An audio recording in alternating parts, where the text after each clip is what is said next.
Your passion is our passion at Midfeeds and Tack and Togs. Where we lead, others follow.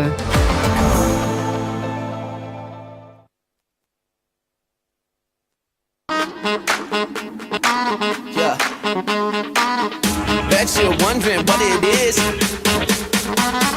Bet you're asking how. Come on. Check this out.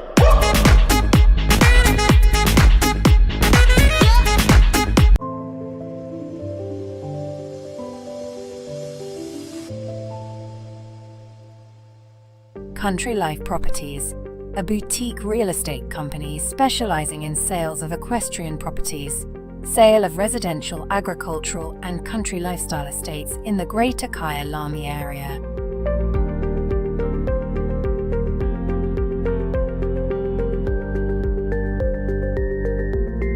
With years of experience in promoting the country lifestyle, Country Life Properties is proud to be affiliated with the Kyalami Equestrian Park. Baloo Country Estate is a secure estate offering 22 kilometers of scenic bridle trails. We provide country estates to suit all your requirements: extended family living, work from home, or just escape the hustle and bustle. A variety of equestrian properties are offered for the keen equestrian. Contact us or visit our website and let us find the right property for you.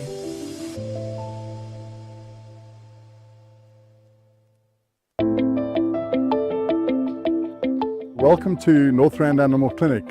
I'm Dr. Mike Ross. My partner here is Dr. Mike Last. Northrand Animal Clinic has been present on this site since 1994.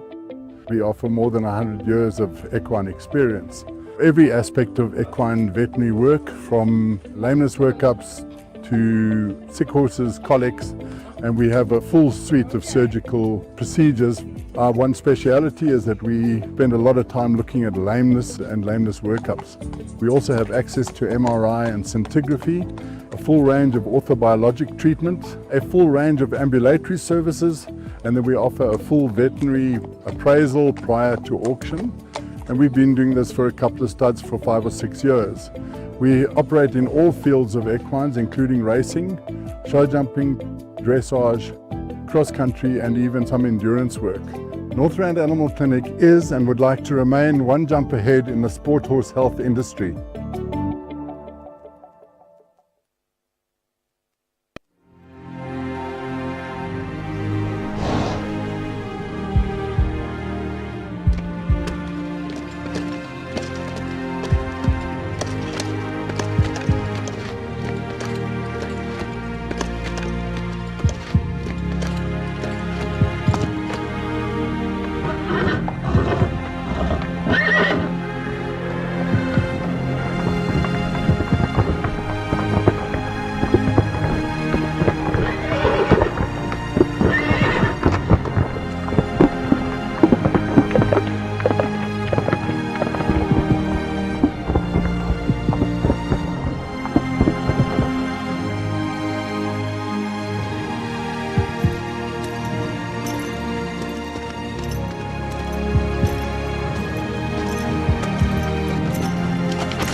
Are you ready to go?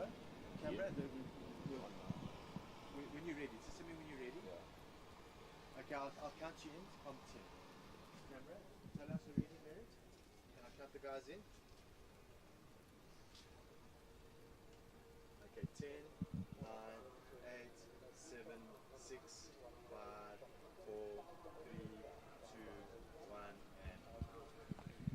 Good morning and welcome. I'm Rogan Askin, and with me is Sten Muchner. Thanks for letting me join you, Rogan. I think it's the other way around, Sten. Welcome to the 334 stud. It's set in Nottingham Road, and it's absolutely spectacular. It's the brainchild of Goverton Aisling-Triggle, and he has set up this really international quality arena. The show venue is called Waterwoods. Hey, is that correct, Rogan? Yeah, we're sitting on Waterwoods, and old horse people in the scene would remember this. Even Sten, you're not too young. Yeah. This was the Brandenburg stud. Brandenburg stud, so it's got good equestrian heritage Totally. behind the property. And before that, it was a thoroughbred stud, and it bred a July winner here.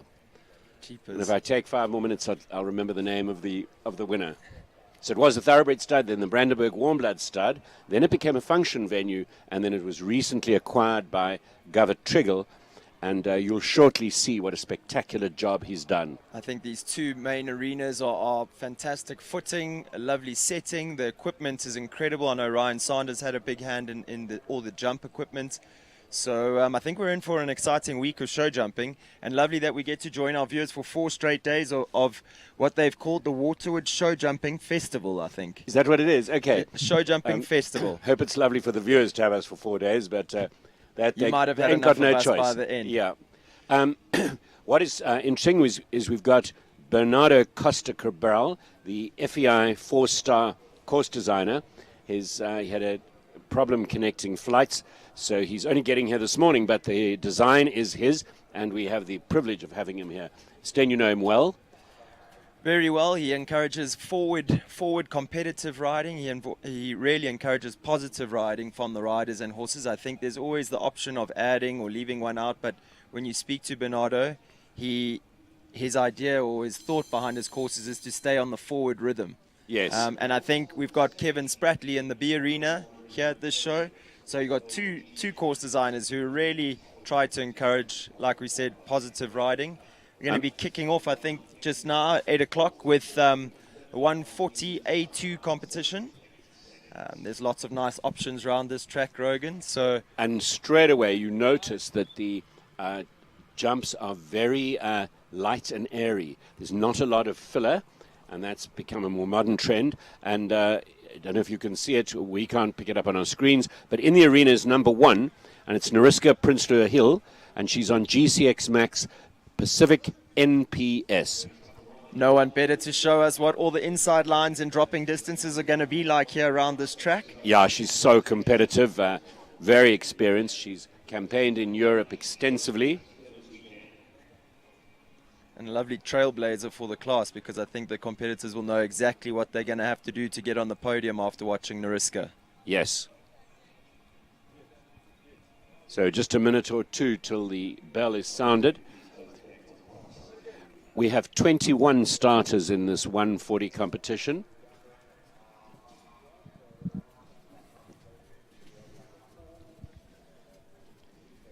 And for the viewers, this is a 9-year-old stallion by Jonsanier Dwersa Hagen out of a Darko mare.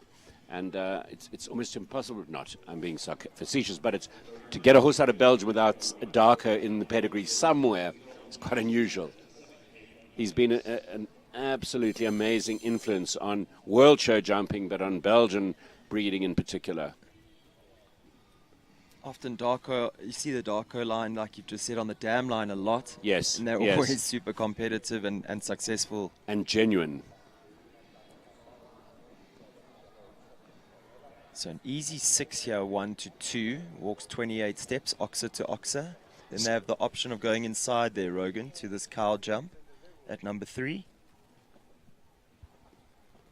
And they roll up on an unrelated distance to the 3-3-4 double on one stride. Oxer jumping out. This horse jumping really well. Now they have their first real option inside line 8. And she's there on 7. 7. Yeah. That's why, as you said earlier, she's always competitive. But she's just missed a jump. She's missed the red oxer at the top of the track. Oh, she'll be mad with herself. And the judges haven't picked up on it yet. Just sipping on their tea this morning. And then 6 strides. Little cantering down the last line. Lovely as you like, except for the fact that number 7 wasn't part of her course. Nariska's realized, the judges haven't yet. The judges still haven't. I mean, look, it's quicker if you miss it out. You get a better time. And she did it so subtly, the judges didn't notice. That was very smooth. All the competitors have picked up on it. Absolutely. Jonathan Clark in on a relatively new horse for Linda Ellerin and Back on Track. Back on Track, Every Cloud, TH. This is a 10-year-old gelding by Kevin out of a Mill Reef mare. Rogan, I think he's a horse that's taken a bit of getting used to for Jonathan. But he really looked like he's starting to come into his own at Easter Festival. I saw him with good prizes in the 140s. Very much. The horse, we were joking with Jono, we were just saying the horse almost looks better, or definitely looks better over bigger fences. And we'll go back to the beginning. The importing horses is very strenuous on the horses. There's so much adjustment. There's your steady 6. Oh, he looks like he's running away. The horse is hot. He has a lot of blood. Jonathan, yeah, looking down for his stirrup. So, of course, that's going to add to his time. I thought that 6 from 1 to 2 is going to ride a little forward. And I think Jonathan also, that's what he thought. Because 28 steps, jump 1 to 2, oxer to oxer. You would think it would be quite a forward. And it's away from the gate. Yeah. But this horse has so much blood. It got down there really almost too easily. Quickly, hey? Yeah. Horse looking very good.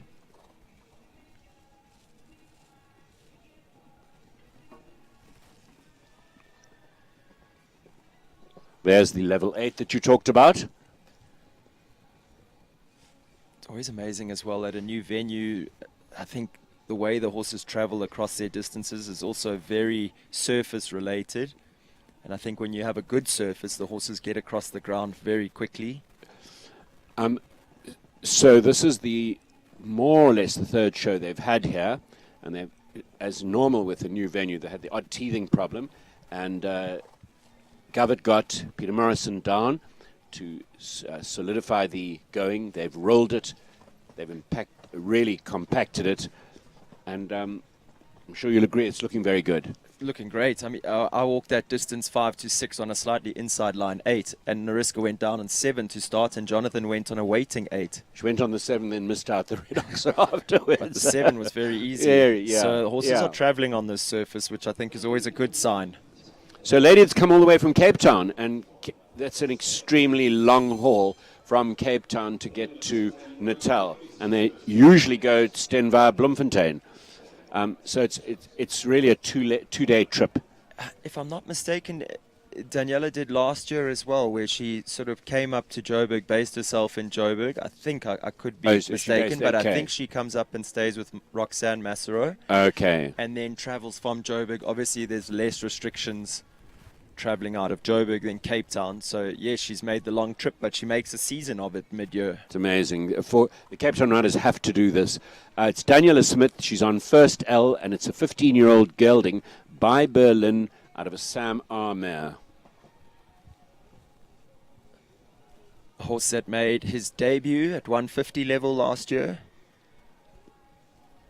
And with great success as well. He's a big guy. I think he takes quite a lot of keeping together for Danielle. Her forte is eventing. Now she's... Okay, let's see what she's doing. She's reorganizing. Once that has happened, the riders are then really training for tomorrow and trying to settle horses for the next day's jumping, presumably. He looks like he's really enjoying the cooler weather down here.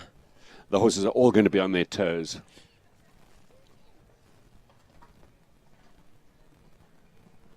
You can see how hard she has to work to keep the horse together in that 5 strides. He's got Yeah, massive step, massive jump. She's a slim girl, and he is a lot of horse. You're right.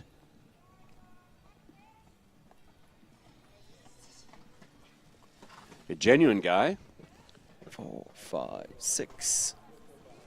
Yeah, a nice way to finish her track. You could see even when he was nice and relaxed, still pulling Daniela like slightly to the base, making the jumps a little bigger for himself. But that's just a bit of keenness. I'm sure by come Championship Day Sunday, she'll have him right as rain. And what's interesting is watching how the riders work the arena out. Now, here's one of the prolific winners, Tanya Strauss, her wonderful little Verdant Capital's Callagher Connor, a 10-year-old by Callagher Concoriano out of Orlando Esmer. And so I'm sure you'll agree, the class is not decided until this pair have jumped. He's an absolute rock star, Rogan. We've seen him win many a prize with Ronnie Healy, and now back with Tanya. She's done a great job with this horse. I think he can be a little quirky, gets a little hot and keen, but all only because he loves to jump and he loves to leave them up. That's a very uncharacteristic rail down there, jumping into the double. Tanya's a super competitor. I think she knows about schooling rounds or riding, you know, for a lower ticket in a class. She rides to win classes. And does win them. I think now training out of the Winstead stables with Graham Wynn. Okay. Unusual to see a chestnut Concoriano. They're traditionally plain bays. So do you think if this is a chestnut by Concoriano, the next chestnut that we find that's by Concoriano, you buy unseen? Absolutely. Untried. Yeah, if this is what he absolutely. produces when they chestnuts. Absolutely.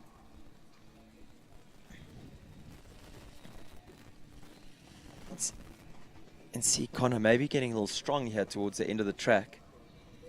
I think he's Tanya hot. doing a He's good full job. of blood. Yeah, very nice round. So finishes just the 4 faults, time of 76.1. And that would Puts her into the lead with 4 horses having gone. interesting.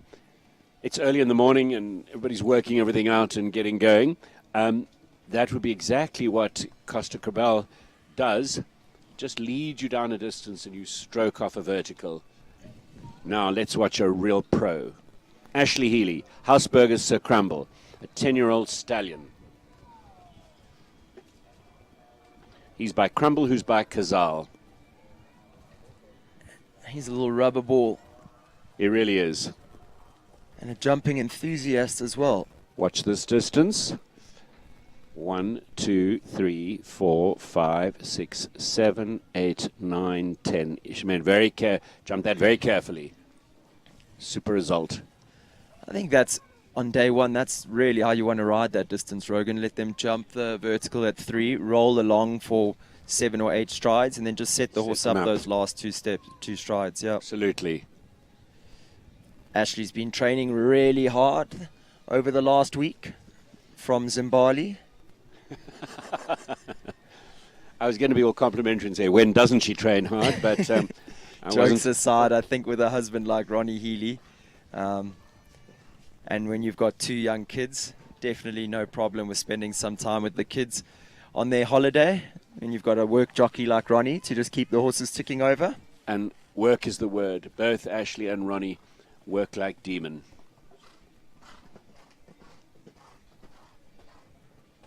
Easy as you like, equitation, and it's our first clear round, Rogues. Absolutely. Into the lead. So there's your pace setter, 78.67. 1 for time. Oh, So sorry, she one was- for time. Yeah, but this puts her in the lead, and that's kind of where we're at the moment, with the riders feeling their way. You got this. Thanks. Olivia Roberts goes next. She brings in Koskar FZ. Lovely 16-year-old gelding by Corland out of a Carpaccio mare. Still lots of imports in the class, and I'm pretty sure that's something Govert is intending to change with his breeding operation here. I think the very nature of what you've just mentioned earlier with Jonathan's horse, how strenuous the process can be for the horses to travel to South Africa. I think having breeders in the country that can breed world-class quality horses just makes the whole process easier for everyone. We end up having top quality horses at our fingertips. We don't have to go in search of them, really. They land on our lap. No, absolutely, and there's huge risk bringing them in. So much can go wrong. Olivia putting together a really good round here.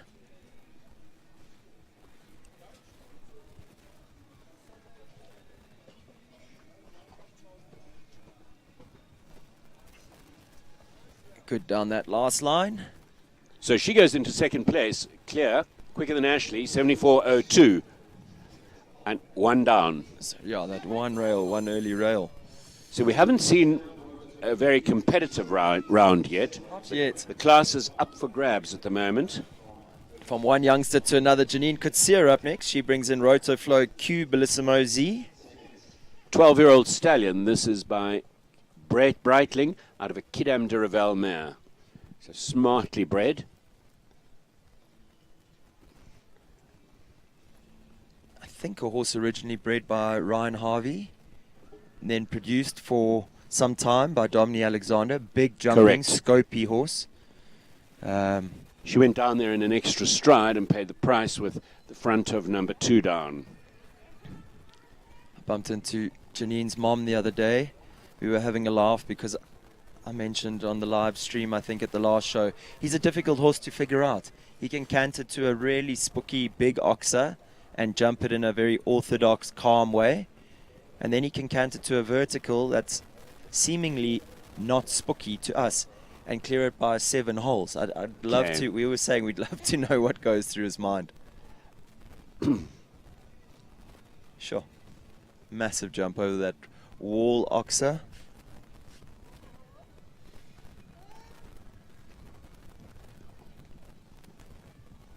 You hear her sister saying whoa from the in-gate. I think their trainer, Charlie Crockett, would be on honeymoon by now. Absolutely. Having just got married last weekend, so the girls would be here supporting each other. So, Rose, there we go, like 4 penalties. Just that early rail down at number 2, paying the price for the extra stride. And she goes into 4th with that round. So it's a time penalty in the lead.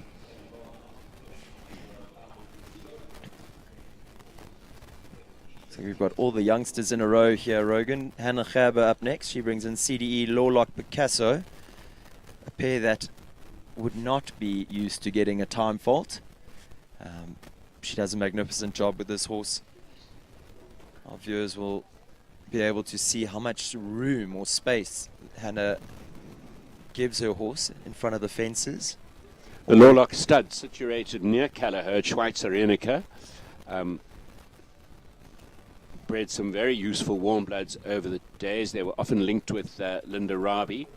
So you see the sire of this horse, Brannick Prince Fyodor, out of a Vedekant D mare. That goes all the way back to Ernie Davenport's Karoo breeding operation. It's our second horse of the class to canter down and have that vertical jumping into number 4, the 334 double. I think it can be a little bit distracting for the horses there, the viewing area right next to that double. And you get a very good idea of how airy the jumps are. There's very little filler, nothing hectic. The arena looks spacious and empty. And I think that's sort of in line with where the sport's gone in Europe and America. Absolutely. One of the comments during that Tri-Nations event that we had here with the young riders last year, the Irish coach, when asked about the standard of jumping and horses and riders, he basically thought that we were pretty much on par. He just thought that our jumps were maybe a little too full. Like you've said, Rogan, where where they would have 3 rails in a vertical, we've had 5 in the past, but I think course design is definitely moving in that direction towards the emptier jumps, because it's all about testing the horse's care these days. And they are breeding them so carefully. So Oscar's had a rough run. He had truck issues yesterday. Anyway, let's hope he's in a good mood this morning as he starts with Natural Callao Consigo. This is a 10-year-old, another Concoriano. In fact, it's a another chestnut. chestnut Concoriano. I knew you'd point that out, Sten. But having said that, I mean, we said the chestnut Concorianos would be rock stars. This horse has already jumped some 150s in his career and really starting to find his feet at that level Lovely as well. jump. So 2 chestnut Concorianos that have jumped up to the 150 level. Just to belie the remark about them being normally plain bays. He's taken that inside line, stayed inside 2 to the red ox. It is a little bit skinny, so it is encouraging that inside turn there.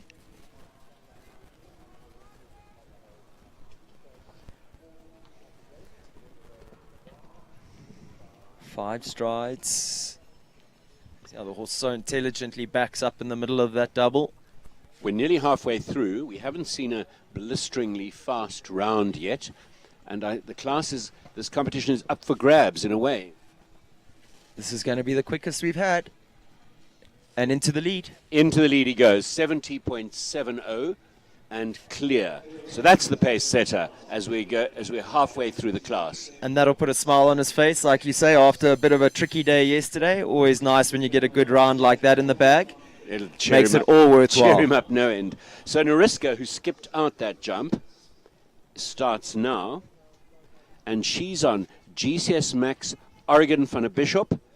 This is an 11-year-old by Hunter Skendro out of an Abab Derev mare. And he's an absolutely beautiful horse with a lovely jump. Yeah, she's being economical. He's experienced, so if anybody is going to deliver a quick round, it could be this pair.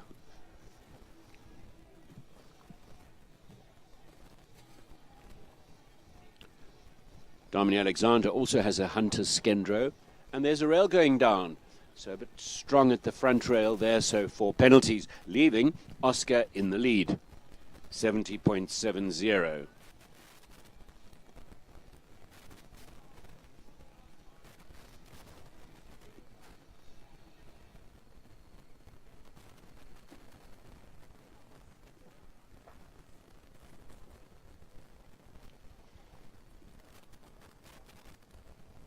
And once she's had a pole down, she won't be cutting any corners.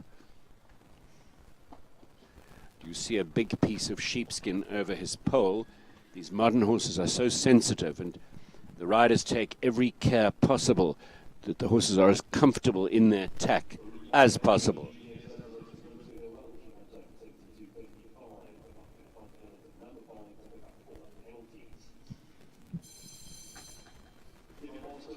That was good enough for 9th.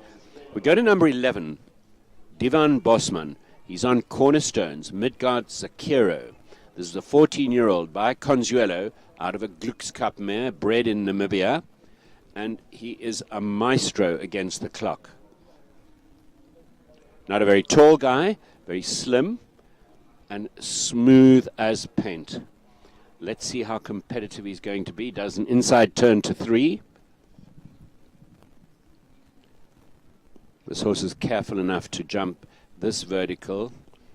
Yeah, perfect Divan, smooth to that.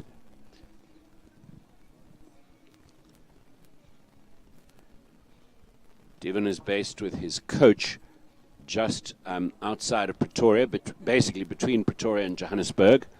There's a long-standing relationship. Super smooth. And he's done what Nariska did. He's left out jump number 7.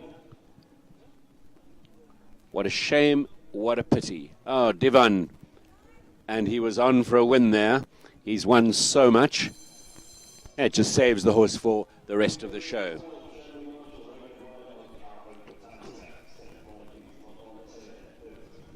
So we're at the 3-3-4 stud. But one of the other big studs is Callao. He has a Callao progeny, Callao for Tasker. This is by For Joy, out of a Kidam's Reuben mare. And that would make that it's got a lot of blood, meaning that the horse is hot.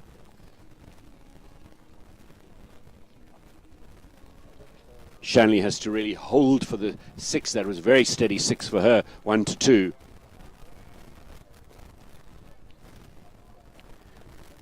Shanley is partners with Simon Henry, was from Cape Town, now based in Johannesburg, and she touches the second part of the double.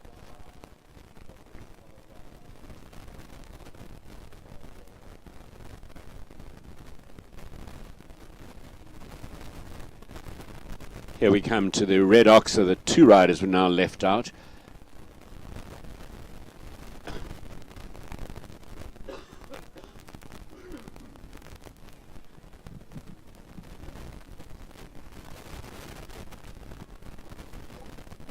This horse jumping with a lot of freedom and expression.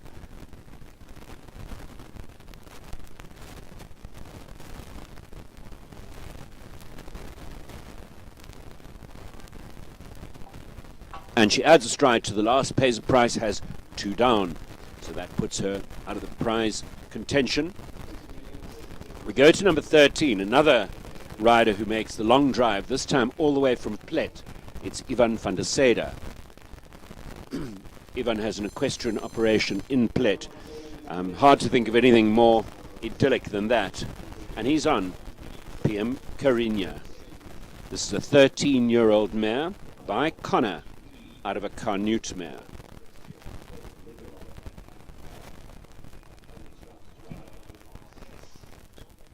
So Ivan just asking the arena party to roll the pole on the pale green vertical. His mother is the driving force behind the physiotherapy clinic in Plet, quite famous now for producing animal physiotherapists. And what a lucky man Ivan's got, because he's got a whole team available to him to keep his horses in tip-top muscle tone and condition. Touches number 2, but it stays there.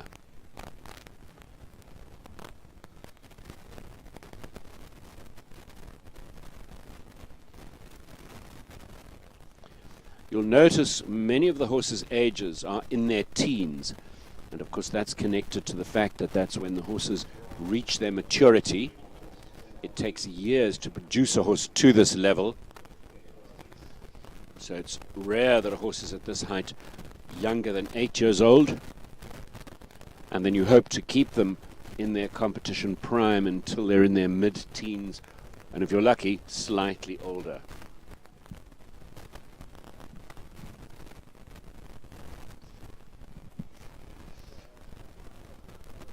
The rude WhatsApps are coming in about people missing out that jump number 2. They can't be repeated on air, but very amusing nonetheless.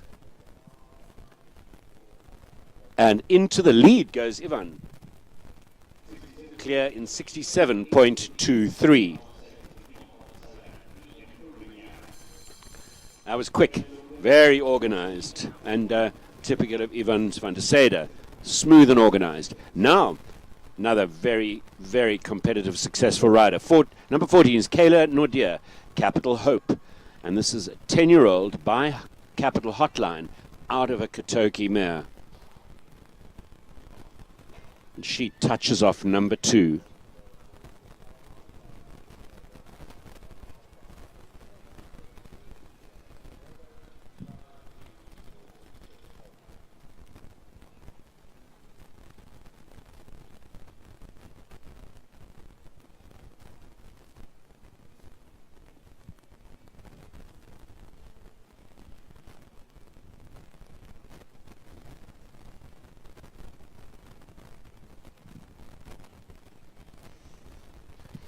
Kayla was a successful child and junior rider, a winner of the South African Equitation medal.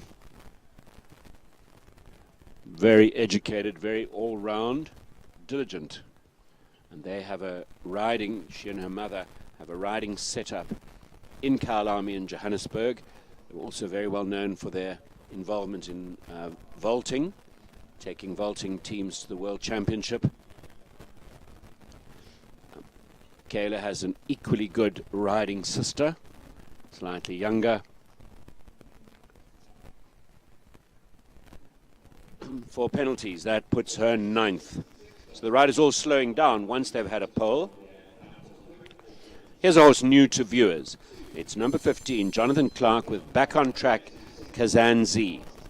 And this is a 9-year-old gelding, imported a few years back. They've had a couple of issues with the horse, but it looks like he's coming into his own. Once again, the difficulty of importing horses. He turned over in his pallet in the plane coming here.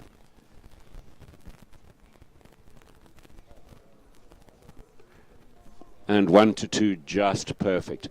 Jonathan is really known for how fast he is. He never hangs around, and if there are inside options, always takes them. Like Kayla, top child and junior rider, equitation winner, and not only a leading rider, but a leading coach.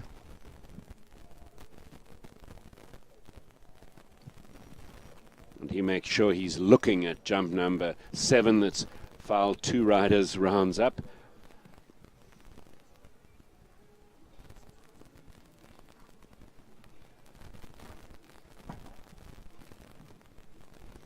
And just stroking off that vertical that he angled slightly.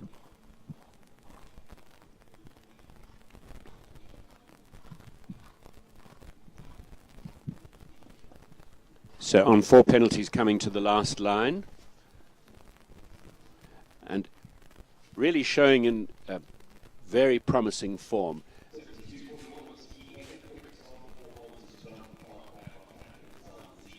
He was the quickest of the 4 falters.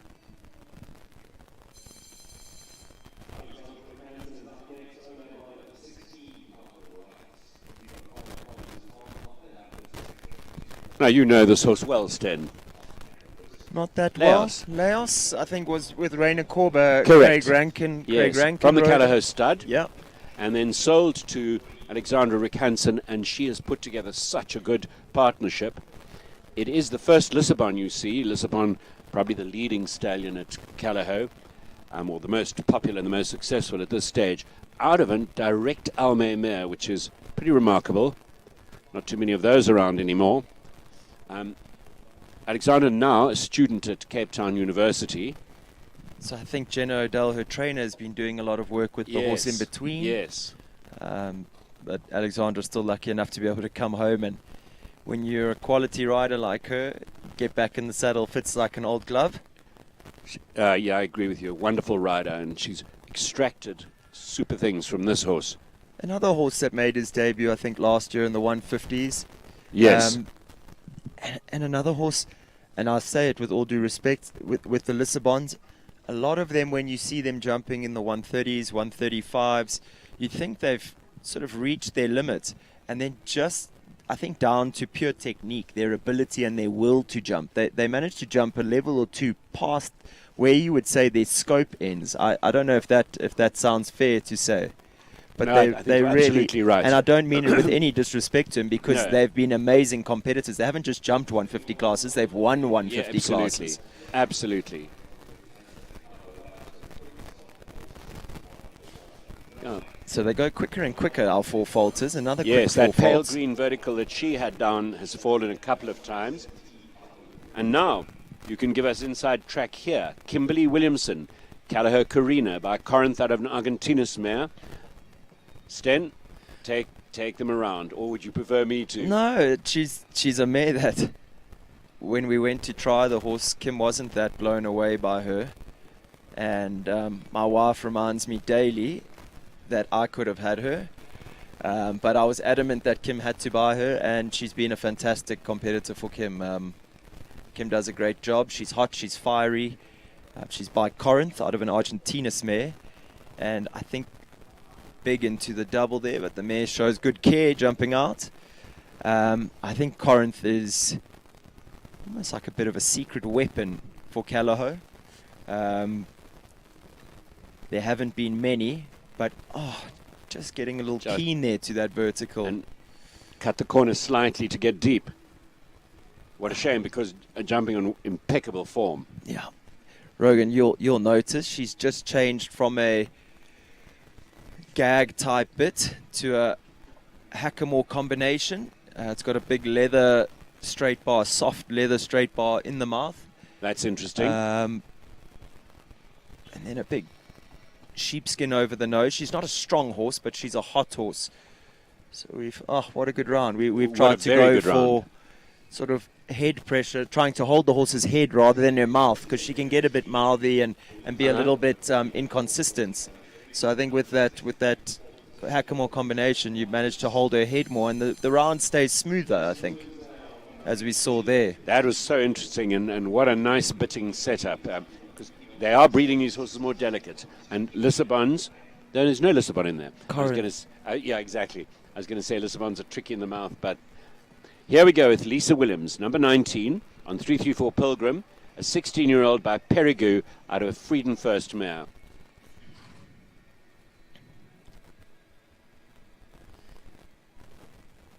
Another horse that's proven his quality right up to the top of the sport. And I think, Rogan, when a horse can be ridden so well by different riders, I think it speaks volumes to their class. I think they really show that they're made for the sport. You know, you can have horses that riders make, I think, yes, that riders really produce and make. Yes, Lisa gets jumped out the saddle. She's not a tall woman, and he's a big horse. Legs, and he threw a huge jump there.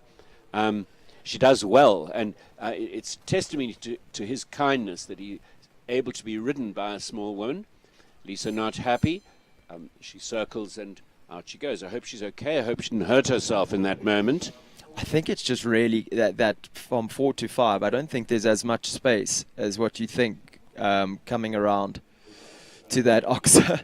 It comes quite quickly, so obviously just feeling like she wasn't quite ready for that oxer with her right in front of her. And being the head of this 334 team, she'll have had so much on her plate putting this show together, because this is their first really big show at this venue, and none of us have any idea of what goes into these shows. Yeah, I think the whole team's been flat out for a few weeks now leading up to the show, while trying to fit in the odd outdoor Grand Prix title as well.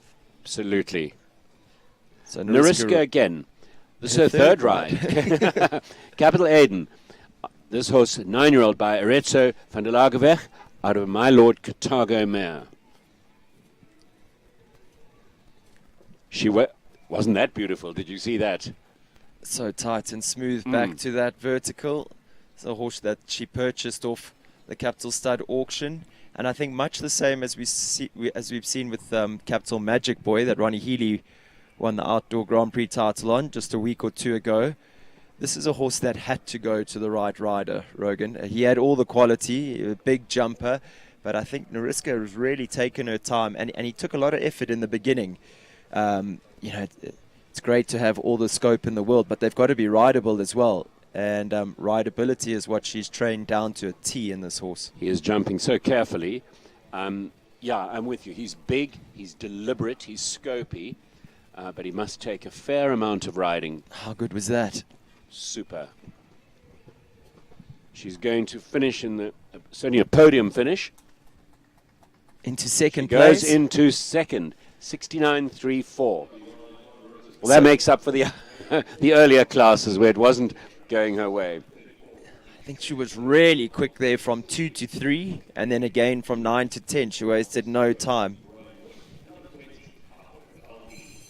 Now, credit to number 21, Graham Wynne, and Callagher Vivaldi. Do you want to tell the story about this? I think all over to you, Rogan. So Vivaldi was very sensitive. He's a Valentino, and they have what we call lots of blood sensitivity. You've had Valentino in your stable yard, absolutely. Rogan, with Jackie Topping, am I right? And this horse was close to dangerous to ride, and Graham somehow got a gear with him. He's an incredible horseman, and he put together again, I think Ian Callender Easby of Callagher made this very affordable to him. Not too many riders would have taken this horse on, and Graham has done a remarkable job. He really loves the horse. In the hands of an amateur, you would refer to this horse as possibly dangerous. He could buck a rider off. If the rider moved too much, he'd let the rider know. Graham done a wonderful job. At the moment, only looking dangerously close to a podium finish. Looking a really good round here. Yes, super.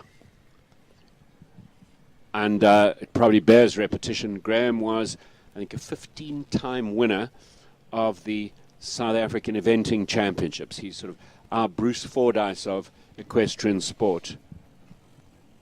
And quite remarkable how easily he made the transition from pro event rider to jumping around his first derby within a year of his first big season of show jumping. Extraordinary. And the show jumping part of eventing used to be his weak leg, ironically. Easy as you like.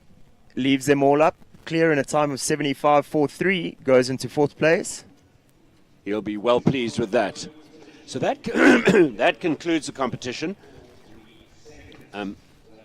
We'll try to bring you the results. We don't have our screens in front of us just yet. For our viewers at home, all our equipment not quite up and running here in the Midlands just yet. So, like Rogan says, we're trying to feed off the judges' box. So we're going to take a short moment just to hear those final results. And we'll be back with you shortly for that 140A2 competition prize giving.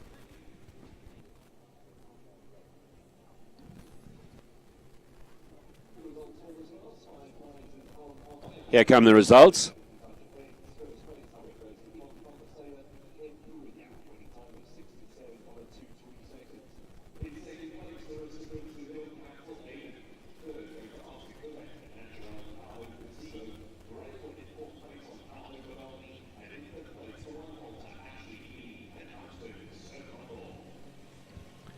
So you got that.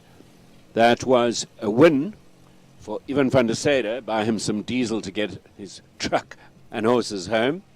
And second,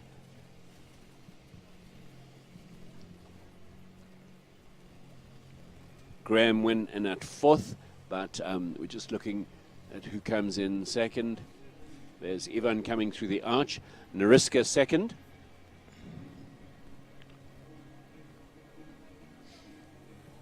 And all the riders focusing on their warm-up for the 135 class, which is next.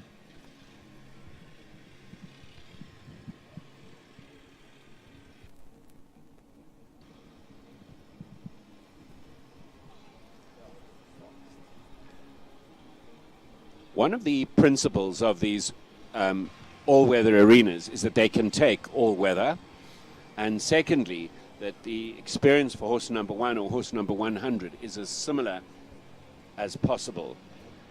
And you can see a tractor comes in, rakes the arena, huge amounts of water go in. The afternoon before, the arenas are rolled and prepared. So whilst they are remarkable, they take a lot of input and a lot of care. Govert has ridden all over the world. He's watched competitions all over the world. He knows exactly what goes into all of this.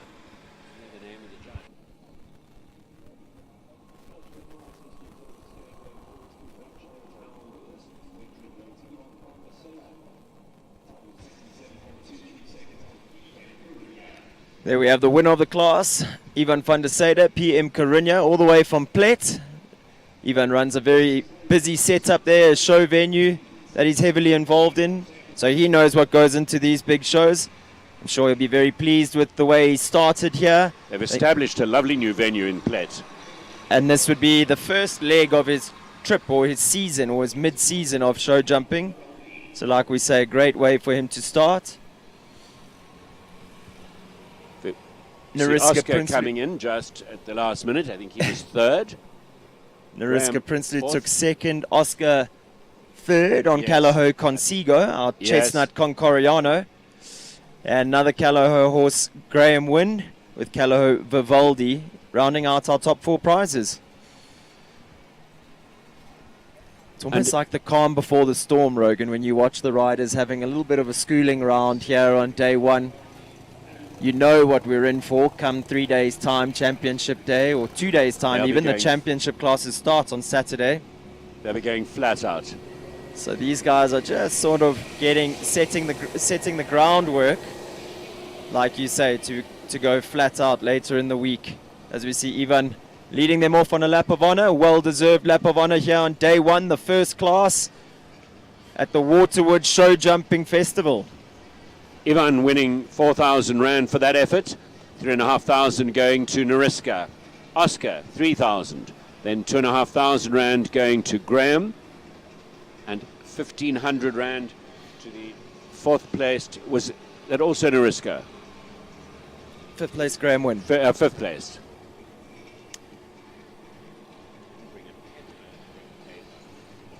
So viewers, we're going to take a short break. We're going to cut to some ads now. And when we come back, we'll have the 135 A2 competition for you. Don't go anywhere. We've got a whole day of show jumping ahead of us.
Your passion is our passion at Midfeeds and Tack and Togs. Where we lead, others follow.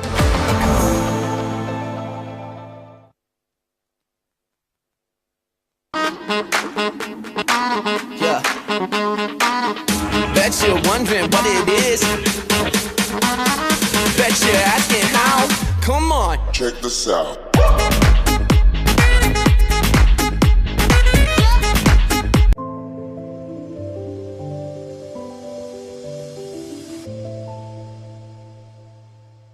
Country Life Properties, a boutique real estate company specializing in sales of equestrian properties. Sale of residential, agricultural and country lifestyle estates in the Greater Kyalami Lami area.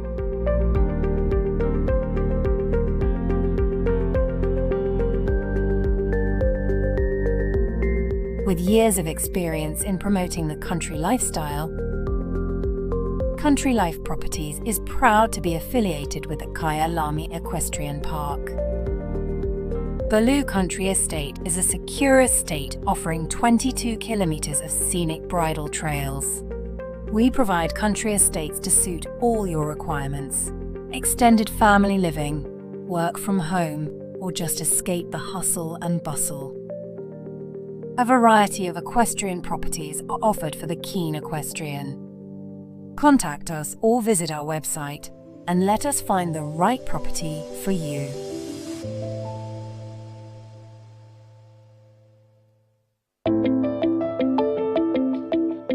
Welcome to Northrand Animal Clinic. I'm Dr. Mike Ross. My partner here is Dr. Mike Last. Northrand Animal Clinic has been present on this site since 1994. We offer more than 100 years of equine experience. Every aspect of equine veterinary work, from lameness workups to sick horses, colics, and we have a full suite of surgical procedures. Our one speciality is that we spend a lot of time looking at lameness and lameness workups. We also have access to MRI and scintigraphy, a full range of orthobiologic treatment, a full range of ambulatory services, and then we offer a full veterinary appraisal prior to auction. And we've been doing this for a couple of studs for 5 or 6 years. We operate in all fields of equines, including racing, show jumping, dressage, cross-country, and even some endurance work. Northrand Animal Clinic is and would like to remain one jump ahead in the sport horse health industry.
So welcome back, viewers, to this, the 135 A2 competition here at Waterwoods. Looks like we have Jackie Cochran, number 1, on Ever So Special, coming in to take the salute on behalf of the class. Jackie's done amazingly with this horse. This is not easy. It's feisty and, can we say, unconventional, 100%. sensitive, delicate. She's really been patient. And I think Jackie's trainer, Raina Korba, has, you say how well she's done with this horse. I think Ray has done an amazing job at mounting Jackie on horses that she is so good on. He is a sensitive There's a good example of the quirkiness and young horse stuff. But Jackie has, I think, 3 or 4 horses in her string, and they all go in the same way. Rogan, you'll remember what was the very good horse that she had. It was imported into the Cape, and then she rode it. Beauty Funder Pannenhover-Z. Yes, yes. Who was so hot and buzzy. And Jackie now has decided, I think that's the sort of horse that suits her riding. Yes, and yes. And that's what they've stuck with. Unfortunately, not their day today. No, that's with ever so special. But it's the name of the game. You were talking earlier about how we're breeding more and more sensitive, more and more careful horses. right. So the good days get better and faster and quicker and more careful. Yes. And the bad days are like that. Yes. So standing by is a 334 entry. It's Leona van der Merwe and Matilda 334. This is a mare, an 8-year-old by Maestro van der Bishop out of a Raphael mare. And Sten, you've got to be as big a fan as we all are of this horse. Rogan, an interesting fact for our viewers, I do mention it often on the live stream, but there might be someone watching for the first time. Matilda 334 is the front runner of the 334 breeding program. She's their horse, the first horse that they've bred that jumped up to the 140s already. Wow. Our viewers at home would notice that the stud prefix. Yes. Rogan, you're more educated than me. Prefix goes before, suffix Suffix goes is afterwards. at the back, so the stud suffix. So 334 as a suffix means that the 334 team have bred the horse. When it's a prefix, it's a Then horse it's that they've 334, purchased. then the name. Okay, got it. Got it. And she is a rock star. I mean, what an advert for your stud. Ridden by, we'll both say, a rock star rider. Smooth, cool, organized, very happening. A real athlete. Leona was Leona van Amstel, grew up on farms north of Polokwane. In vivo? That's right. Just touch the Softest. back. Oh, yeah, they And those safety cups fall for free. right. So her fire is lit, and she has the last 2 down. 8 penalties. Time of 70.9. 82 horses in this class, and viewers will get a real chance to look at up-and-coming talent and at what the South African scene is bit by bit producing. Talking about up-and-coming talent, Rogan, we were just chatting to Govert about this horse's performance at the recent Outdoor Grand Prix at Kyalami. 334 Brandon, with Chris van der Merwe in the saddle coming in next. This horse was outstanding. He's a Russian acrobat, we said. If you watch the way he jumped that Outdoor Grand Prix, he was incredible. Picture perfect through that treble. I think you talk about up-and-coming talents. He's only 8. How old is he now? 9 years old. Yes. And this is going to be a superstar of the future. Well, he's already just announced that he's arrived. Isn't he super? So they're putting him down 2 divisions, give him a breather after his exertions up in Gauteng last week. And he's in a lever action bit. It's a hackamore. So nothing in the horse's mouth. Some pressure on the nose, some pressure on the back of the jaw. And it suits the horse so well. He in fact does have a little mouthpiece in there. Is there Looks a like mouthpiece? a That's Beres. exactly right. So there's a bit in the Chris mouth. plays around. I mean, you were with me now when Govert was chatting to us, saying how this horse was borderline unrideable as a youngster, and they really had to work at developing a system. When we say unrideable, the horse just always seemed too keen to do his job, See ran that away. jump at number 9, just perfection. Beautiful style. So I think Chris plays around a lot with bits and keeping the horse fresh and keen. And there's a demonstration round. It's super.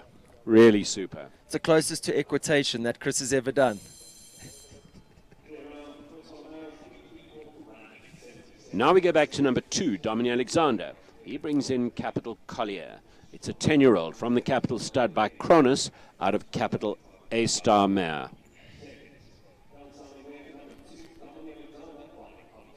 I've seen how successful Henning Pretorius and Capital Stud's breeding program has been with A-Star on the dam line, that Argentina's line on the dam line. And this horse is the real deal. Yeah, it's super. It's stylish. Super. A nice big horse for Domini because he's a tall man. And yet so sensitive. You watch Domini rides him, no spurs. Often he rides him in a hackamore with no bit. So to see him in a little Tom Thumb Pelham here today, obviously trying something a bit new. We see he has that one of those compression hoods on as well. All just alluding to the fact that this is really a sensitive type, modern athlete. This is another demonstration round. Looks very smart. Any of our young riders watching from home, you want to see what textbook body control and lower leg position should be, Dominic would be the right man to watch. And smooth.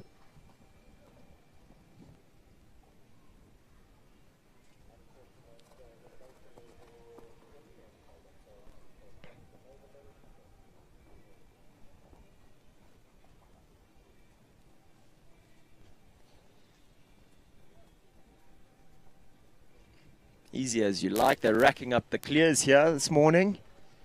Comes home clear in a time of 77.7.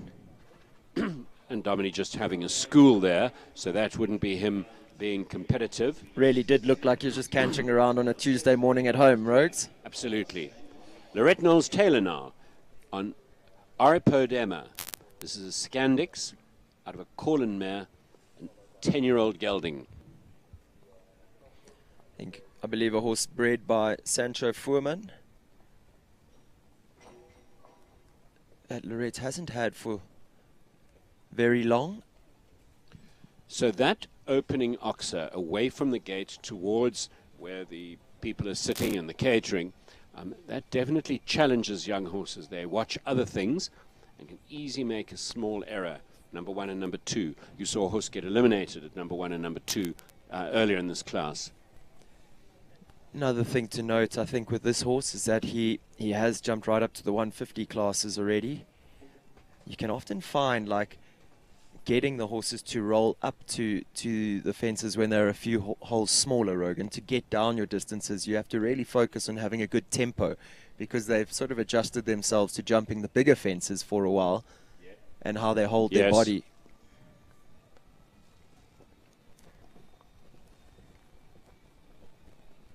It's going to be interesting to see how the horses develop this week as they become more familiar with this arena. And you see him cut out going away from the gate again. Lorette on it and making sure he jumped forward, but not giving her a chance to be as accurate as she'd like. Again, I think another horse just sort of recuperating after the outdoor Grand Prix, getting back into the swing of things, having an easy outing here this morning. Absolutely. Helen Kritikos goes next. She brings in Callahoo Liberia. Yeah, it is Liberia. There you go.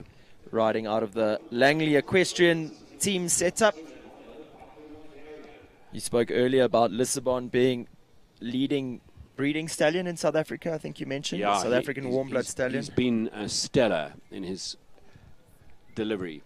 And watch this for a nice rider, for riders to try and emulate. Helen Kritikos. This is a 14-year-old, and we've had horses out of Argentina's mares.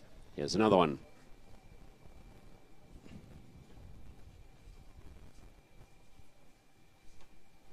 This horse has made its mark in the 1m50s. They're both small, horse and rider, but big jumps don't faze them at all. There's your Lissabon technique. Yep. Always through and through.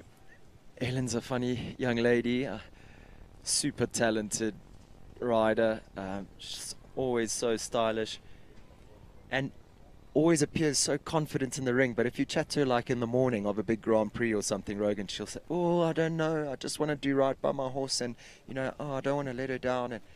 And I mean, you never see her make mistakes. No, she's so sort of humble and cool and collected. Yeah. Like you said, with a lot of these riders, they'll be schooling around here today, just familiarizing their horses with this new venue. But Grant always says to his pupils, well, not all the pupils, especially Helen and Courtney and all his young ladies, if their ponytails aren't sticking out horizontal to the ground, they're not going fast enough. He's nothing if not witty. You go, even though it looked like she wasn't going quick, 66.57 goes into the lead. Smooth and forward. Gregory Scott goes next. Callao Loreto. Rogan, a horse you'd be able to give us some more insight into? Yeah, Greg spotted this at the Callao auction, and the amusing thing was I have a feeling he was the only bid. I'm not sure he liked the horse in the collecting ring, but I'm not sure he was that committed. It's turned out to be a delight. It's been a prize winner for him, and you'll note that he's changed to a Hackamore setup. I can see. What was he in before? Just a snaffle. He's been in a range of bits, some gags, and the horse is hot. Greg is crazy about him. By Larison out of a Contendro mare. And I think it's fair for me to say, Rogan, the horse Greg often mentions, he does it a lot in his own way, but does it in his own way to find the podium most classes. So I don't think that really bothers you too much as a rider. Greg said nothing he's jumped has ever felt too big for him. He's got no idea of just how good the horse is. He floated down to number 6 a little forward and paid the price by having it behind. It's funny, we mentioned it in the last class, this distance right in front of us here, the grey Oxer 5 to 6 on the 6 strides. It walks again. I thought maybe I miswalked it in the first class, but I didn't. It walks 29 steps. Yes. A lot of the riders were saying now walking the track, oh, it's a bit long. But the horses are covering ground on this surface. They are, Sten, you're right. They're making ground very well on this going. Number 10 goes next. It's Simon Henry in the saddle for the Fran Laren stud. Fran Laren Elito, 13-year-old gelding by Fran Laren Etoile de Sur out of a Brandenburg Colbert mare. And how fitting that we... Brandenburg refers to a horse that was bred here. Colbert stood here for Frank Dittman years ago.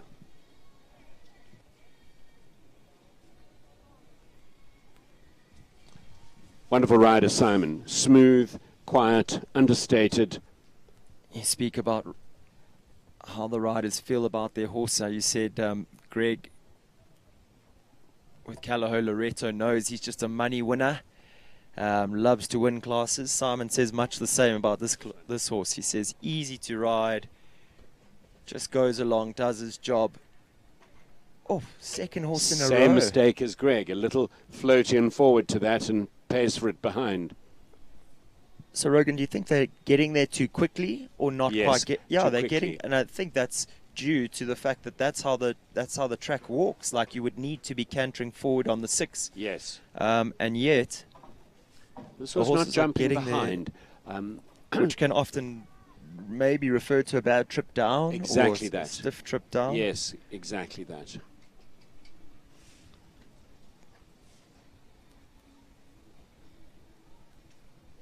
Oh, and then finishes pleasantly, yeah.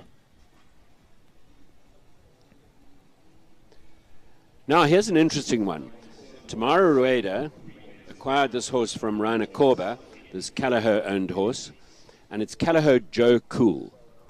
It's a Coleman, Kidam de Revel, 8-year-old, and she's striking up a super partnership with it. You remember her other grey?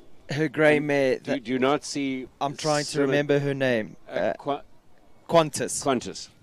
I was lucky enough to help Tamara at 1 or 2 shows when her, as a stand-in coach basically, I remember at Bloberg with Qantas, walking distances and helping her. The horse could easily drop 2 strides in a longer distance in a jump off. And I think she's building up much the same partnership here with Joe Cool. He really loves her. It was a stallion. It's been castrated, and it's deliberate like Qantas. Big striding and deliberate, and suits her, I think, perfectly.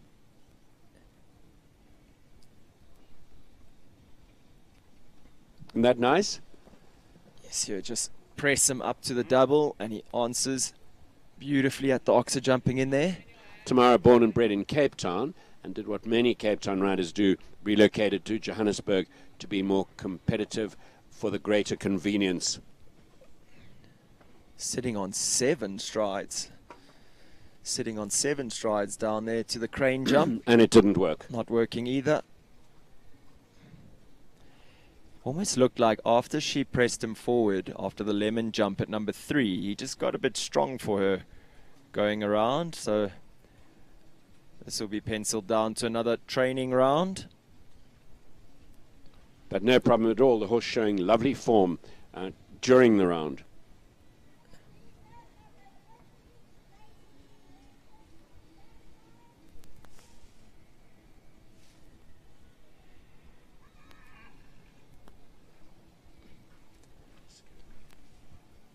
Trademark of Tam's riding, always. And Tamara coming out, not happy with how things are going. As we go to number 12, Grant Langley, Foresight Leroy Brown. This horse by Grant's own stallion, Casper, out of a Polydictus mare. Hello, Barry John. And that Polydictus van der Helle mare would be a mare called Kwamal Duverfat, who has been fantastic in Grant's breeding program. She's been a rock star. Everything she's bred has jumped, and they've all, I think, have all reached up to the 135 level by now. So she's been a top brood mare for him. This horse recently made and for you, did you have a horse out of my wife? Well, I gave her to my wife, but Kirsty Jumps Permelia is also out of the same mare. And in fact, Kwamal passed, I think, 2 years ago. But Grant was very kind, and I'm riding Kwamal's last foal that she had at the moment. Oh, special, really special. So real you see that horse have number 1 down like it wasn't fully focused yet. And again, we've seen that a few times yes, already. and in this we'll class. see it during the rest of the class, I'm fairly sure. This horse recently made the step up to 140 level, jumped out of his skin at Maple Ridge just a few weeks back.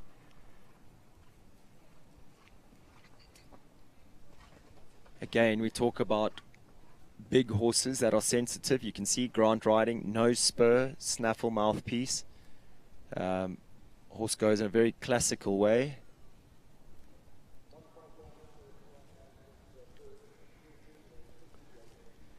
Just on 4 penalties.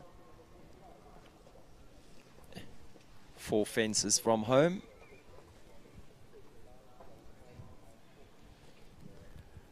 Grant's done very well, producing some super horses and some super riders at his property in Shangweni. And I think they have a super successful breeding program that's a little bit smaller than some of the scales that we've seen with the bigger breeders. But I think his success rate has been super. And that's credit to Grant. He's an out-and-out horseman. Ooh, as we see Stacey's horse jumping away from... Ooh. Now,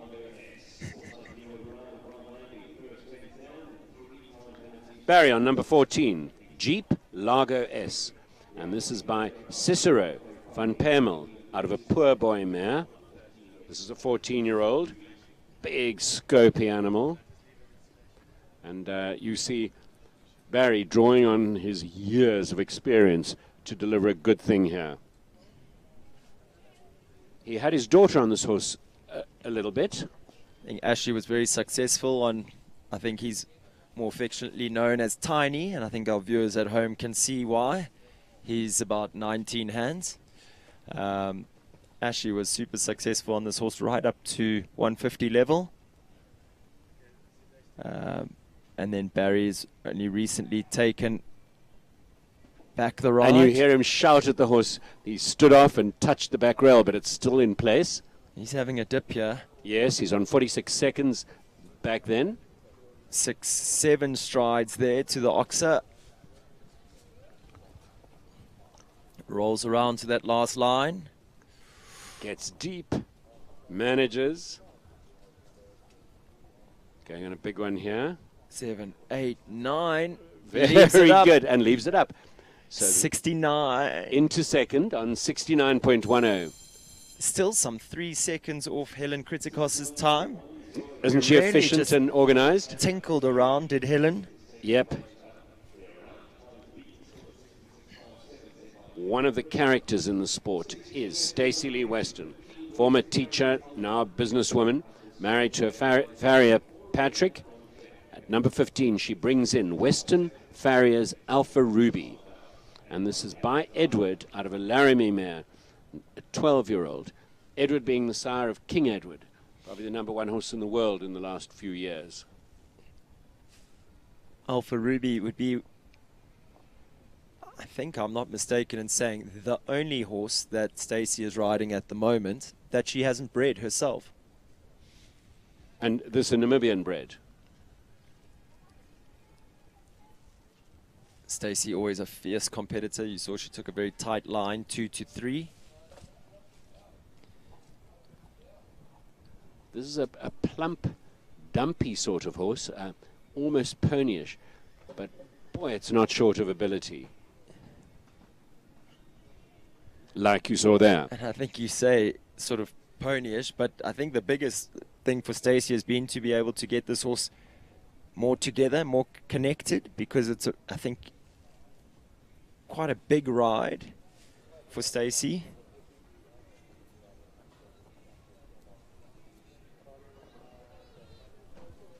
Touches the front of that oxer down. That's her first penalty.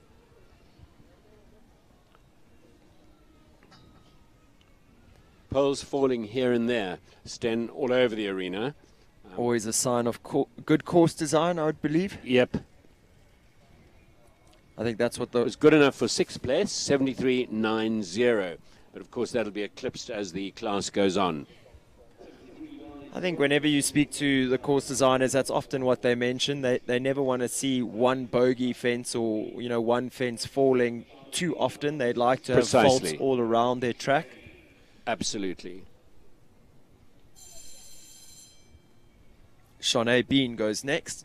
She brings in Equicover Capital Chicane, a self-produced horse that Shanae has been so successful on.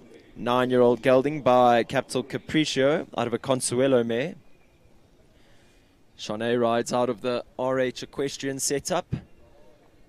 Trainer Ronnie Healy has been instrumental in this young lady's success, and there's been a lot of success. When she throws the hammer down, she is borderline untouchable. People will remember Capriccio with Nicole Horwood being very successful up to the 140s. He was a foundation stallion at Capital, grey, and this horse is by out of a Consuelo mare, also grey, so strong genetics going on here. And he has massive step, Rogan. Saw her get deep to that number 6 very easily. After being deep at 5 already. I think Shanae knows the horse so well. She'll be going on the 7 here easy. Okay, not so easy, but no, the 7 was there. He got height. Super. Now she'll need a balance. Ooh, good ride in. And go. She can leave it up. She's got the time. And she does.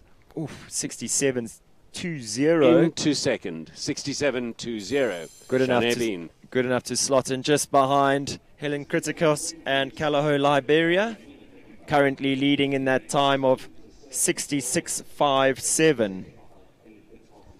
Now a young man, Luca Dominic Watson, on Carlson 113. Oh, in fact, it's Jethro Bauer first. Apologies. Jethro brings in Fee Fi Fo Fum.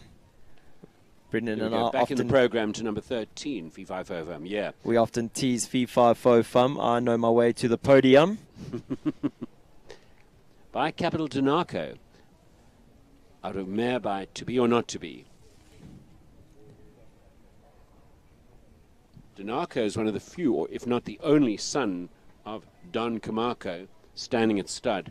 And he bred in the Free State, and he bred some very nice horses. I think he had limited opportunity. But I think he himself as well, quite a specimen, Rogan, to look at. Beautiful, beautiful horse. Jethro setting up for this, oh no, balancing on the 8. He came in on quite an angle to number 8. So that 8 strides got short for the horse.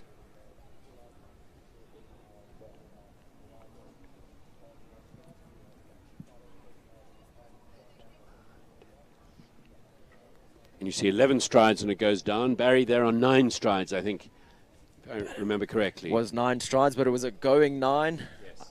A very going 9. I think if you were to walk that distance, it would probably be 11. That's the stride. That's a number of strides that we see most horses go down on. Now, Luca Watson acquired this horse, Carlson 113, from Bronwyn de Santos, who you've just seen be so successful in the Indoor World Cup in the Northern Hemisphere. And this has been a wonderful competition horse for him. Lovely Pathfinder.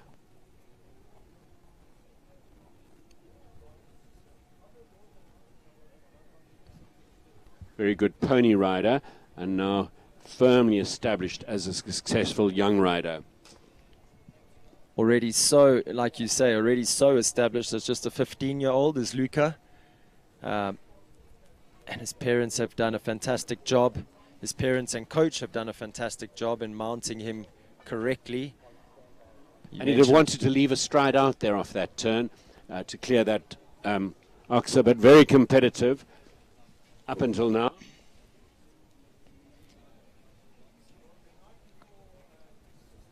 Carlson 113, or Sonny as he's more affectionately known.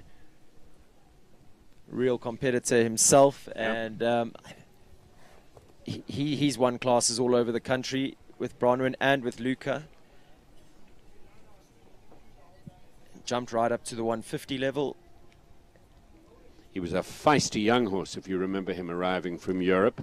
I was lucky enough to be Bronwyn's work jockey for some time, and I had quite some time on Sonny, and he's a playful character, really enjoys life to the fullest. That Sten going is tactful. I think he was jolly naughty. He's quite cheeky, but a rock star all the way through, and I think we haven't seen the best of him yet today. He'll be coming out firing come Championship Day. Now, number 18, Ashley Taylor, Hope van Orshoff. She won the South African Junior Championship with this horse. It's a horse that came through the hands of the Niels by Cabrio van der Heffink out of a Bonami mare, now a 17-year-old. And let's discuss the horse. He's unorthodox. Oh, there's number 1 again. We've seen it go down so Talking about often. a bogey fence. And, yep. You could be and in the previous division too. Land's running away a little bit from the viewing deck there. Lorette used a very interesting word to describe Hope yesterday. She said he's a complete enigma, Rogan. Yes. I'm still trying to wrap my head around puzzle. He's been in all sorts of bits. You see him in a very gentle nylon gag or snaffle. Good to see him jumping that crane fence at number 6 so well, because yesterday he wasn't so sure about those. Apparently the horses really take exception to the crane. I heard the talk yesterday. I can tell you firsthand that they do. My horse Leopard crawled over it. And now he's settling into his more normal form. Yeah, this looks more like Hope now towards the end of the track. Just maneuvering in the turn. Gosh, this arena challenging the horses as they get used to it and learn it. He wouldn't have been here before. I think the only competitors that would have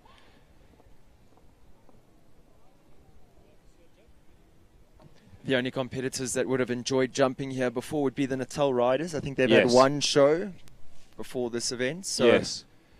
There you go, finishing confidently down the last line after having a manure in the corner. He is a boy. Yes. Do battle to do two things at once. Ashley's so cool. Nothing seems to rattle her. No. Things go wrong, she just rides smoothly on again. Remarkable. Soft hand through the finish, gives him a pat.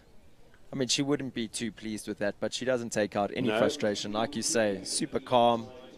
Exactly. Pat and a smile on her face. She'll walk back and say, "Cheapers, what was he doing?"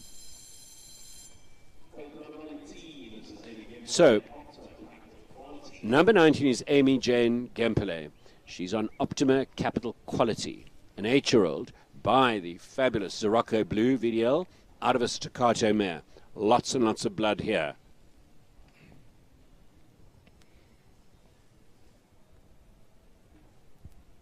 Amy, a mileaged open rider, a mileaged 150 rider. Yes. What was her very good grey horse? Cruise?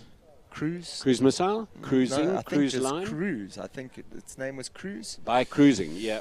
She really lit the show jumping scene alight with that horse.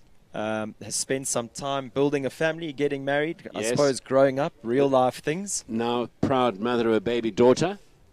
and is rebuilding a remarkable string of horses. So this horse looking around may be distracted by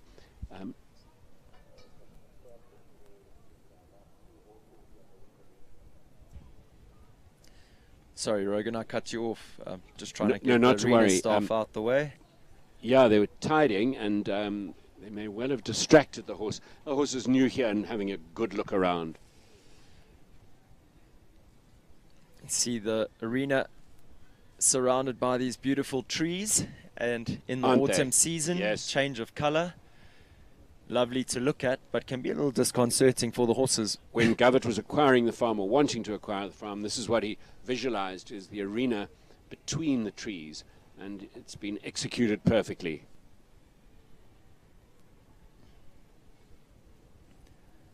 Just the one spooky blemish on the record there. Yeah, our horse definitely turned, and there were men standing on the outside. And they There was may some have activity distracted.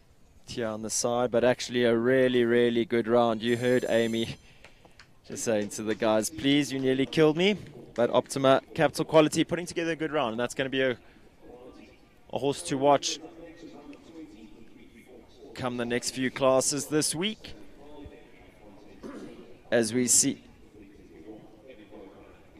Carolyn Dupré, who works in and for the 334 stud, now bringing in a Pessoa van Lagerweg out of a Carlos DZ mare.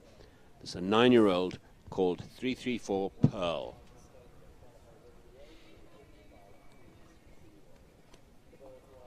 I think Carolyn's been working closely with Rainer Korber for the 334 stud up in Johannesburg, and really enjoying her training and time with Ray. This horse has come on in leaps and bounds over the last year or so.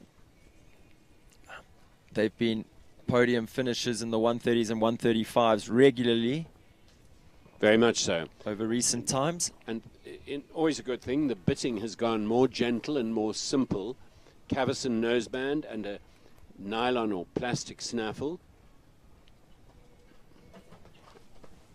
Rogan, we've seen quite a few horses or riders get pulled in very deep to this oxer here at number 5. Yes. Just coming off the turn, maybe holding a bit to the gate. Going to be something Absolutely to that. watch. Showing good care there at number 7. Now Pearl's trying.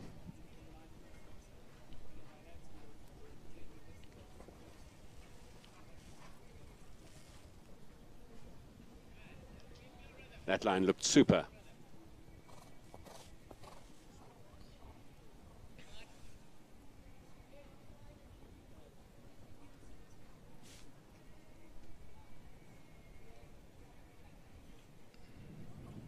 So just running into some... And 12 fences, 12 strides to the last fence, and down it goes. Other than that, a good round. Unfortunately, running into a few time faults as well. So finishes on 8 faults in a time of 82.98. So time allowed 79 seconds.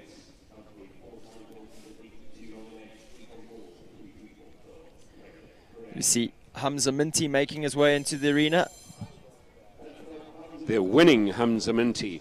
He's had a wonderful run, winning the President's Trophy at Maple Ridge, the big class. The Philip Smith now, Yes. the Outdoor Grand Prix, Yes. the equitation class. On this very horse, on Continental Drift for the equitation. He's a proper rider, Hamza, and diligent, hard-working.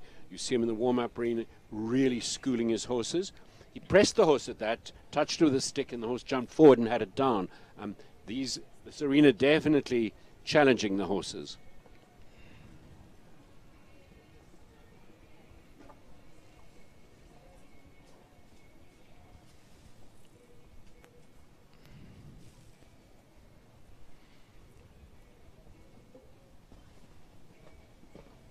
See the horse holding a little bit away from the side of the school down this long side here by our commentary box. You may not be able to see this, but a small breeze has picked up which is moving the leaves around. You can see the leaves falling onto the arena. Makes subtle rustling noises and definitely can distract the horses. Good set of padded earmuffs would go down well here today. Definitely. This horse is wearing ears and a hood. Conti, as he's more affectionately known, quite a buzzy type. I think Hamza really has his work cut out when riding this horse, and yet he loves him all the same.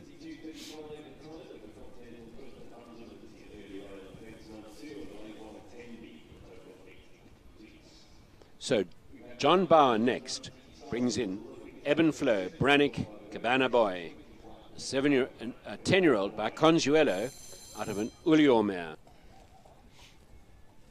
A horse purchased by Joanne Roberts from Anthony Kay, Ebb and Flow sales team.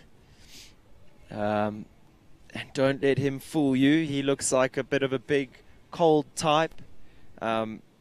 He's a machine. I had the pleasure of riding him for some time while John was out injured. And this horse loves to jump big, and loves to win prizes. He really is a treat to ride. A kind, big, scopy horse who has all the care in the world as well. John is a strong, experienced rider, and this probably wouldn't be a girl's horse.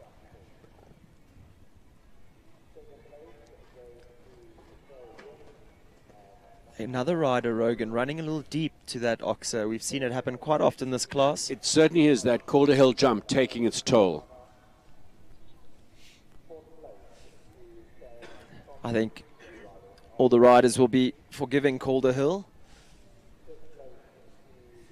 If that is a fence that falls often today, come championship day, because I do believe that Pierre is, yes, Pierre Lepart is sponsoring the championships, or sponsoring on behalf of his Calder Hill stud. Like Govett, he's an absolute passionate student of pedigree. Oh, little touch at the last and almost rolls backwards. So that 2 down. You mentioned Pierre Lepart, another horse enthusiast. Govett used the phrase to me once when he was describing his son Thomas Triggled. He said, Thomas has horse sickness. And we know in South Africa we have African horse sickness, which is no joke. But the way Govett was saying, he just meant that Thomas is absolutely mad. I mean, if he's not riding, he's watching videos on YouTube. If he's not, or Clip My Horse or wherever. And if he's not doing that, he's talking breeding, walking around with the foal. He's just horse mad, watching shows. He never stops. Jean Corber on track now. She brings in Calaho Talana, number 22. 9-year-old mare by Talano van het Riethof out of an Argentina stam line. You've heard that name several times already this morning. And Jean has done a wonderful job with this horse. It was a plump young horse, and she's turned it into an absolute athlete and motivated it beautifully. Goes forward to number 6 and jumps it also really beautifully. I don't think you ever really have to worry about this horse's care. She's allergic to the fences. Just about getting her to the fence in the correct way.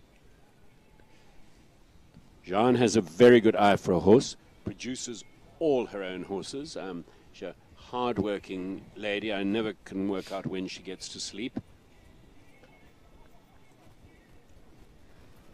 She really does have a good eye for a horse. She does. This was one of my picks as well, that auction for Kim Williamson, but it didn't work out in our favor. But it's always lovely to see when the horses, when it goes well with when you were else. right, when you were right. You mentioned how hard-working Jean is, Rogan. She's just moved into 4th place. You mentioned how hard-working she is. I heard some of her friends talking about a series or something that they were watching the other day, and she piped up halfway through the conversation and said, where on earth do you find time to watch any series?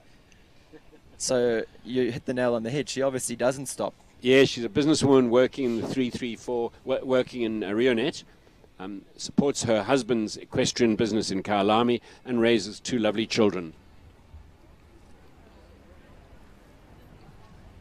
So small raking going on in front of the jumps.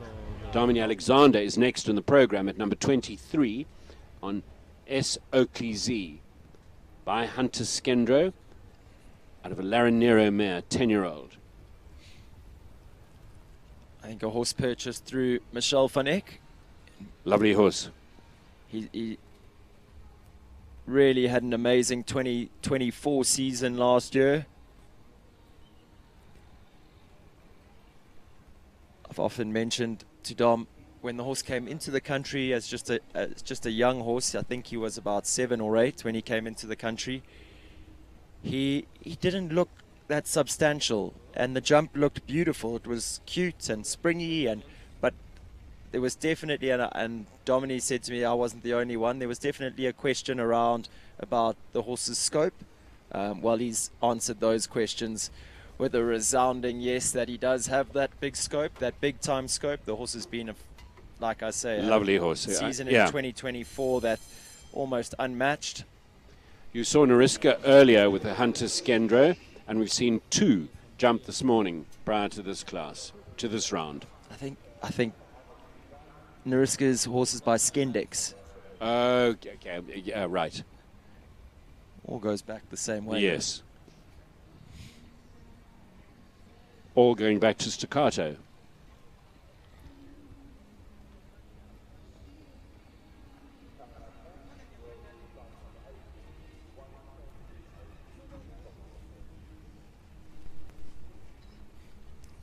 Now, interesting, Soakley also usually goes in a hackamore. Yes. And we see Dominique here jumping down a few levels with both Capital Collier and Soakley. Trying out some new bitting options, obviously. Or perhaps giving the hackamore a break. Yes. Not feeling like he needs the hackamore at this level, perhaps. And the hackamore is a less direct feeling. It's very specific.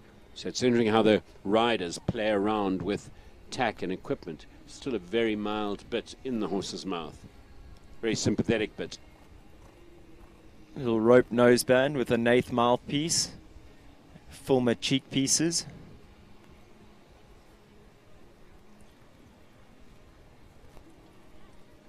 See that last fence. At number 11, the top rail hasn't been rolled, so the horses are going to have to show some extra care unless someone picks up on that. There it goes. Ryan's just done it. Absolutely. Oscar Bongani Ngube. Svakile Kim Kardashian Fontainebos Z by Kanan out of a numero uno mare. So fantastic pedigree. We saw him in the prizes earlier on Calaho Consigo in the 140 class.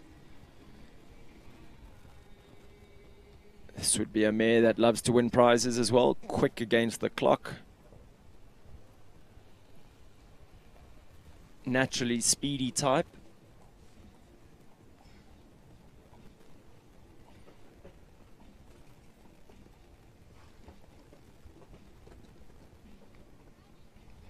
You see its care there. But another horse, another rider deciding that they needed to ride up in the 6. Yes. Oof. Yeah, this horse backing off and it feels Looks like like its she's- eyes are big in this arena. Looks like she's pulled a shoe there at the back of number 7. Oscar decides. See the arena party running to pick it up. Yeah, well spotted. That's exactly. I think Oscar straight away thinking about the welfare of his horse, electing not to carry on after pulling a shoe there. Jessica Comfer now. Number 25. Whitewater's On Clouds of Time. Bred at their breeding setup in Mpumalanga by Beach Haven on track out of a Clarinius mare. 14-year-old mare this. Jessica Comfer, soon to be Jessica Dunyas, recently engaged to Peter Oh, wow. Dunyas, the Wow. farrier, Finally. farrier extraordinaire. So I'm sure we'll be getting all the lowdown on that wedding that'll be coming up. Jessica has relatively recently made the move to Joburg, or to Johannesburg. She works closely with Ronnie Healy at the RH Equestrian setup in Kyalami, and then does a lot of teaching and management, I believe, at the Blair Athol setup that Ronnie and Ashley are involved in as well. So she's talking about hard workers. She really lives and breathes show jumping, and right from up-down lessons to open pupils and open horses that she rides. It's an impressive CV that you've just cited then. Really is, and you think about what she's putting into the sport, and you can see how much it's doing for her riding. And I think to be in a setup with someone like Ronnie, who just breeds confidence, it's just been amazing for her. You mentioned the wind picking up, Rogan. It definitely is. That wind has also blown in some mist. Mist and leaves. So that goes into fourth place. A very nice round, and big smile from Jessica.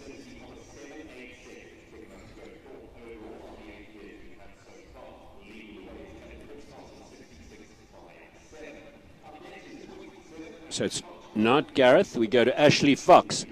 334 Franzi U. There's the prefix by Cazal out of a Laurentine mare. Governed a massive fan of Cazal. You'll see that pedigree popping up all over. Yes, with the exactly. 334 horses. You almost feel sometimes that you've made a mistake, that you're repeating yourself, but like you say, it's a pedigree that Govert very fond of, and that he's had so much success with as well. Now, Ashley's probably not that as well known to viewers. Natal born and bred, her mother a riding person and a competitor herself, and Ashley exhibits cool, poise and cool. Seems like nothing rattles her. She had a very, very hot, very, very small Palomino Honey, I think, that she rode in juniors and was untouchable when she was when the horse was on it for the day. Has been working with the 334 team, I would say, for going on 3 years. Okay. Yeah, going on 3 years now. And she has just grown in such confidence with the team around her. It's amazing. I mean, to see her jumping this horse round Grand Prix has been quite a thing. Oh, that's unlucky. Always touch the last like that. Soft toe. Good round. Good toe round. on the last pole.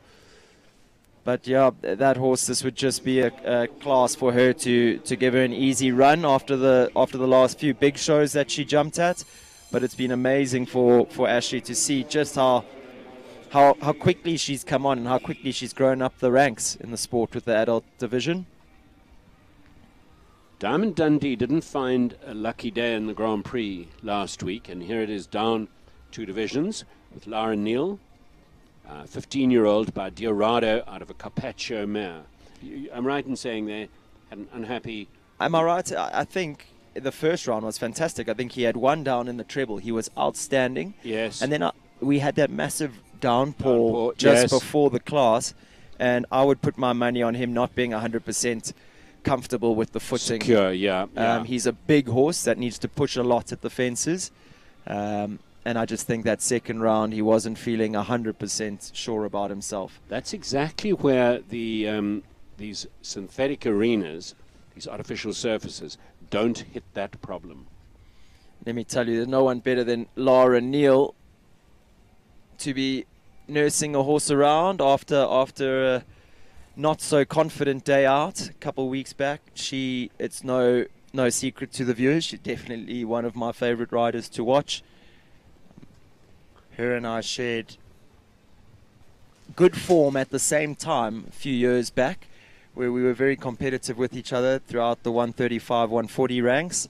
And she's someone that's borderline unbeatable on her day. She's very, very fast against the clock. And stylish too. Yeah, I endorse your praise. She's smooth, she's classical, she's consistent. And she seems unflappable. So I think we're welcoming Clip My Horse. No, not happening. Yes, Yeah, we are now going internationally. So very exciting, and we hope there are some South Africans watching, or some South African fans of show jumping watching all over the world. So Equilive meets Clip My Horse, Rogan. Absolutely. Lorette next on Oxford Cobain. This is a Consuelo Glücks Cup. It's a 10-year-old stallion. Alvin from Bradar had the horse, I think. And He did. Oxford is Brett Latimer's business name. He's long been in equestrian sport. And I see with a revived gees for the show jumping again, So Rogan. nice, so nice. I see he's just recently imported another horse that looks to be a real superstar. I'll try to think of the name again, but it's just landed at the Farnham setup there in Chartwell, South Africa, Johannesburg. Did he go overseas or did he buy online? He went overseas. I'm sure. And he often can't resist the Irish dealers. So Cobain, super little horse, always quick against the clock. A horse, a type that really suits Lorette, Rogan. Oh, Little hesitation there. The horse spooked at that. I'm not sure he'd really locked on before it was in front of him. Lorette was hung in. She's definitely being competitive. And he cut out. He didn't like it. So that happens. Lorette not fussed. He was cut out. Interesting. It's been a bit tricky, this number 5 here next to the long side. It looks innocuous, but it's away from the gate. Yeah, it is away from the gate. It's an oxer. It's got a white board at the bottom, but the horses have really been drawn in deep and have not jumped it fantastically yet today. Agreed. And again, that's very, very uncharacteristic of that horse. The weather's gone cloudy and misty with a slight breeze. It's really changed. There are a couple of mils of rain scheduled for today here. And then it gets cold tomorrow and the next day. I believe lunchtime the rain should start around about 12. Right. So here's one of the ponytails we were talking about earlier, Rogan. Up next it's Courtney Webber. She brings in Opal de la Bastide for owner Shelly-Ann Moore and Courtney Webber. Lady who rode in her first World Cup last year and was placed in that World Cup. Wonderful. She has really just broken onto the scene. She's now full-time in riding, and one of the people who just gets on with it. No nonsense. You never notice her until she's winning. Which is every day. Yeah, she will be very successful. You can remember her as a junior with Chancellor. Yes, absolutely. Brandenburg Chancellor, that Ivana Calendar Easby rode. Bred here.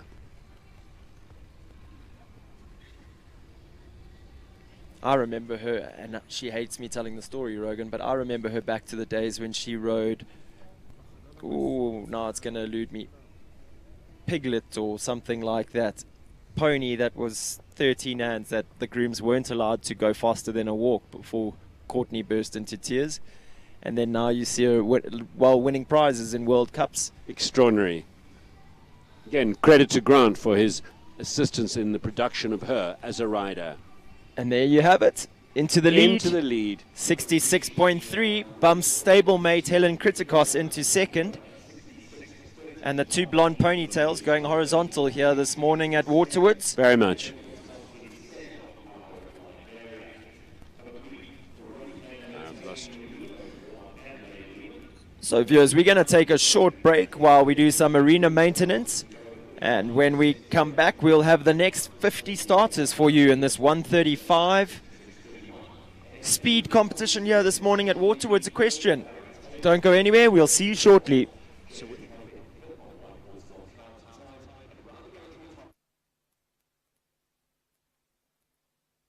Lock me up 'cause I've been bad and I know I'll do it again. You're the best I ever had, I'm guilty, I confess. Blue lights, red lights, we gon' get real wild tonight. Blue lights, red lights, with you.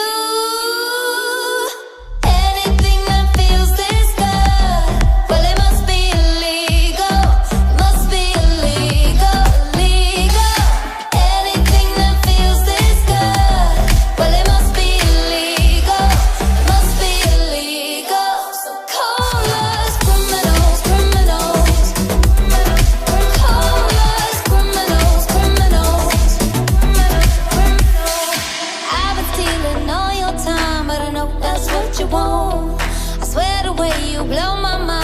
we against the law. Blue lights, red lights, we gon' get real wild tonight. Blue lights, red lights, with you. Anything that feels this good, well it must be illegal. Must be illegal, illegal. Anything that feels this good, well it must be illegal.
Yeah.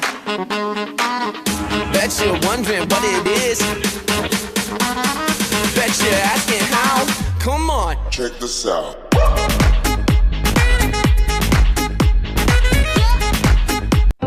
Welcome to the world of mid-feeds and tack and togs. South Africa's largest animal feed retailer and a haven for equestrian enthusiasts and animal lovers. Friendly and knowledgeable staff are at your service. We pride ourselves in offering a vast range of premium products that we know and trust. Your passion is our passion at Midfeeds and Tack and Togs. Where we lead, others follow.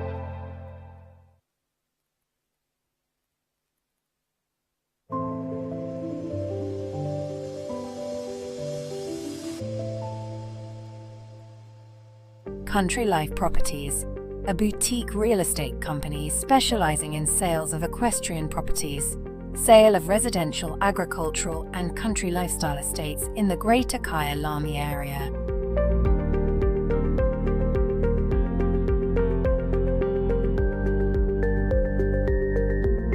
With years of experience in promoting the country lifestyle, Country Life Properties is proud to be affiliated with the Kyalami Equestrian Park.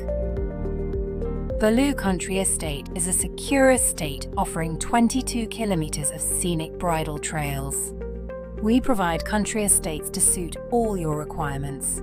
Extended family living, work from home, or just escape the hustle and bustle. A variety of equestrian properties are offered for the keen equestrian. Contact us or visit our website and let us find the right property for you.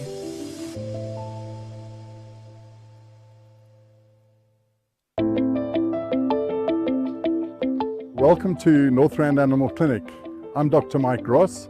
My partner here is Dr. Mike Last. Northrand Animal Clinic has been present on this site since 1994. We offer more than 100 years of equine experience. Every aspect of equine veterinary work, from lameness workups to sick horses, colics, and we have a full suite of surgical procedures. Our one speciality is that we spend a lot of time looking at lameness and lameness workups. We also have access to MRI and scintigraphy, a full range of orthobiologic treatment, a full range of ambulatory services, and then we offer a full veterinary appraisal prior to auction. And we've been doing this for a couple of studs for 5 or 6 years.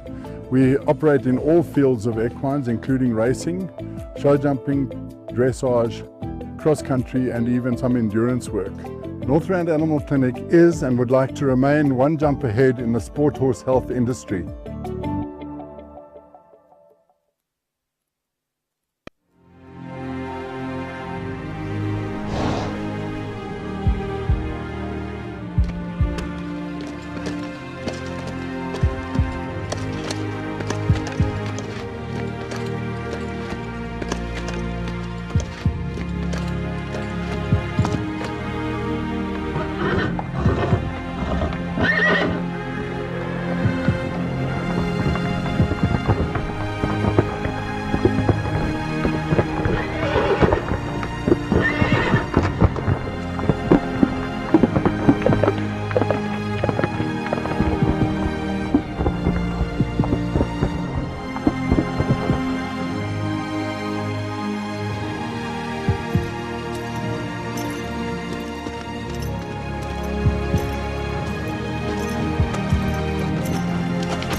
Lock me up 'cause I've been bad and I know I'll do it again. You're the best I ever had, I'm guilty, I confess. Blue lights, red lights, we gon' get real wild tonight. Blue lights, red lights, with you. Anything that feels this good, well it must be illegal. It must be illegal, illegal. Anything that feels this good, well it must be illegal. It must be illegal. So call us criminals, criminals. Call us criminals, criminals. I've been stealing all your time, but I know that's what you want. I swear the way you blow my mind should be against the law. Blue lights, red lights, we gon' get real wild tonight. Blue lights, red lights, with you. Anything that feels this good, well it must be illegal. Must be illegal, illegal. Anything that feels this good, well it must be illegal.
Yeah.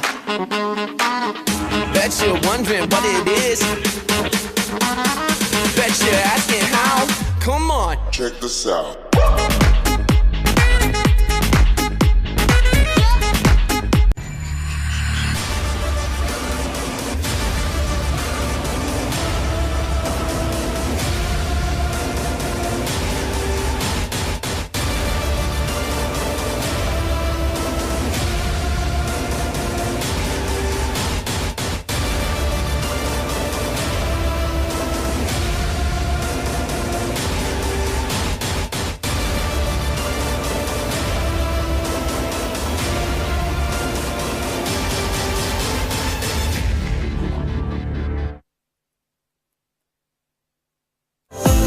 Your passion is our passion at Midfeeds and Tack and Togs. Where we lead, others follow.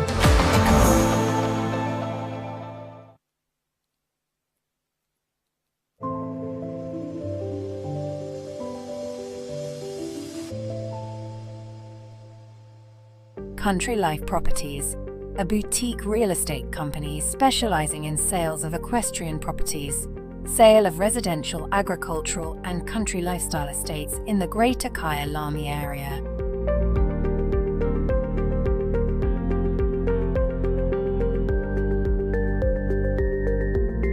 With years of experience in promoting the country lifestyle, Country Life Properties is proud to be affiliated with the Kaya Lami Equestrian Park. The Loo Country Estate is a secure estate offering 22 kilometers of scenic bridle trails. We provide country estates to suit all your requirements. Extended family living, work from home, or just escape the hustle and bustle. A variety of equestrian properties are offered for the keen equestrian. Contact us or visit our website and let us find the right property for you.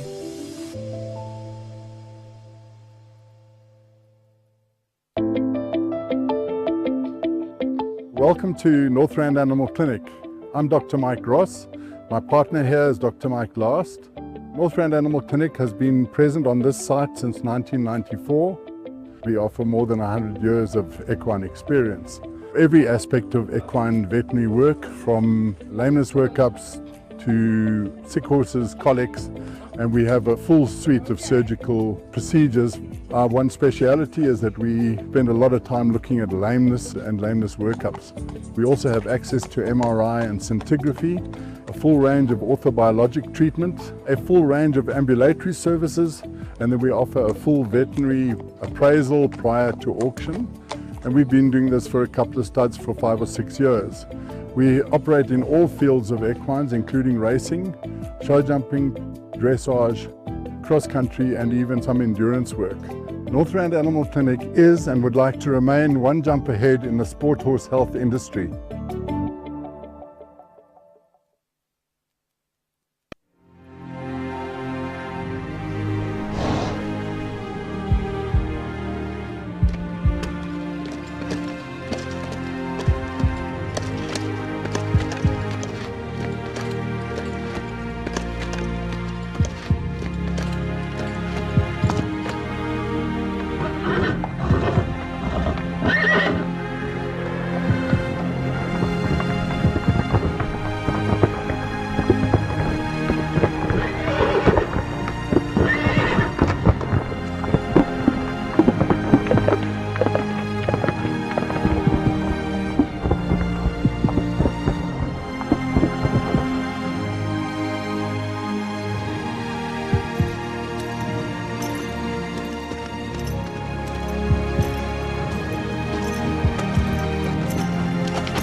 So for our viewers at home, we've just heard from the grand jury the decision has been taken to put a pause on this class. They're going to pause the class for the next 30 minutes and then make a call. I think you guys can see on your screens the mist has really rolled in.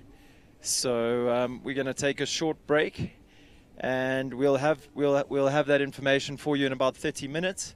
As to whether they're going to go ahead with the rest of the class or when they're going to go ahead with the rest of the class. Viewers, we'll see you shortly.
'cause I've been bad and I know I'll do it again.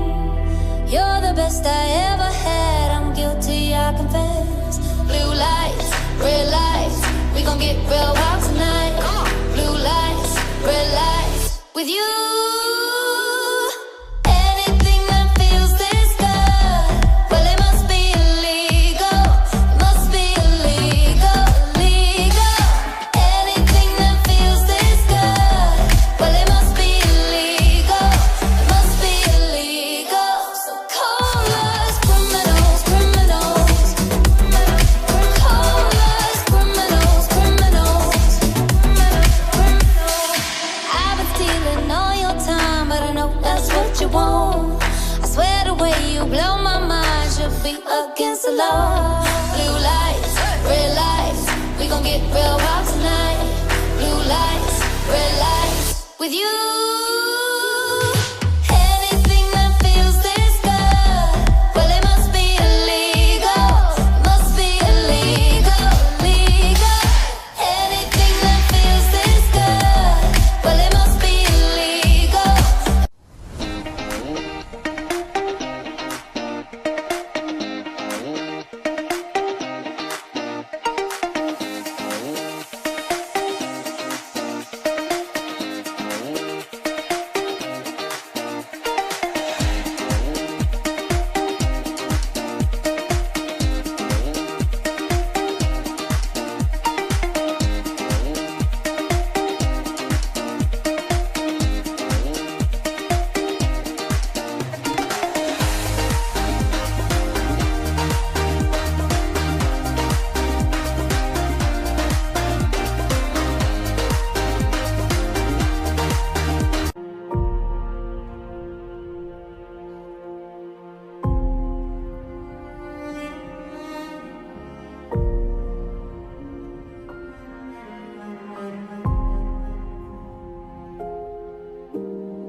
Yeah. Bet you're wondering what it is. Bet you're asking how. Come on. Check this out.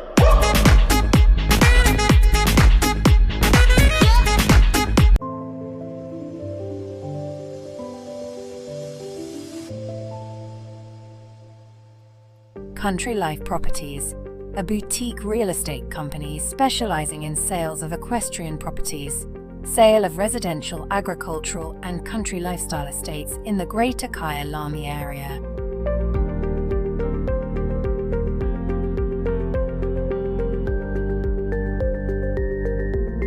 With years of experience in promoting the country lifestyle, Country Life Properties is proud to be affiliated with the Kyalami Equestrian Park.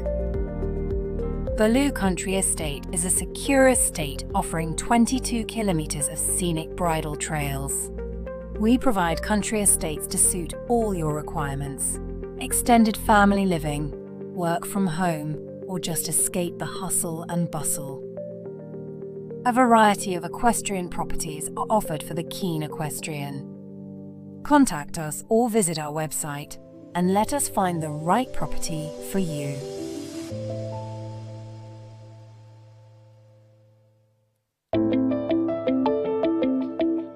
Welcome to Northrand Animal Clinic. I'm Dr. Mike Ross. My partner here is Dr. Mike Last. Northrand Animal Clinic has been present on this site since 1994. We offer more than 100 years of equine experience.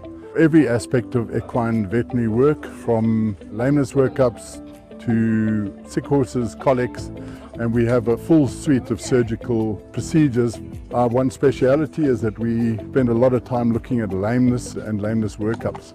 We also have access to MRI and scintigraphy, a full range of orthobiologic treatment, a full range of ambulatory services, and then we offer a full veterinary appraisal prior to auction.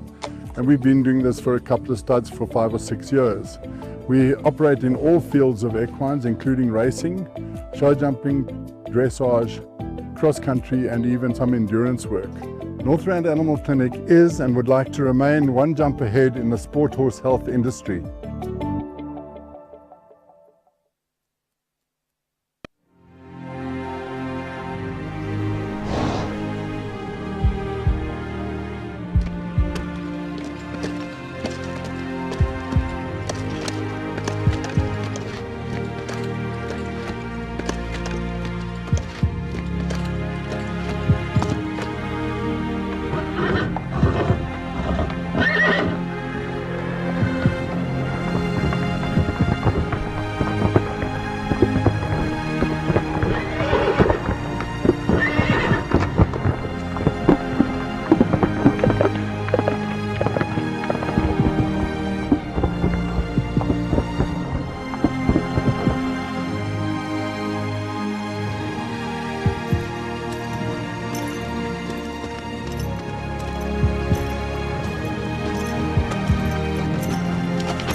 Your passion is our passion at Midfeeds and Tack and Togs. Where we lead, others follow.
does seem like the list has cleared quite a little bit.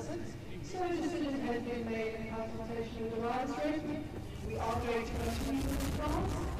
First listening is at 11:10.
Just to confirm that announcement, please, the decision has been made to carry on. First course in at 10 minutes past 11. So there's about 12 minutes to go, and then we will continue with the class on the both arenas.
wondering what it is.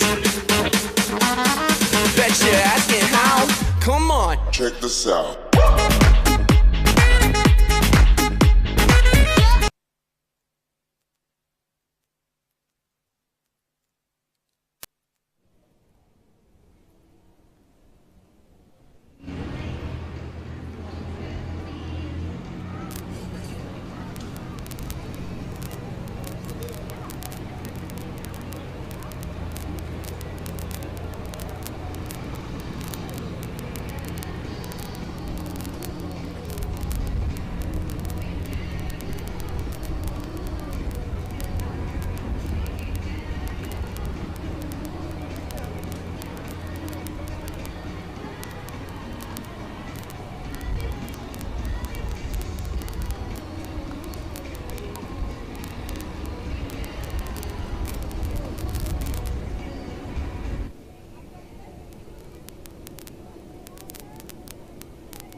So also that very related to the rain, we know that and we're ready to get things back out of the way.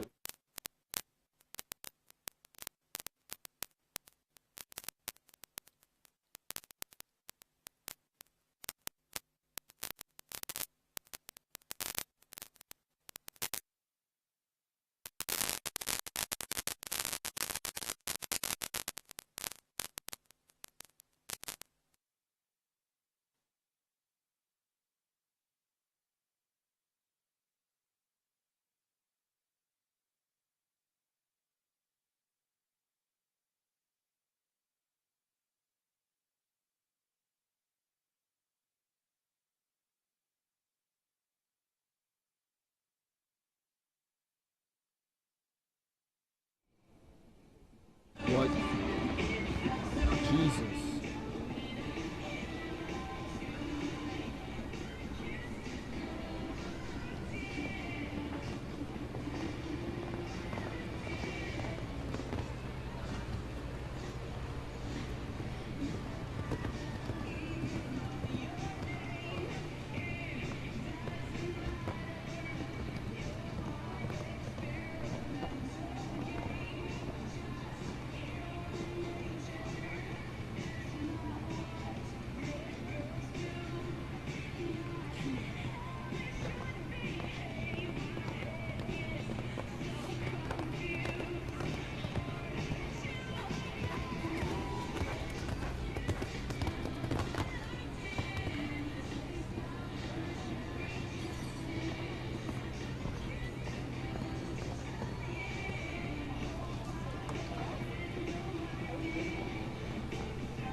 What the flip, I can't even see.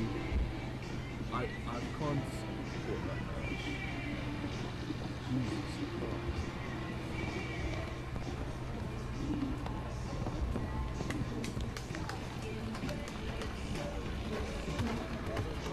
Heading back on way with number 11, George 70 from 37 Alvo Sequoia Villa. The only 32 on holidays absent there, we go down. Thank you very much. So we will take on 33 against Calabar next with Catherine Seltzer.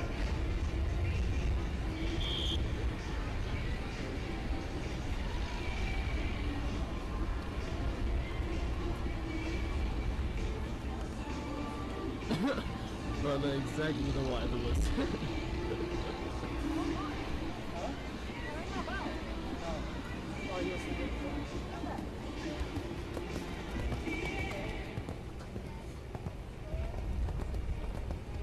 Let's switch the camera real quick.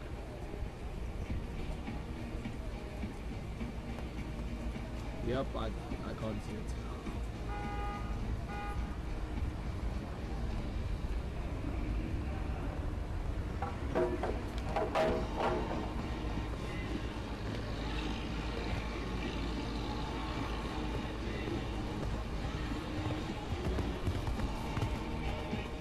Well, I mean, when the horse is like right next to me and sort of in the middle, I kind of get it, but it's, you know. Nope, no, I lost it.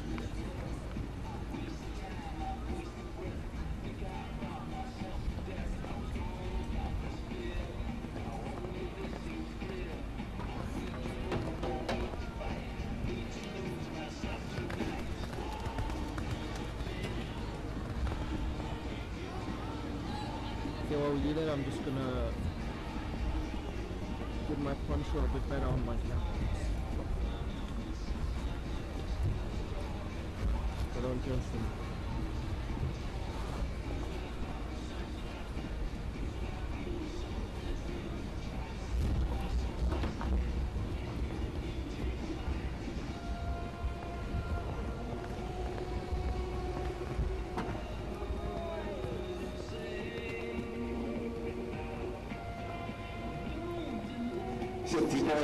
Metallic, Vince's 1-6 and 10 down, 12 on board, Kathleen Seligman, Haldane takes Palma.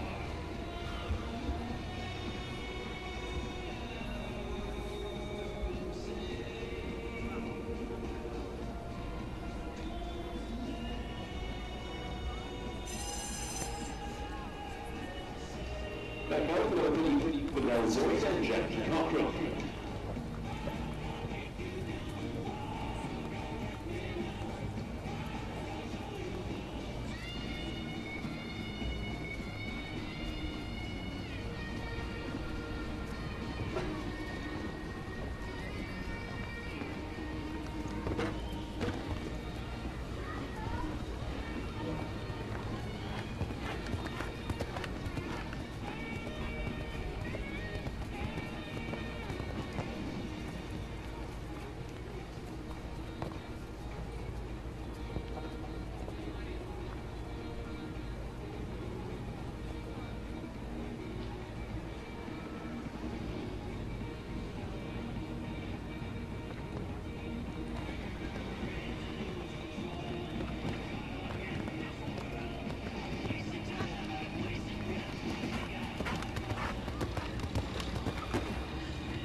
Shit, there it is. Let's come to it if you want.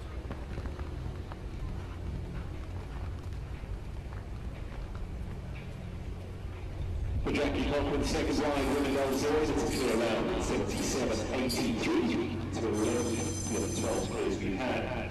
Now we have number 35, the 11 round, and 33, K.I. Rona, standing by the 36, Forsyth Casket.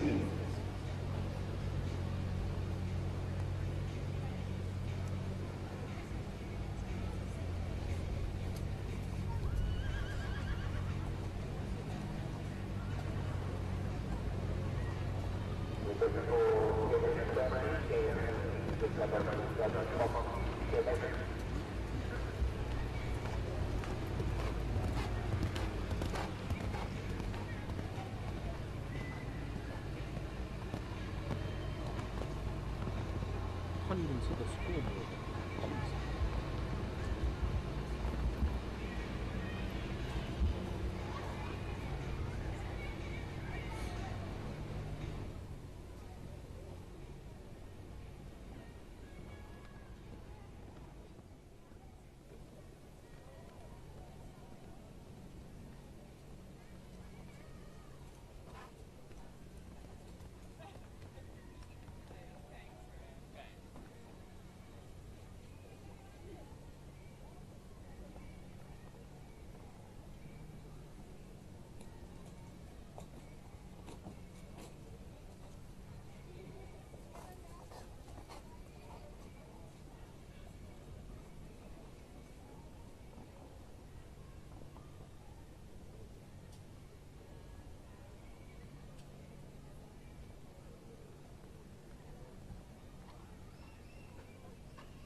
cat. Next up 2 is 6 and 9, 8 in total, 71 and 9, 6.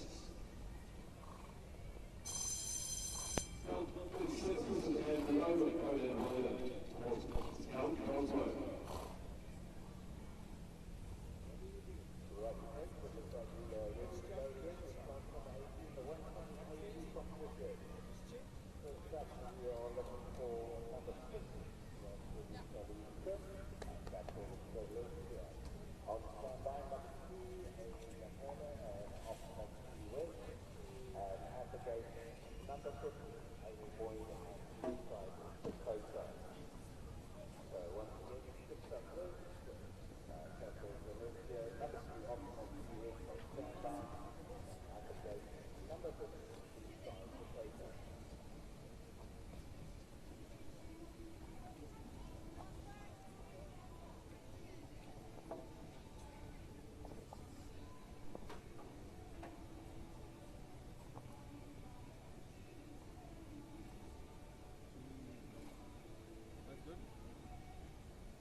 This is 1 and 9 down, we've got 8 jumping and 79, 5 setting out of the goalkeeper time, half setting up and over against more tosses count Cosmo. Chris Holman was up next, his second ride on, clearing number 5 on 334 Brandon, now at 38, 334 Alberto.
Jumping above the time, because from now it's Steve Token, he's 81.87. Up next is Tracy Coe, Honan Rider, number 9, Emerald Isle Camos, and behind the Sporty Pablo Conway, competing with 41, Peter Brown. The worst thing is exiting and entering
Superstar. Jumping clear round, 67.07. Good enough to go into third place. Third place, yeah, super. Super effort there by Hamza Minty. Equitation at its finest. Lovely, The very lovely much round. winning Hamza Minty. Caitlin Lepart. Jalifi Duran by Jensen van het Meulenhof out of an Alcatraz mare, 9-year-old. And Caitlin and her husband Pierre, very keen equestrian people.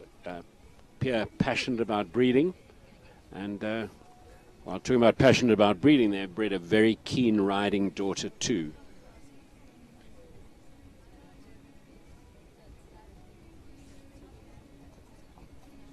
Kate putting together, she's been a bit quiet for the last while, but she's putting together a really nice string of horses again. Nice and positive down that first line, 1 to 2 on the 6. Yeah, it was super.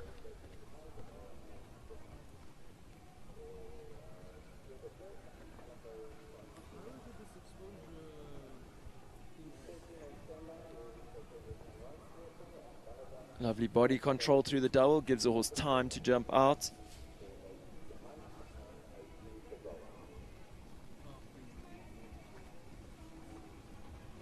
That's another horse that's been drawn in super deep to that Calder Hill Oxer, Rogan. I really wish I could put my finger on it. Interestingly placed.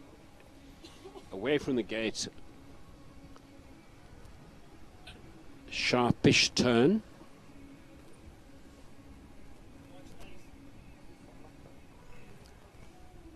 This mare is really careful in front, shows fantastic technique at her oxes, always coming away from the front rail. Oh, big push out. Yeah, she waited a little long into that double. Super but gets the Kate. job done, clear round. 75.14.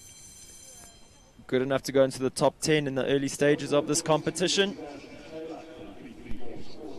Coming up to the halfway mark. And 38 starters, 42 still to go. First of those 42 up next, Ashley Taylor. She brings in 334 Callao Larraboo. By the stallion Larison out of a Beluga mare. You're hearing that name quite a lot. It's been very influential in world sport horse breeding. This has been a difficult horse, Sten. I was going to say, you mentioned about blood in the Balabay Drouet lines. This mare's got plenty of it. She's spicy. I think they've nursed the horse. I think she was not an easy young horse. I think Ashley really has shown great maturity in her production of this horse. I know in the beginning with flags or banners around the arena and that, she's always been quite overwhelmed, but given the talent that she had, I think Ashley stuck it out, and she really is reaping the rewards these days. The mare's become a real competitor. She's a superstar.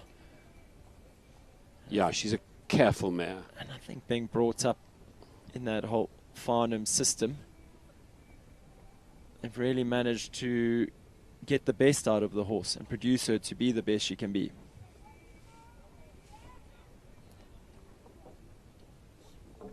Not a horse that would have been easy or easily produced or have been produced to this level if she'd landed in the wrong hands.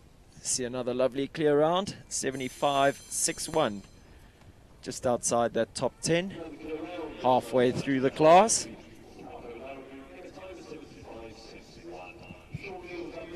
Now it's wonderful to see Sean back on something of this quality.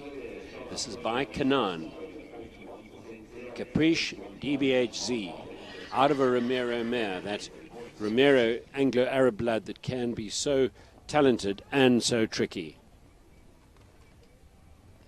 Hero really kicking off the ground there at number 2.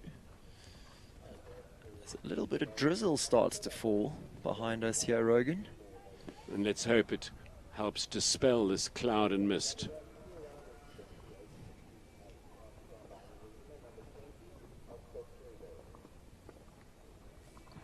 This horse suits Sean's riding. He's done a lovely job with the horse. A very nice partnership developing here. He mentioned it. I mean, we've got to know Sean riding horses like Gold Rush, Clyde Z, and this mare really does have that sort of look about her, doesn't she? Yes, Interesting exactly. thing I noticed here as Sean came past us, I don't know if he's nursing an injury, Rogan, or if it's just for feel, but he was riding with the rein between his ring finger and his middle finger. Can you see? There again. In fact, I'm lying. He's riding with the rein between his pointy finger and his ring and his middle finger. I contend that that'll be exactly for feel. You'll have if you put the rein in an unusual place. So he's stopped the horse there, not pleased with the feeling round the turn to that double. Picking up canter and coming to it again. The mist has got quite thick again. Yep.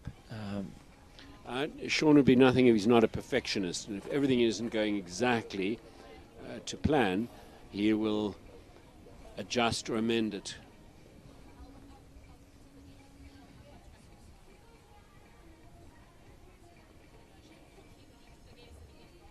One for the future. Definitely. I think, judging by the way he started, Rogan, the horse it wasn't going for a prize here today. He was going for a schooling round, so obviously something that he was feeling there.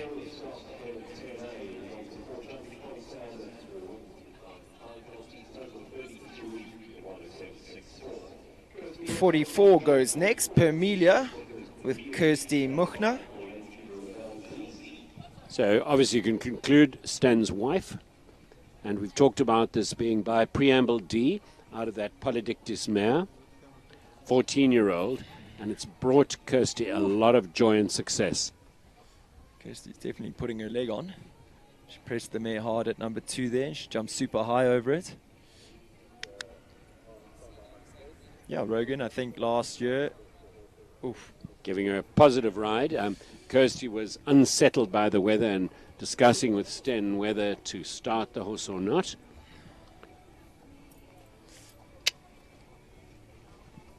Another rider who gets a little deep to that grey oxer. And makes it no problem at all. If I so, a really little think- circle and disorganized there, so comes again to that red oxide. That side of the arena, it's got quite misty. We saw Sean also battling a little bit into the turn. However, the mare does look like she's settling. It looks like Kirsty's calling that a day. You can't even barely see her, but yeah, obviously feeling that the mist a little bit too much. But I mean, no harm done. The horse had a nice No canter crashes, round, 6 nothing. jumps. Yep. And we'll be prepared and now familiar with the arena for tomorrow. For hopefully a sunnier day. One of the characters of this scene is Colin Ferreira. He brings in Kolensky de Revel Z. This is a direct son of Cornet Obelensky out of a Kidam de Revel mare. So when you look at this pedigree, you wonder if this would be easy to ride. Not necessarily. You hit the nail on the head. I don't know how much you've watched this horse, Rogan, but he definitely likes to play and enjoy his time in the arena. Chucky has his work cut out to keep it all together. You describe him as a strong, tough rider, Colin. I would like to say the strength of a man and the touch of a lady. He really does have good feel. I would venture to say one of the best in the country when it comes to riding tricky horses or riding horses that do require a lot of technique and feel. See another horse battling in that turn to the red and white. Bucking and playing and, yeah, full of beans.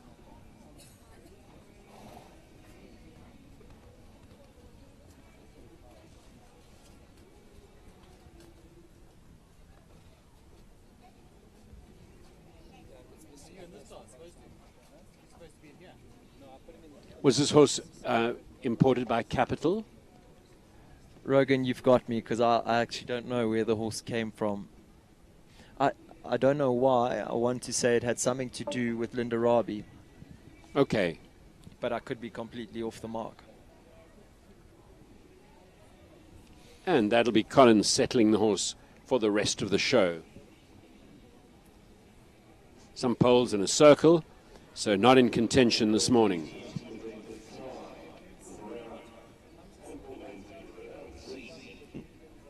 Number 45 goes next. It's the lovely Leander D. Jenna Eager in the saddle. He might be little, but he's a firecracker. A 10-year-old by Latour out of a Quality Time mare. Not a big horse, but I think you're a fan too, Sten. Lovely technique, good rideability. Yeah, he can be a little cheeky and playful, and he's sharp. He keeps you on your toes for sure. I think bred by Liam Stevens from Dyser Stables. Sadly for Liam's 7 foot, and this horse is only just 15 hands, so that was never going to work. But I think lovely for him to see the horse being piloted so beautifully by Jenna around these bigger classes. Another horse that has already in his short career made the step up to 150 level, believe it or not. It's so interesting that size doesn't link too much to scope. You can get small horses that can jump huge, big horses that are not that useful. Size is not the only requirement. You see how that horse really ate up the ground in the 6 strides. She was really waiting here from 5 to 6 to get the 6 strides.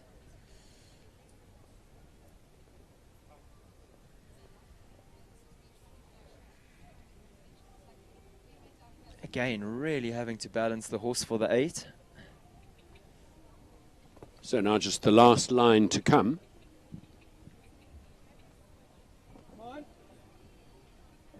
She's clear so far.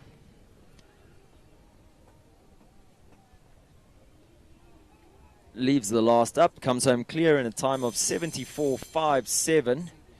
Good enough to go into the top 10 with just half the class left to go.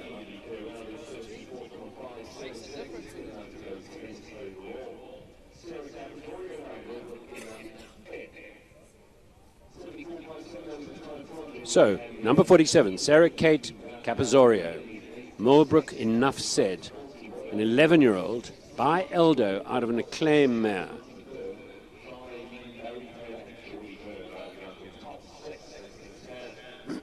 Elder was imported to South Africa by Diane Snodgrass from the Neyhoff stud.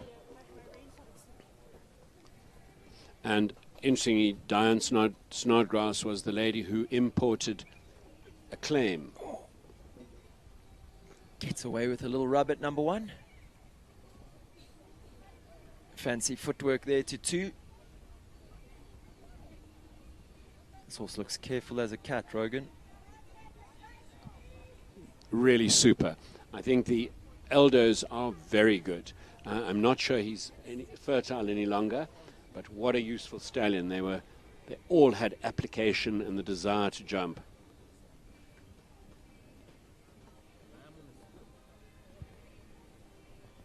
Yeah, this horse doesn't want to hit them.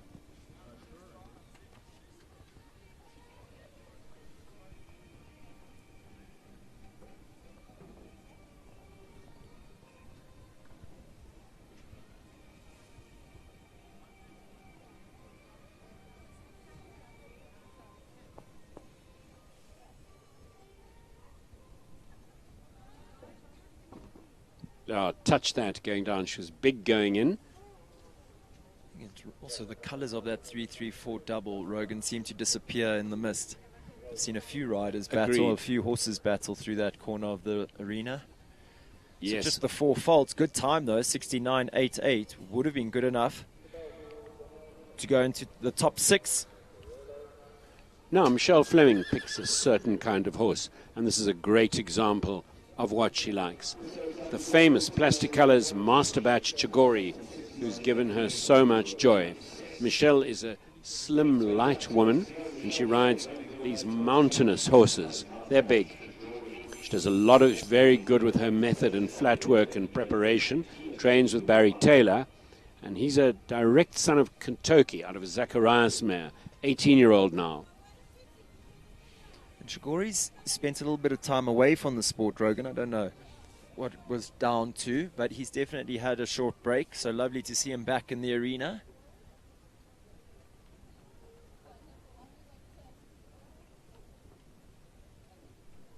Yes, he's given Michelle a lot of joy and some super successes in the big classes.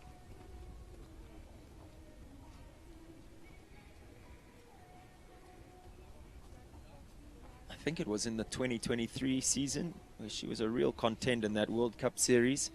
Had some fantastic results. And not just a pretty face. She's an actuary, works in her parents' business.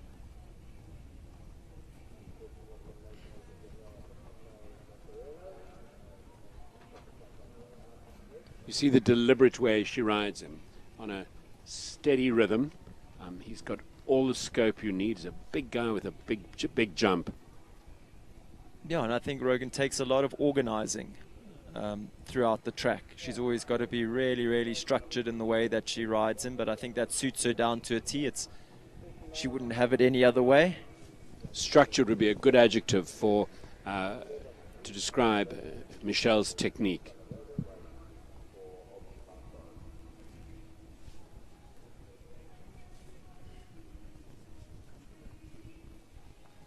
There you go. Leaves the last up. She's going to finish just outside the time allowed in a time of 81.44. So 3 for time, but a lovely, lovely round, and fantastic to see Chigori back in the ring. I'm sure they've got a big season planned ahead of them for 2025. Shani Swanepoel goes next. She brings in number 49, Nickelback de RVZ.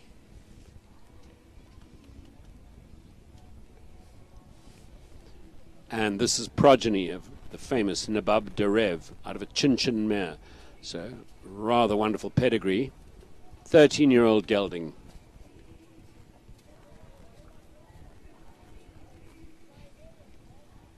Sten, the light does change. Sometimes riders are easier to see, sometimes less easier to see. The horses are, well, the riders have to see their stride, but the horses have to do a lot of measuring and watching, and they seem to be doing their job. Yeah, obviously, I think, as with everything with horses, some horses finding it easier than others, and some riders finding it easier than others.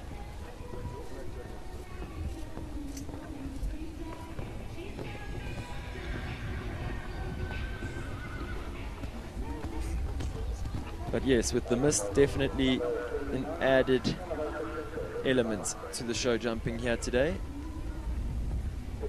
Shani's done such a magnificent job with this horse. And yes, he's bred really well, and I think he's a out-and-out jumper, but you can also see how much he loves her. He really jumps for her. Lovely to see a partnership like this that you've watched grow through the ranks from just as a young horse in the lower levels, to have competed all the way up to the 150s on a horse you've produced, and you can see she loves him every day, no matter what. Lovely animal. Late And a for nice, faults. nice pair.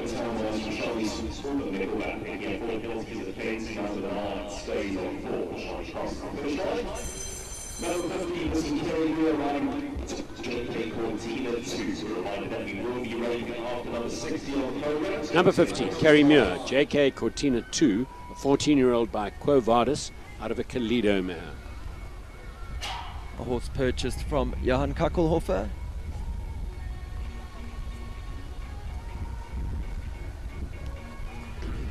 And Govern informs that Johann will be popping into the show.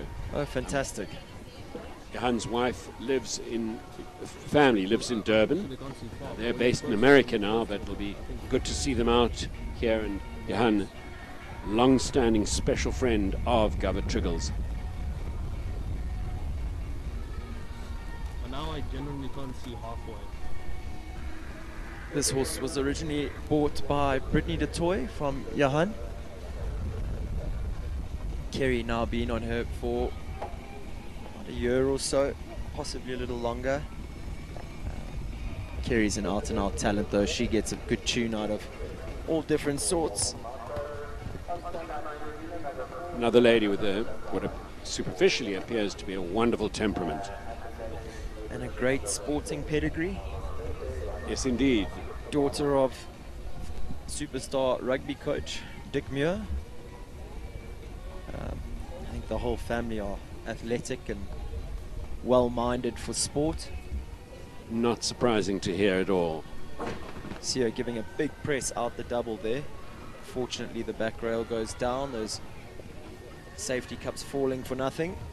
The rides away from the gate, number one, that double, and this grey one in front of us, have definitely posed their tests. And then I think given that 3-3-4 double is sort of black and blue in the mist, and that this oxer is grey and white in the mist, definitely proving a little difficult for the horses and riders. The way designers are using colour as part of the test has become increasingly obvious and interesting. Bridget Kim Karlse, we're going with Kyla Nodia, Locarno Ballard, by Locarno Challenger out of a Consuelo mare. So this horse very much Namibian breeding. Locarno, the stud prefix of the late Klaus Koch, really passionate horseman and breeder. She touches off number 2. Don't often see that from this mare, Locarno Ballard. I was going to say well mileaged, well experienced at this level with Kayla. Always a super competitor in any division that they ride at. This pair is super quick against the clock. Possibly a rail that you could put down to the weather conditions, because this mare doesn't touch them.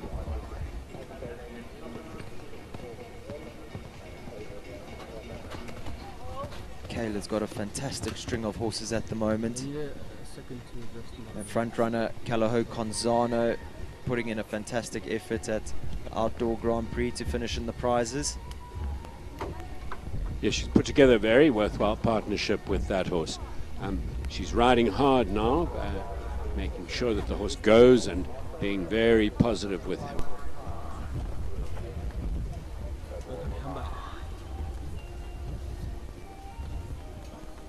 Careful to the last, leaves it up. Good time, 74.40. A few rails going down along the way. So, at the moment, with 48 having started, 32 still to go, if you want to get onto the podium, you have to be faster than Hamza Mintia in his time on Kalaho Conray of 67.07. Looking to do just that. Up next, it's Bridget Kim Karls. She brings in number 52, Principals Bentley. And this is a gelding by Corbett, bred in the Eastern Cape out of an Ubergabe mare. Good to go. And there's number 1 doing its dirty work, and 2. So Bridget making sure that she's very positive with the horse.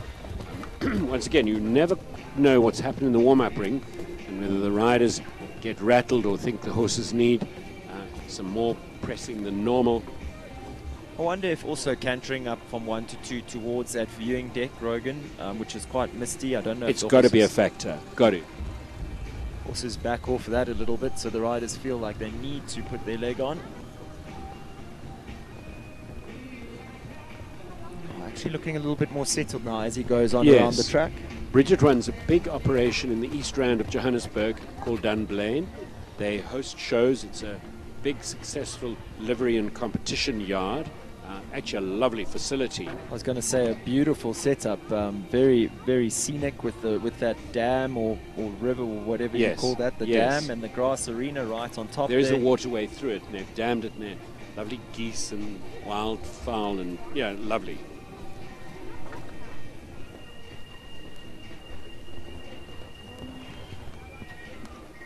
And hopefully that sets them up for the rest of the week. Yeah, confident there towards the end of the track.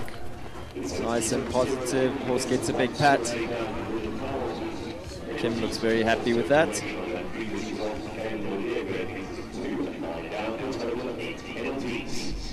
Philippa Baxter, Uschi van Het Neerterhof. Seen Philippa's sister go earlier, Caitlin Lepart. This is an 11-year-old. It's a direct Diamant de Semeli out of a Katoki mare. That Katoki mare was Kaya van Het Neerterhof that we saw competing in this country with Jonathan Clark for owner Tamsin Wegrostek, and then later with Bronwyn de Santos. And I do believe... I'd forgotten all of this. I do believe she's standing at stud now at Bronwyn's setup here in the Midlands. Won't surprise me if she makes good competition horses.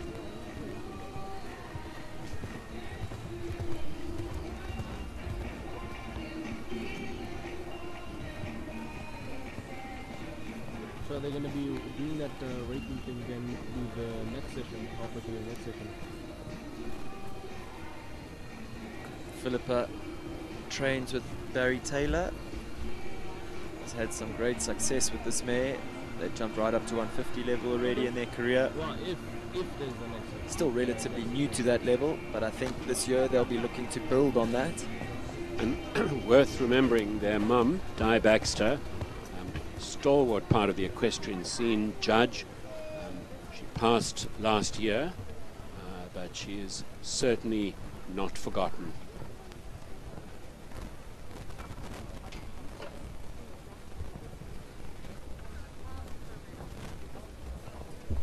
Amazing how successful all the girls have been. I call them all girls. wonderful riders. They're all wonderful riders. And they're all ladies keen. now, but yes, all fantastic jockeys and all fantastic jockeys in their own style, Rogan. Yes. They've all ridden slightly differently, but yes, nonetheless made their way to the podium. Very much.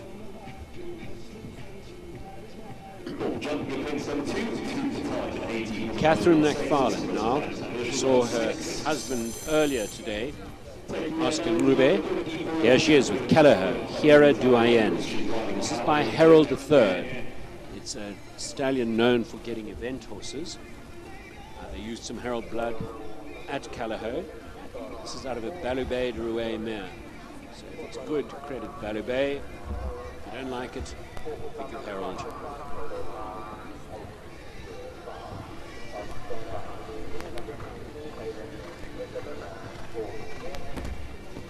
Catherine can get horses to jump. She brings something magical and special. She's positive. Horses operate for her.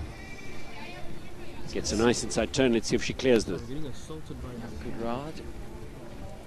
She really does get a good tune out of this horse. I've seen them in the prizes a lot. Very competitive pair. There's a relaxed trust between them. Oh, a little far off that, and he unfolds early on the back rail. She rather unfolds early on the back rail. Super in the 8 strides there, from 8 to 9. Just that last line to go.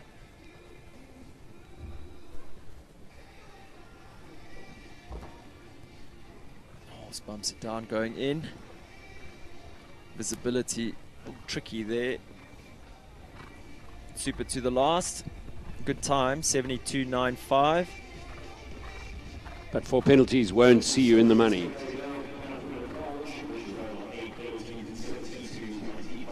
Now, talk about this. Liam Stevens' horse, Camilla D. The D for Diza, I presume. So Liam bred this himself by Consuelo out of a mare by Timeless. Liam really is a passionate student of pedigree and I think wants to breed. He does, I think, enjoys. He's had 2 amazing mares. Anyone that's been around in South African show jumping for any length of time would remember the wonderful Wonder that he rode so successfully. Winner of World Cups, Grand Prix, second in the Big Derby. And then he had another very good mare whose career was cut short by injury called Adventure. And that mare would be this horse's mother. That's a wonderful thing about a mare. If she cuts out young, she's still got a second possibility of a career if she's well enough bred. And this horse shares her mother's extravagant back end. So Liam not happy with the distances he's picking up. She did look lit up. So out they go.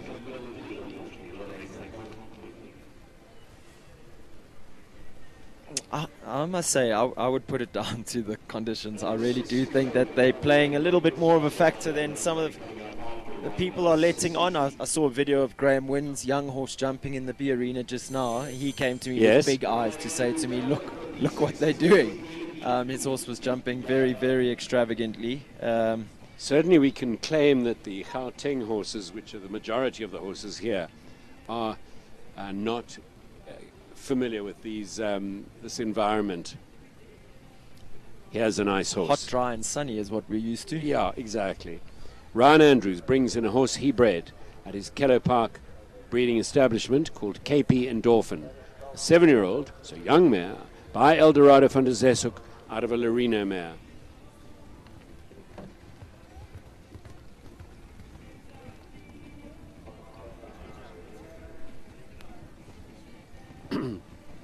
Ryan started his breeding operation in the western suburbs of Johannesburg a dozen or so years ago, and he's been very diligent about putting in the best possible semen he could purchase, and he's upgraded his horses continuously.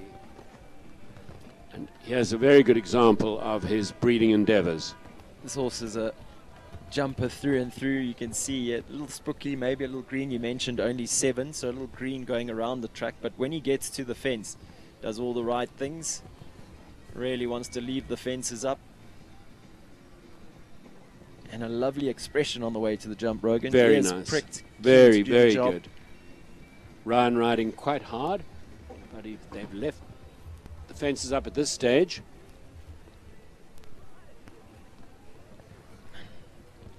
Late rail going down there, jumping into the double at 10. Spells 4 faults. Time was looking good, 75.04. But I think hats off, that young horse in these conditions at this level. I think the horse jumped beautifully with an exciting career ahead of itself. Yeah, lovely animal.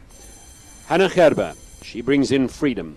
This is a 15-year-old by Nameless R out of a Murmus R mare. And Nameless, the sire of Triple X. Okay, every day is a school day here in the commentary box.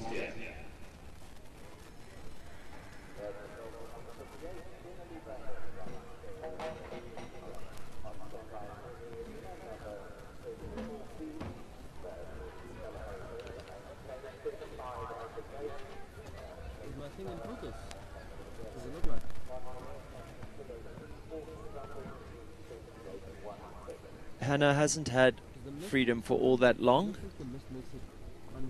Still a relatively new partnership. Yes, Freedom brought into South Africa by Jade Hook.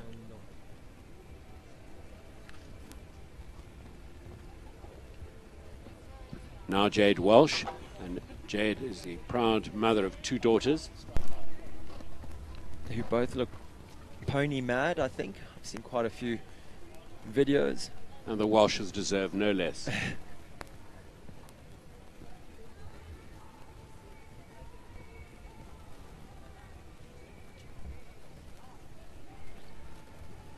Here Lorette, Hannah's trainer, offering some words of advice from the corner there, telling her to step, keep stepping. And the prediction is that Hannah's going to make a most worthwhile rider in the future. In the future? Yes. I thought she was already pretty I worthwhile. should have said that better, that she has a big future. She has a massive, I'm just taking the Mickey Rogan. She's a fantastic jockey. And an athlete as well, successful in many different sporting codes. I didn't know. Very, very, very good athlete. Okay. I think you can see by her body control when she's jumping, she's a fit young Now, lady. a small pair here. Little gelding called Zonjati Gemini. Small lady rider, Carol Nurden, who you know well, Sten. And this is a 15-year-old by Consuelo out of a Zalina mare. This is a Namibian bred. Little horse that stepped up to the 140 levels recently. I don't know if you know the story behind this horse, Rogan. Carol purchased him, produced him, and sold him on. And I don't know if it was directly back or just via the grapevine, eventually made his way back to Carol. And she's, like she says, this horse was meant for her. So she Carol a knows him little well. irritated at that run out. I hope she's organised in time. No. It's taken quite a lot of riding, this grey oxer coming away from the gate. Absolutely. Also, Carol riding hard today, and it's maybe rattled him slightly. She's a very, very good horsewoman and a marvellous chooser and producer of horses. Every time you look in the warm-up ring and you see Carol on something, take it seriously. She has a wonderful eye.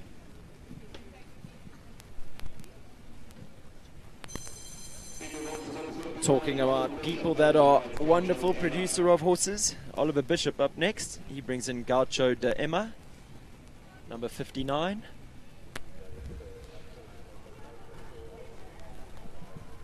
A man who has more natural feel than most could ever wish for. Loads, loads and loads.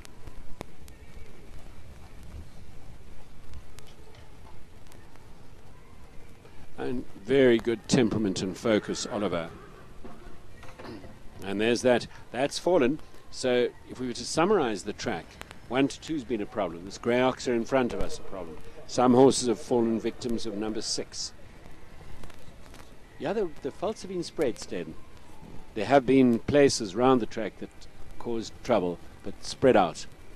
Can I take it one step further? I think coming away from the gate, you nailed it, that's what you said. Coming away from the gate has been an issue or a question for the horses, and jumping into that viewing deck in the mist has been a question for the horses. So 6 and 2 Yes. jumping into that viewing deck, and then 5, 1 and 10, the 3 fences that all come away from the gate. Absolutely. Also been the biggest questions on the track. So this horse has had a layoff, I think. Nice to see him back in the arena. And Oliver would be preparing him again for the big classes.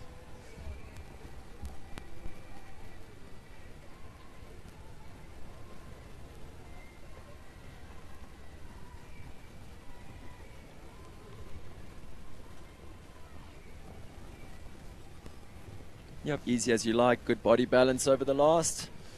Very uncharacteristic 2 down.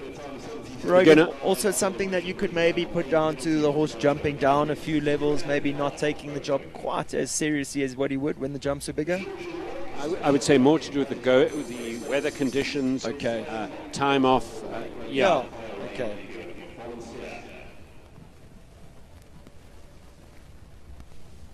Georgia Joan Rorich.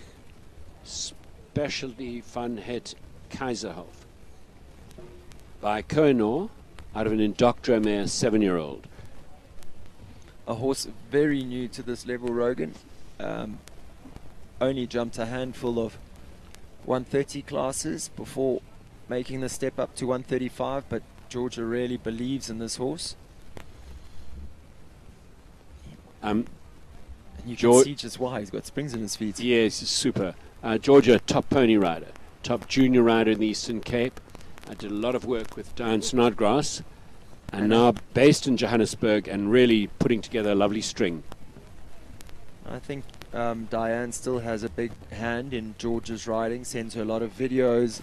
She's her go-to person, and then as well now training with Jonathan Clark in Johannesburg.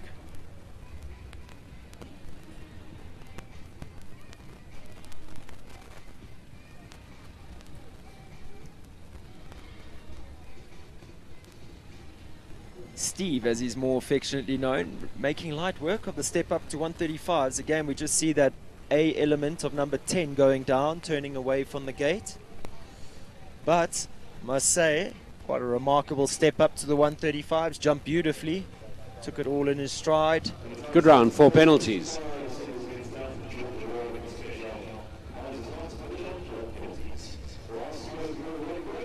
So our last horse to go before we have a rake break. It's going to be Fiona van Vollensteer with Sapphire Rain.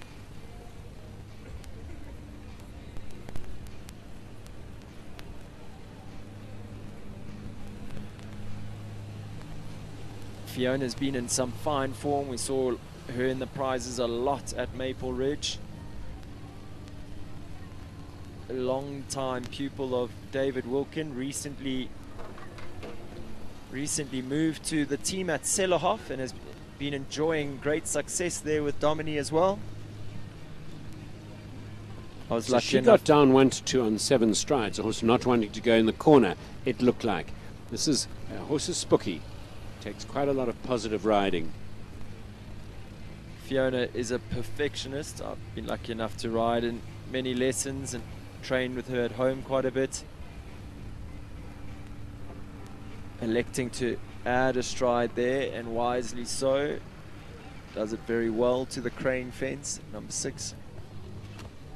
An experienced lady, good pony rider, good junior rider, and now competitive in the adult ranks.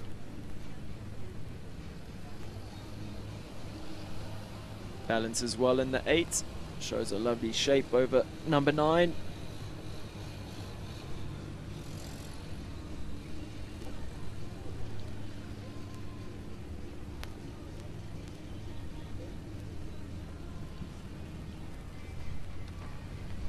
Just the 4 penalties. So Rogan, a round that got better and better as they went on. Horse started to look more confident, obviously adapted to the conditions. Yeah. So viewers, I think we're going to take a short break while our arena party readies the arena for our last 30 odd horses, or 22 horses left to go. So we're going to take a short break. Don't go anywhere. We'll see you shortly. Still in the lead is Opal de la Bastide with the remarkably unflappable Courtney Webber.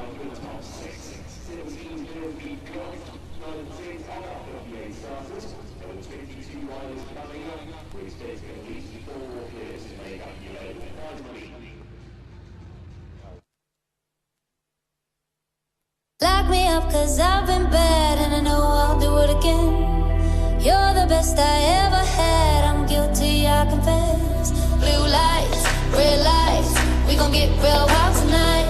Blue lights, red lights, with you. Anything that feels this good, well it must be illegal. It must be illegal, illegal. Anything that feels this good, well it must be illegal.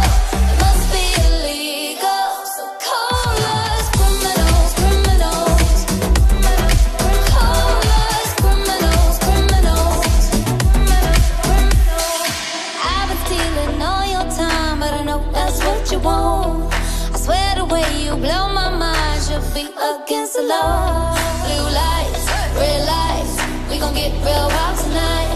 Blue lights, red lights, with you. Anything that feels this good, well it must be illegal. Must be illegal, illegal. Anything that feels this good, well it must be illegal.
is. Bet you're asking how. Come on. Check this out.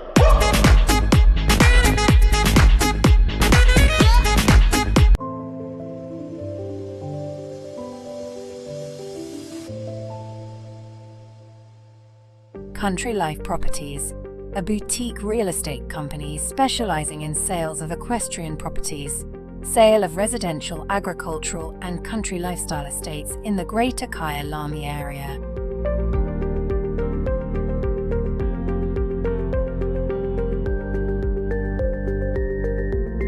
With years of experience in promoting the country lifestyle, Country Life Properties is proud to be affiliated with the Kyalami Equestrian Park. Baloo Country Estate is a secure estate offering 22 kilometers of scenic bridle trails. We provide country estates to suit all your requirements: extended family living, work from home, or just escape the hustle and bustle. A variety of equestrian properties are offered for the keen equestrian. Contact us or visit our website and let us find the right property for you.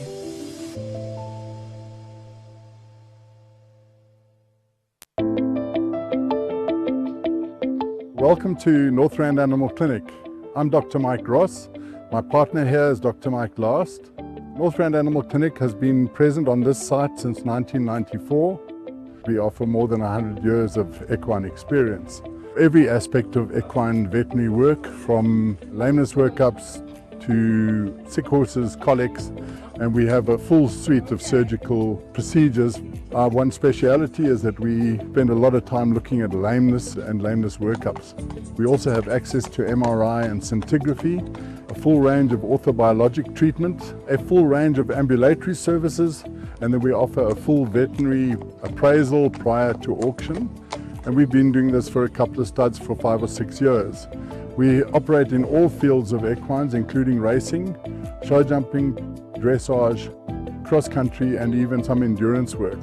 Northrand Animal Clinic is and would like to remain one jump ahead in the sport horse health industry.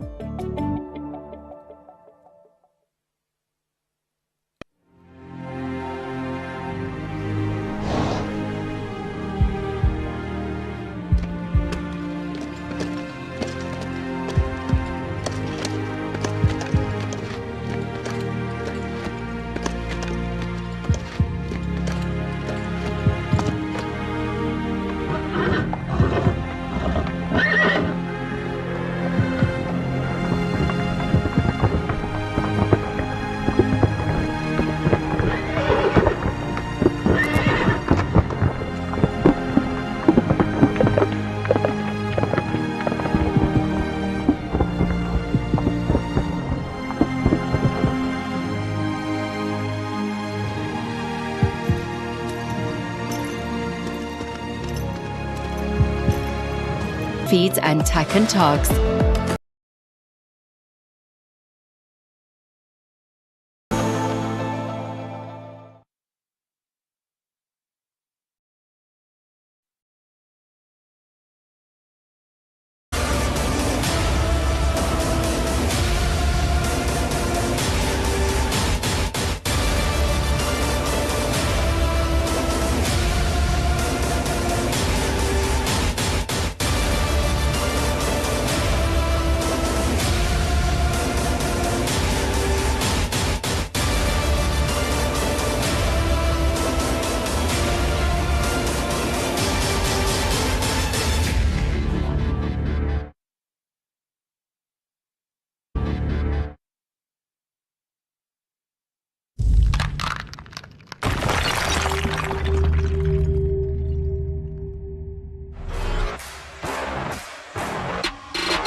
up, cause I've been bad and I know I'll do it again. You're the best I ever had, I'm guilty, I confess. Blue lights, red lights, we gon' get real wild tonight. Blue lights, red lights, with you.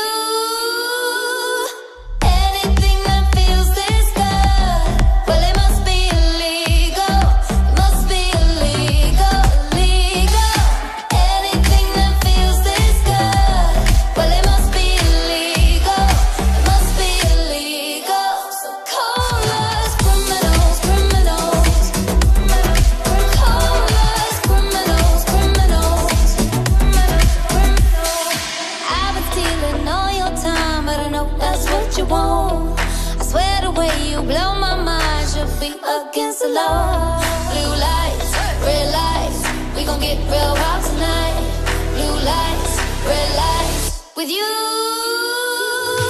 Anything that feels this good, well it must be illegal. Must be illegal, illegal. Anything that feels this good, well it must be illegal.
We start now with Greg Scott and Habibi S. Greg having a big ask at number 1, pressing hard as the horses are the ones that are unfamiliar with this going.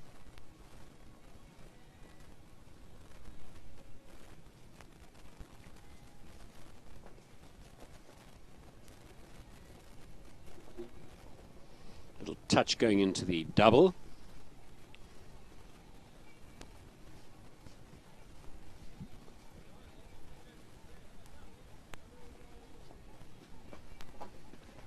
Taking care to that grey oxer.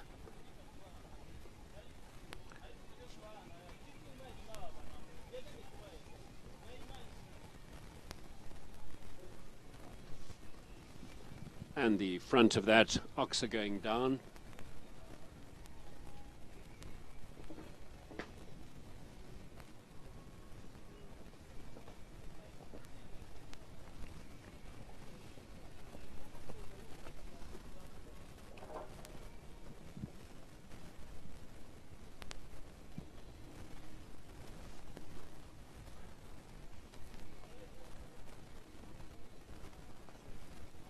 And then finishing clear, so 2 down for that round.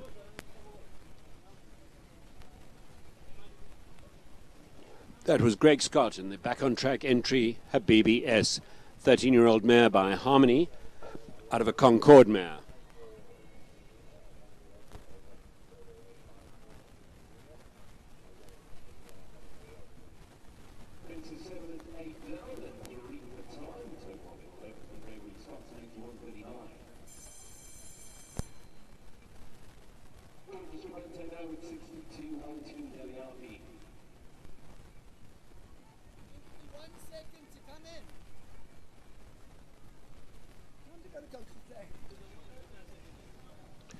The bell has sounded for very successful KwaZulu-Natal rider, Georgia Scribante. She brings in Ultimate Deliapa. This is a gelding, a 17-year-old, by Laurier de Heer out of a Guillaume Tell mare.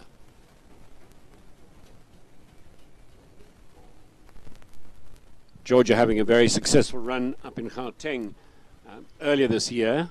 Successful at the President's Trophy Show at Maple Ridge, and again successful at the Easter Show.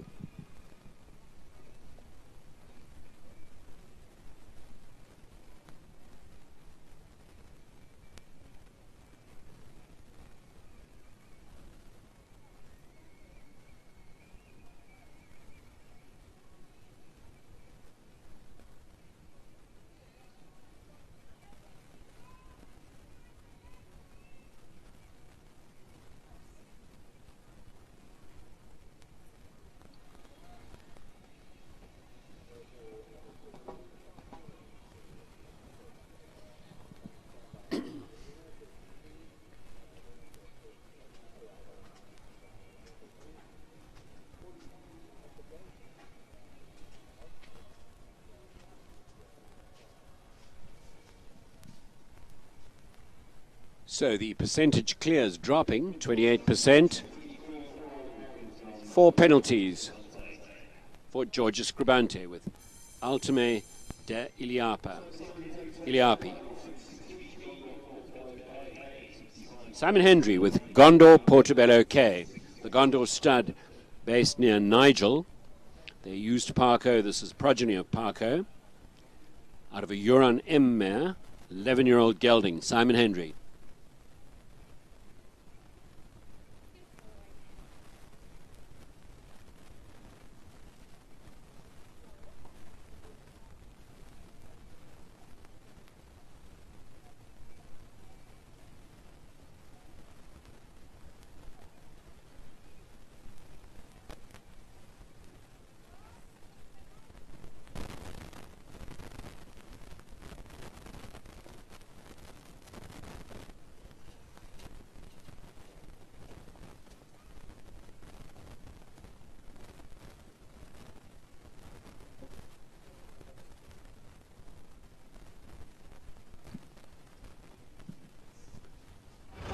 Sixty horses have jumped, 19 to go, 28% clears in the lead, Opal, Della Bastide and Courtney Webber.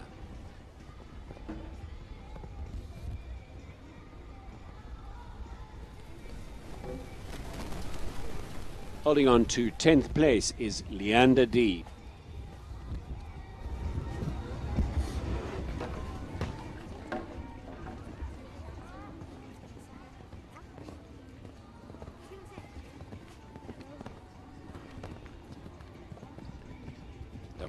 Three down for Simon Hendry and Gonda Portobello K.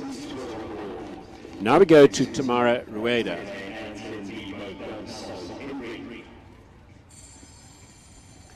If it's not Tamara,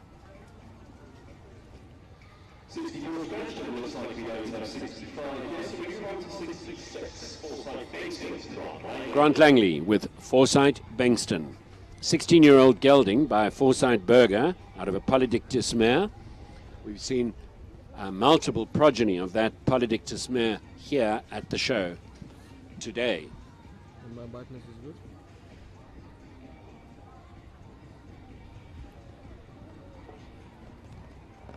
Is that better?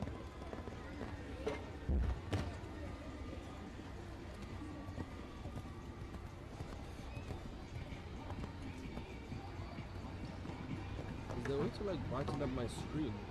So 2 fences down early on for 8 penalties. Here's the running order at the moment.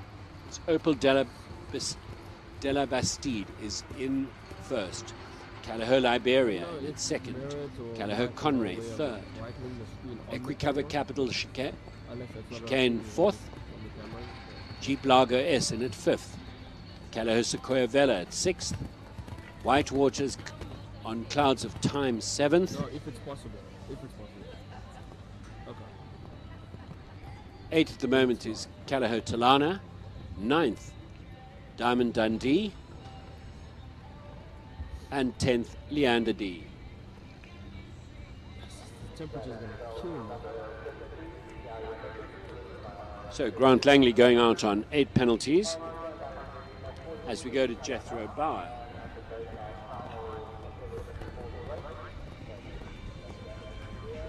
He'll be riding PDL Husqvarna Z by Hokato out of a Rivaldor mare.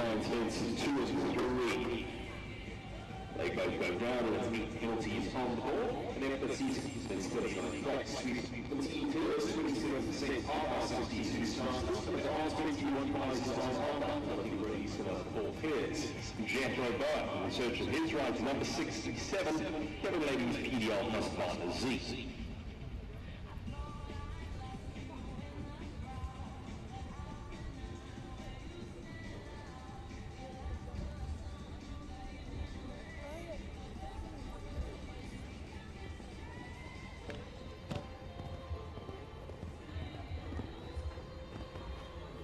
Just a touch behind at number 1.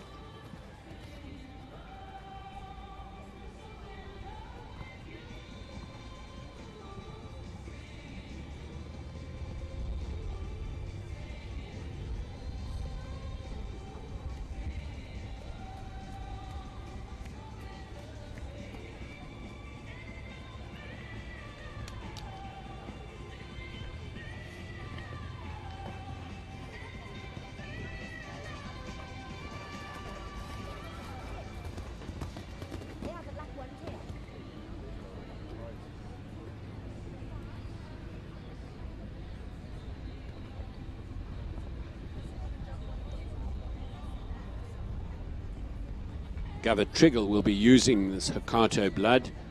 He saw some in Zimbabwe when he was there, saw some progeny of Hokato, and will be bringing it into his stud.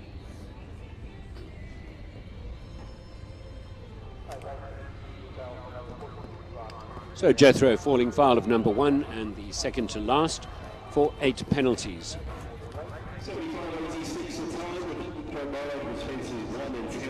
Now it's Leona van der Merwe. She's on 334 Capital Katori. This is a 9-year-old daughter of Katoki out of a My Lord Katago mare. Wonderful show jumping pedigree, top Olympic blood there. And any Katoki daughter is an asset to a stud, a very valuable asset.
Super round, and that was good enough for 5th spot. Very good round. The really worthwhile 334 Capital Katori, Leona van der Merwe. And we go from Leona to Stacey Lee Western Farriers Lua de Mel, a 12-year-old by Consuelo out of an I'm Great mare.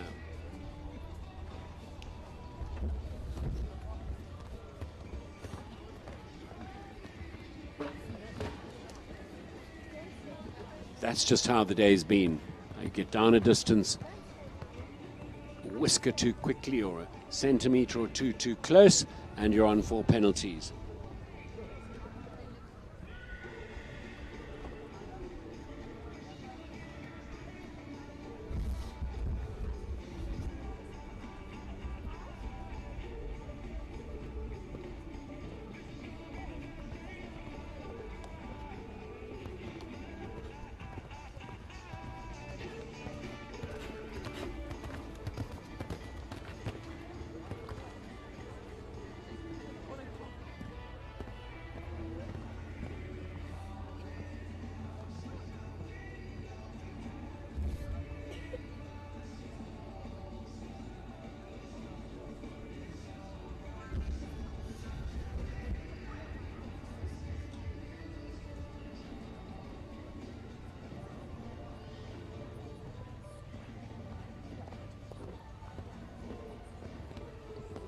Lua de Mel finishing on 4 in 66.3, and that's into 29th place.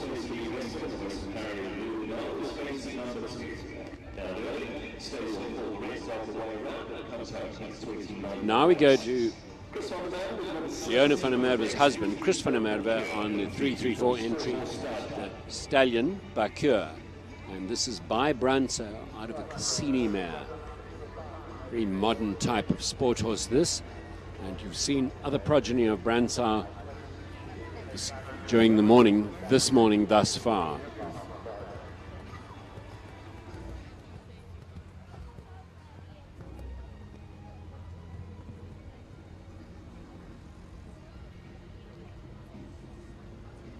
It's a very impressive front, this horse. Lovely, beautifully set on head and neck. Looks like quite a light, good mouth. And plenty of blood and athletic ability.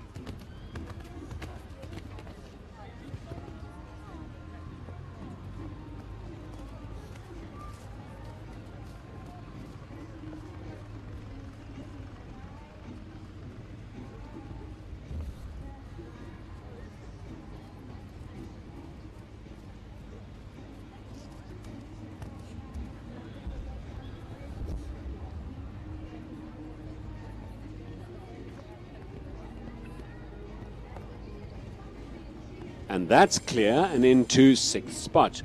Just a whisker behind his wife Leona. He was fractionally quicker on Capital Katori.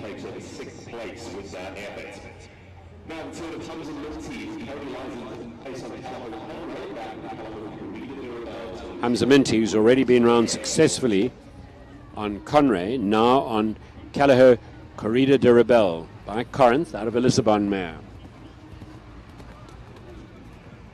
Now that horse that takes plenty of flat work and preparation. This is a 7-year-old. Hamza very competitive.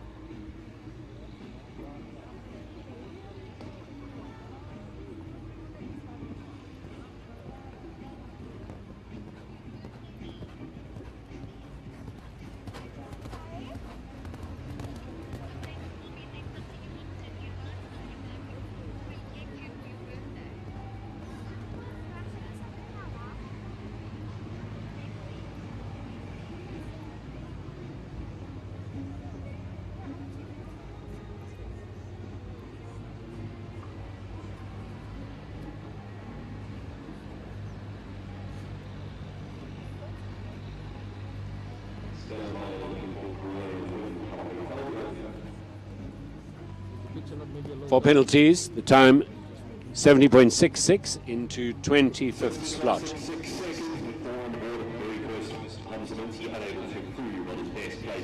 Prizes to number 21, so there's still 600 rand on offer for the finishers 21st.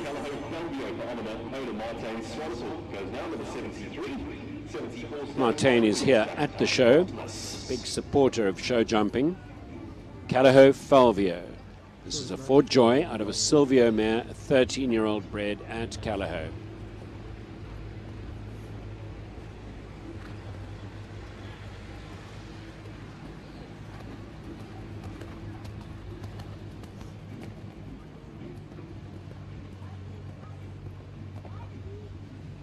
Graham going wide and round to give this horse a careful ride.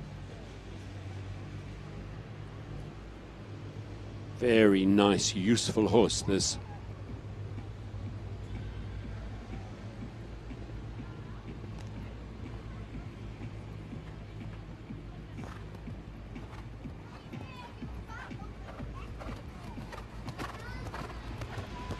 Fort Joy was one of the earlier stallions to arrive at Callao. Has been a very positive contributor to the genetic stock at Callao.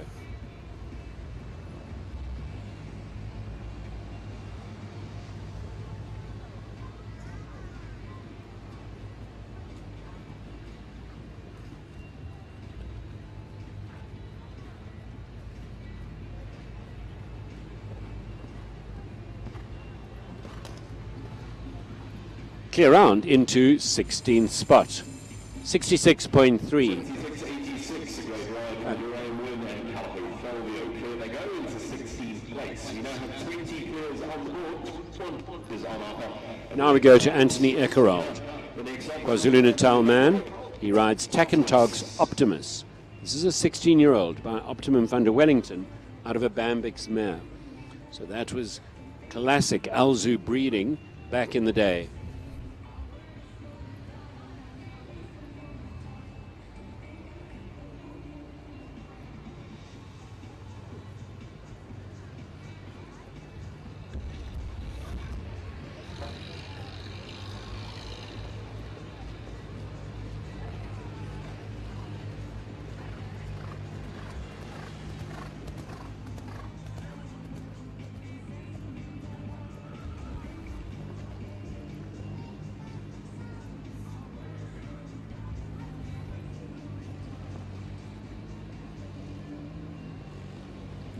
Optimus is a 16-year-old stallion, and looking at him, he'd bring very useful genetics to any mating. Anthony, a lawyer by profession.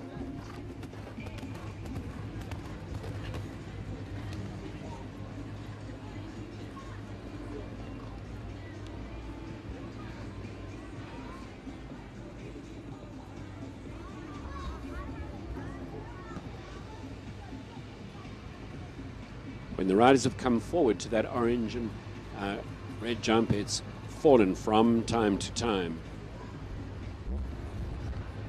Once again, very good to welcome here Costa Cabral, the course designer from Portugal, one of the world's leading show jumping course designers, and certainly a friend of South Africa to South Africans.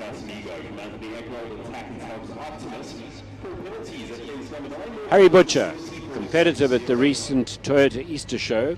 Here he is with Capital Casmigo. This is a 14-year-old by Castigo, also out of an Optimum van der Wellington mare.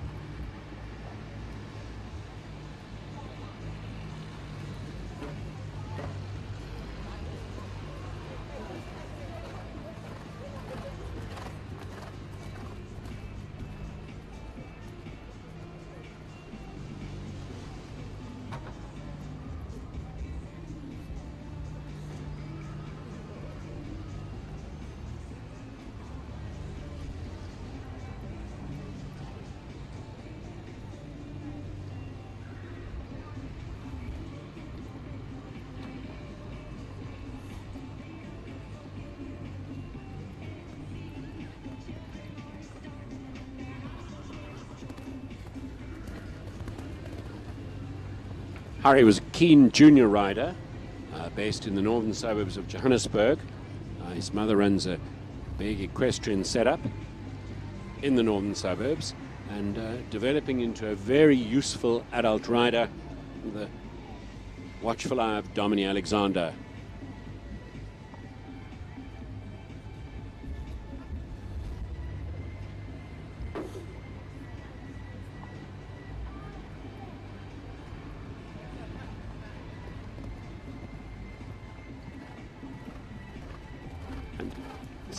Seven penalties. They go into 39th spot.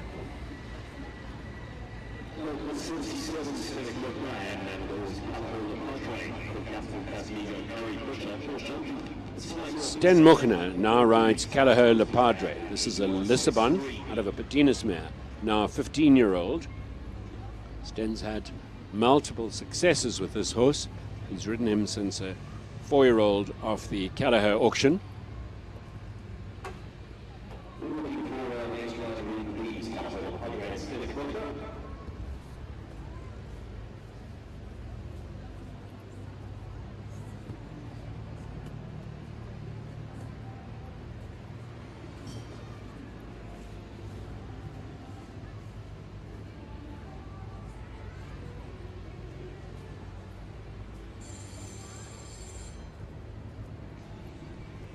And into the arena, the smart-looking Callao Le Padre. Sten, who's been sharing duties, warming up customers and helping his wife, and then alternating with commentary duties.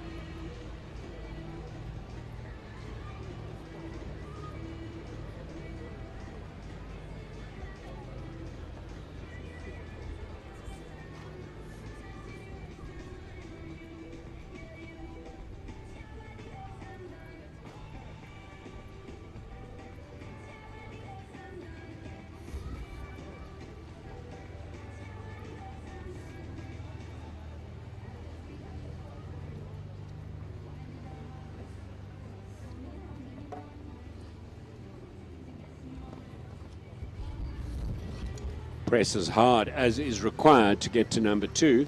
That can get the horses up and revving.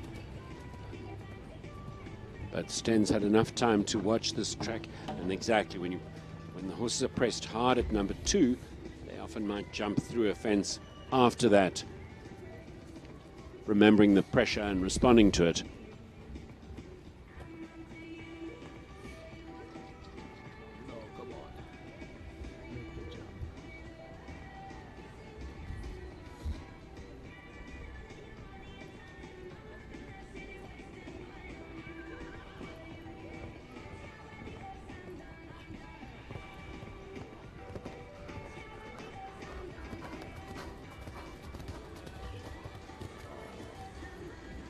And Le Padre responding negatively to this arena, falling foul of the grey oxer away from the gate, and that wall oxer down at number 7. Now we go to Nordic Z, number 78. 12-year-old. This is a direct Nabob Derev. We've seen a couple of those already this morning out of a Goodwill mare. James Lowe in the saddle. James runs a sports therapy practice in Johannesburg, in the northern suburbs. Has ridden all his life, keen rider, and certainly with his practices looks after a lot of the rider's physical well-being. He's by profession a chiropractor.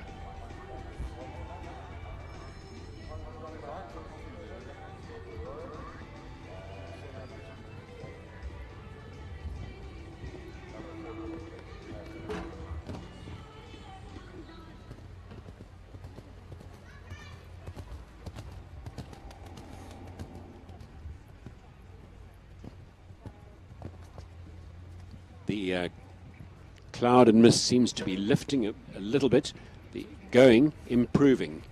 It's now possible to see the colour of jumps across the arena, which hasn't always been possible this morning.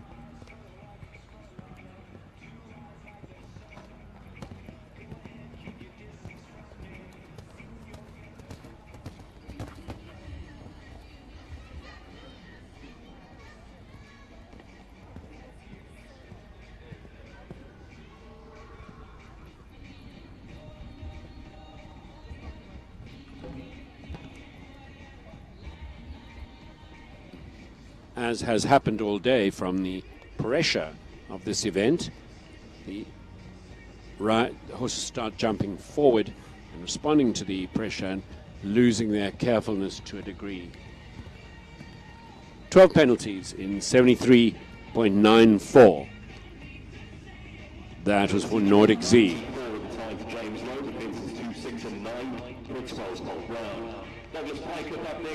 Now we're going with Douglas Piquet. He's riding Lady Valkyrie. This is a 12-year-old by Brannick Viking out of a Randall Z mare, another name that we've heard once or twice already today.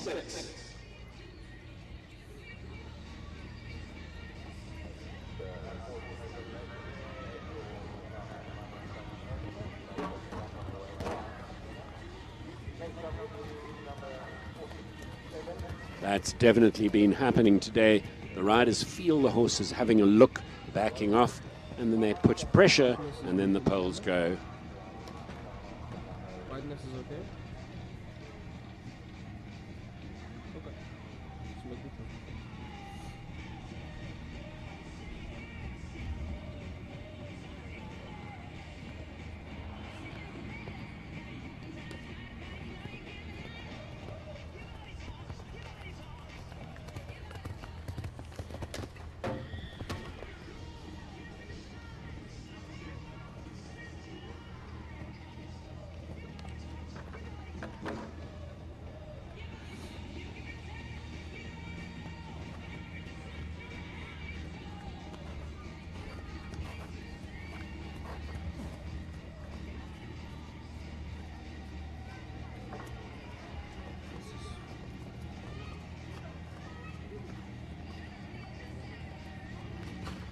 and starting to settle and finishing, but 4 fences down along the way for Douglas Piquet.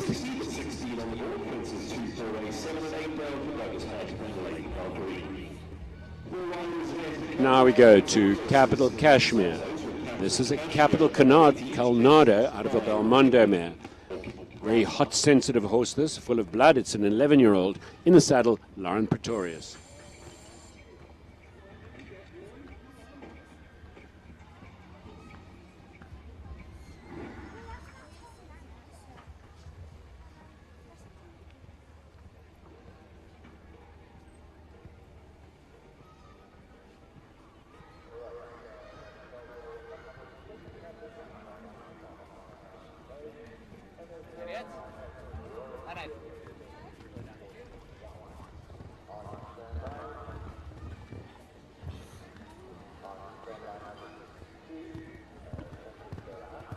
Colnado, who was purchased by the Gates family and wound up jumping in the Northern Hemisphere for Jennifer Gates and with Harry Smulders.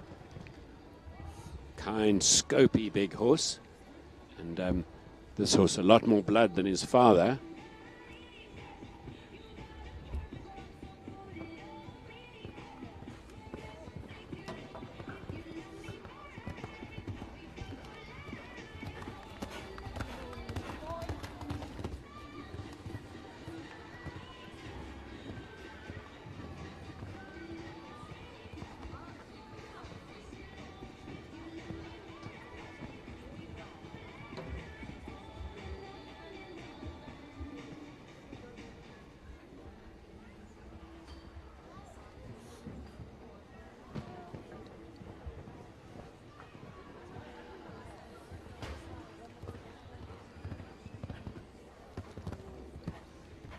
Just the 4 penalties, time 72 seconds, and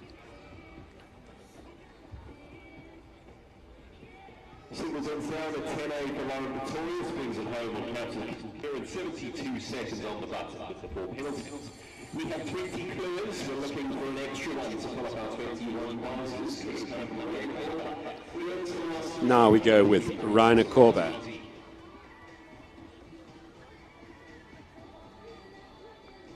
He's on 334 Kazarati, a direct progeny of Kazal. This is an 8-year-old out of a Diorado mare. Relatively new partnership. Rainer now engaged by the 334 stud.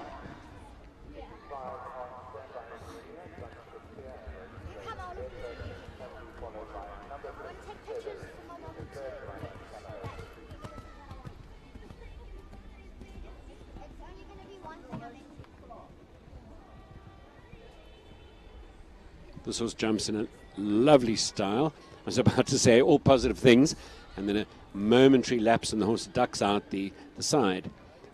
Rainer gives this horse time to jump. Very stylish horse. I think he's enjoying the horse immensely.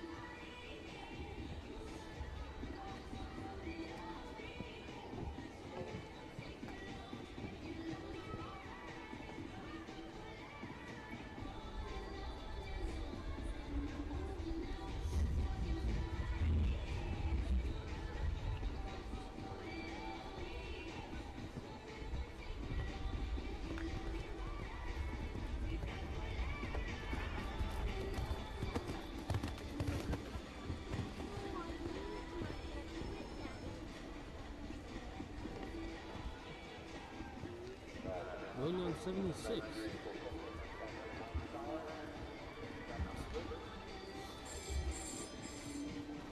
And Rainer bringing the horse back to a walk in front of that vertical and electing to take the horse out.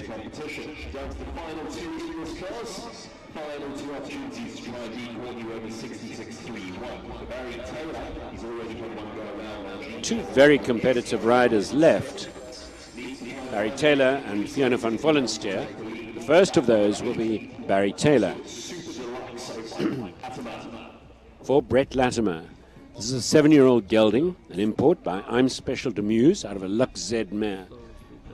Barry rates this horse very highly and has had some significant success already with him. It's a relatively new partnership.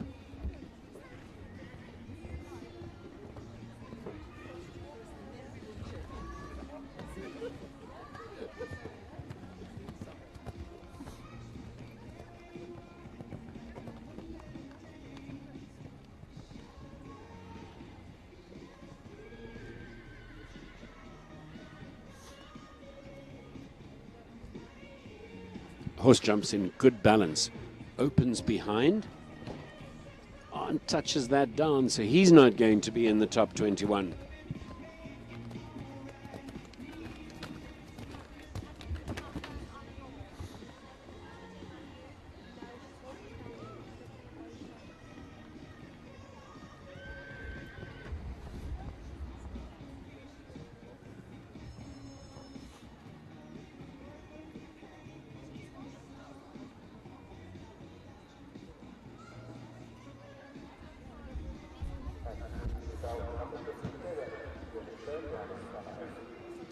And now with 2 down, not a form performance for this pair. 2 down in 73.87.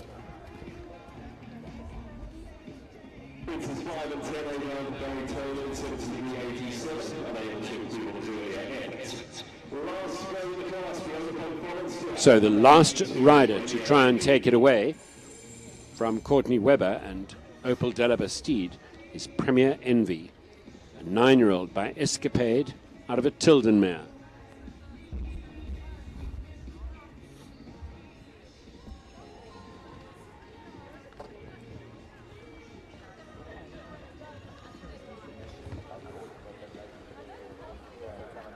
This is a quick pair. Escapade, a black imported Hanoverian stallion, the E-line, and David Wilkin bred with him and bred quite a few progeny. Tilden was a thoroughbred who stood in Zimbabwe back in the day.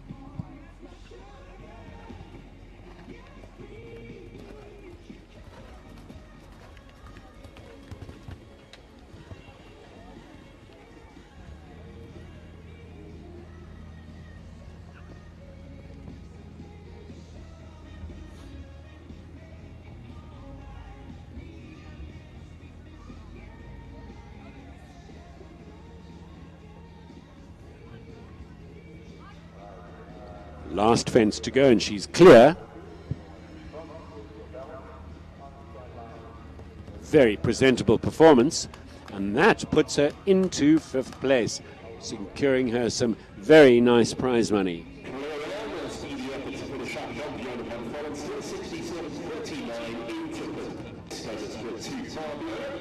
That brings to an end this 1:35.18 competition. We finish up with our new 21 players. And prizes stand by for the results in just a few moments' time.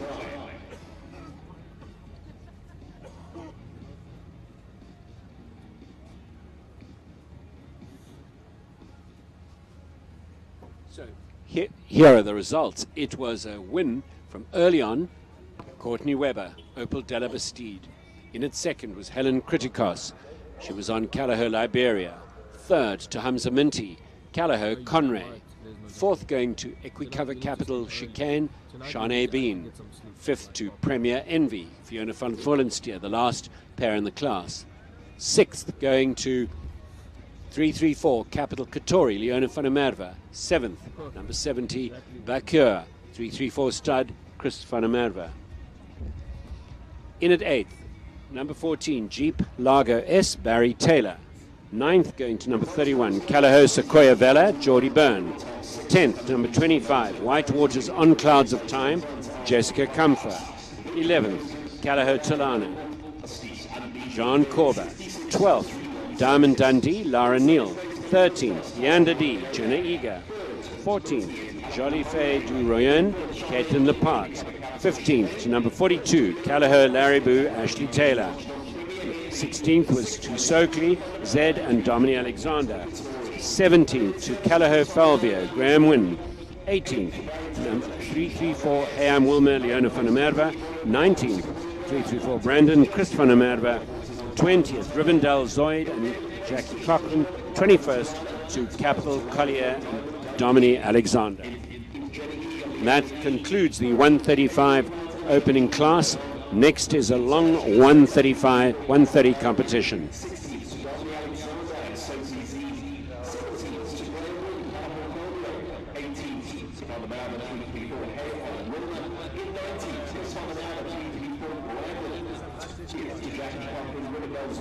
number 24 to dominate the back top Collier. Prize points over the clubhouse free drivers.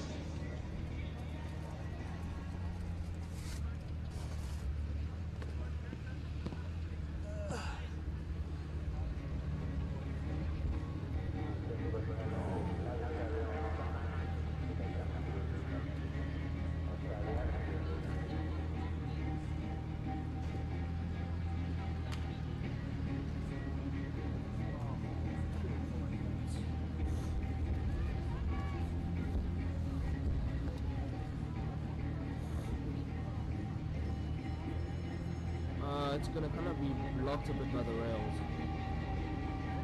We'll see.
Lock me up 'cause I've been bad and I know I'll do it again. You're the best I ever had, I'm guilty, I confess. Blue lights, red lights, we gon' get real wild tonight.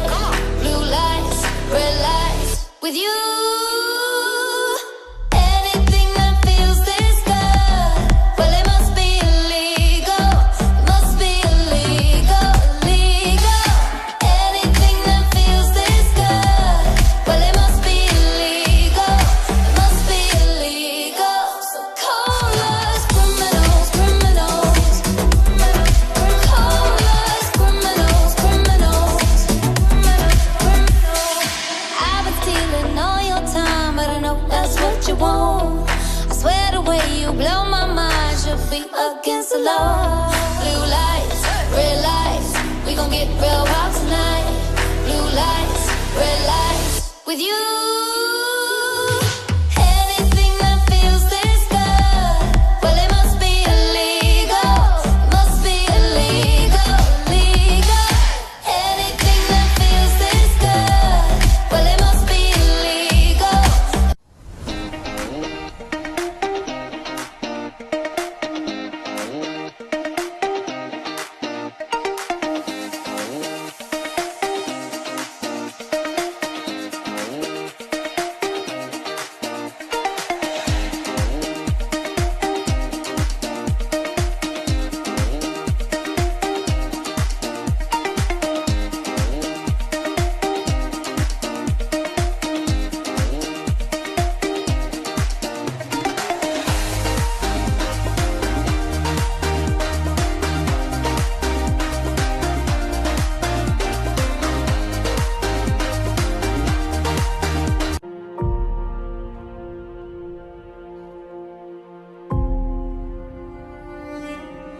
Bet you're wondering what it is. Bet you're asking how. Come on. Check this out.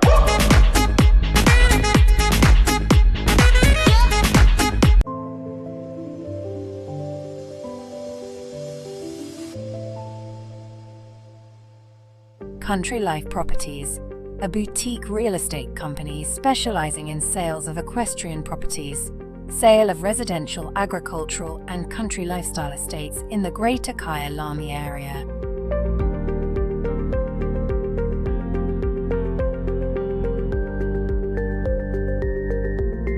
With years of experience in promoting the country lifestyle, Country Life Properties is proud to be affiliated with the Kyalami Equestrian Park. Baloo Country Estate is a secure estate offering 22 kilometers of scenic bridle trails. We provide country estates to suit all your requirements: extended family living, work from home, or just escape the hustle and bustle. A variety of equestrian properties are offered for the keen equestrian. Contact us or visit our website and let us find the right property for you.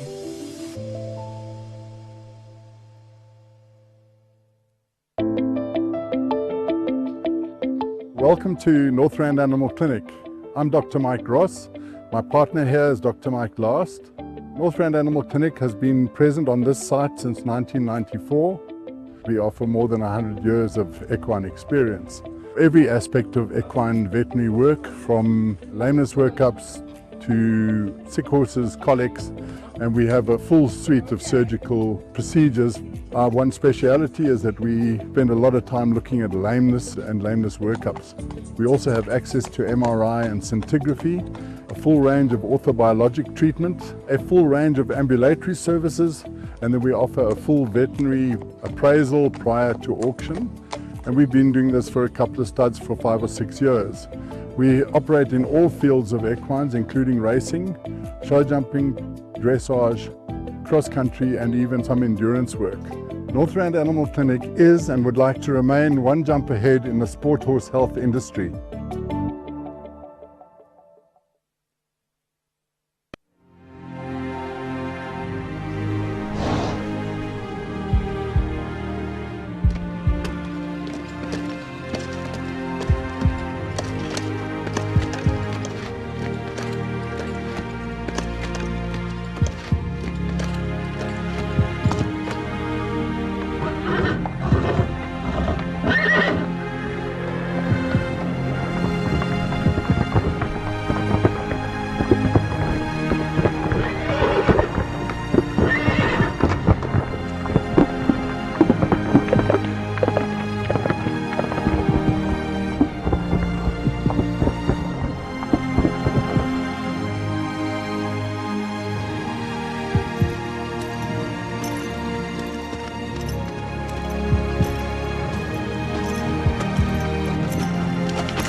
Vos chevaux pensent qu'ils participent au Paris-Dakar à chaque trajet? Ne les laissez plus penser qu'ils sont pilotes de rallye. Inspirée de l'automobile, la suspension Pullman 2, innovée par Cheval Liberté, propose une véritable technologie de pointe. Avec un centre de gravité au plus proche de la route grâce à un châssis surbaissé, les vibrations sont ainsi considérablement réduites. Votre vent épouse la route et offre alors à votre cheval un confort inégalé. Avec la suspension Pullman 2, c'est moins de stress, moins de fatigue, moins de consommation de carburant et surtout un transport en toute sécurité pour vos chevaux, et ça même sur route difficile. Rendez-vous sur notre site internet chevalliberté.fr pour découvrir toute notre gamme de vents. Welcome to the world of mid-feeds and tack and togs. South Africa's largest animal feed retailer and a haven for equestrian enthusiasts and animal lovers. Friendly and knowledgeable staff are at your service. We pride ourselves in offering a vast range of premium products that we know and trust. Your passion is our passion at Midfeeds and Tack and Togs. Where we lead, others follow.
So all time riders is 1:38.2. Once the course walk is complete, there will be a 5-minute break before the first horse. There will be 5 minutes as we do need to water the arena between the end of the course walk and the first rider in.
Lock me up 'cause I've been bad and I know I'll do it again.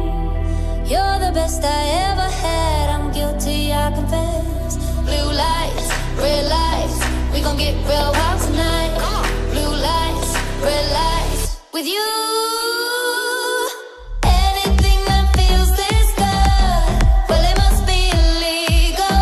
It must be illegal, illegal. Anything that feels this good, well it must be illegal. It must be illegal. So call us criminals, criminals. Call us criminals, criminals. I've been stealing all your time, but I know that's what you want. I swear the way you blow my mind should be against the law. Blue lights, red lights, we gon' get real wild tonight. Blue lights, red lights, with you. Anything that feels this good, well it must be illegal. Must be illegal, illegal. Anything that feels this good, well it must be illegal.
Yeah. Bet you're wondering what it is. Bet you're asking how. Come on. Check this out.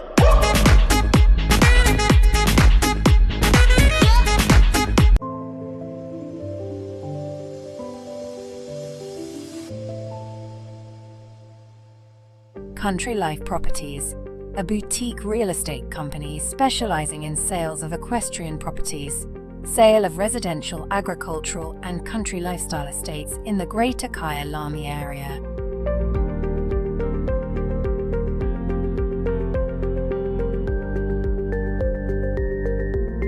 With years of experience in promoting the country lifestyle, Country Life Properties is proud to be affiliated with the Kyalami Equestrian Park.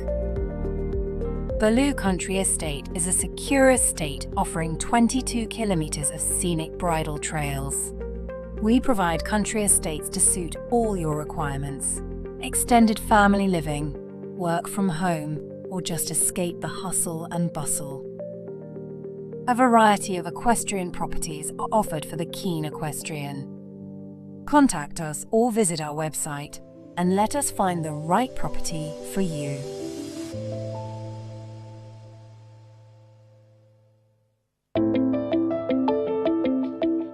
Welcome to Northrand Animal Clinic. I'm Dr. Mike Ross. My partner here is Dr. Mike Last. Northrand Animal Clinic has been present on this site since 1994. We offer more than 100 years of equine experience. Every aspect of equine veterinary work, from lameness workups to sick horses, colics, and we have a full suite of surgical procedures. Our one speciality At Midfeeds, where we lead, others follow.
Welcome back, viewers, to this Class 3. It's the 130 A2 competition this afternoon here at Waterwoods. We have some 92 starters here in this class. Taking the salute on behalf of the class, it's Lorette Knowles-Taylor.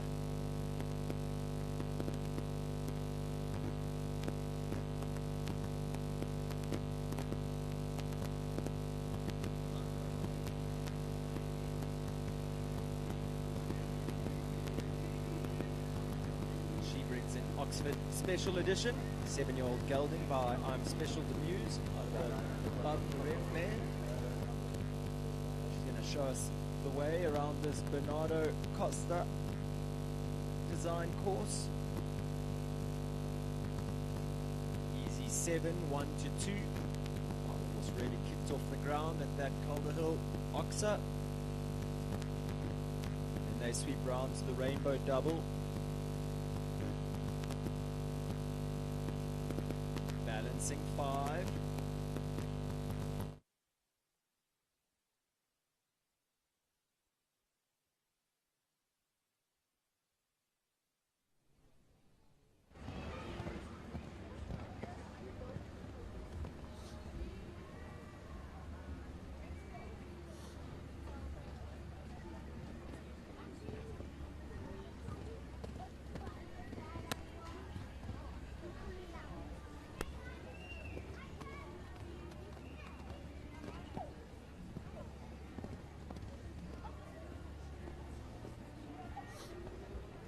She rides that distance in 11 strides, which is what it walked. Might see someone race down in 10. And clears the last blue and yellow ox beautifully. 73 seconds on the button for Lorette Knowles-Taylor to clear around to start the class. 7 seconds inside the time allowed at 80 seconds. So time allowed, 80 seconds. Lorette coming home inside that time allowed, kicking us off with a lovely clear round. Number 2 goes next. It's Kaylee Passara. She rides 334 Giselle. 9-year-old mare by Cassel, out of a Quidam de Revel mare. Real little pocket rocket is this mare. She has springs in her feet.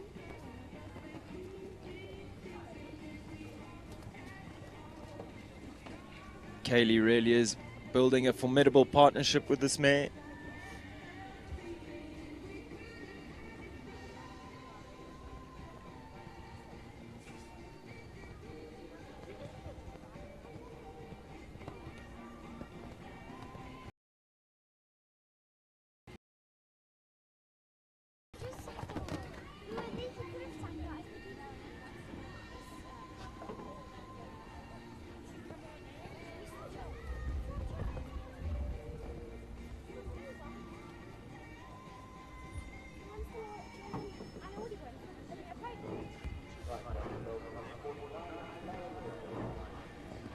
She's been really smooth and quick across the ground here. Taking the wider route from 8 to 9. Good shot.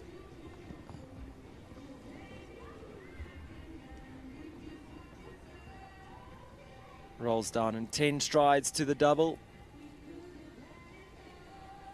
1 from home.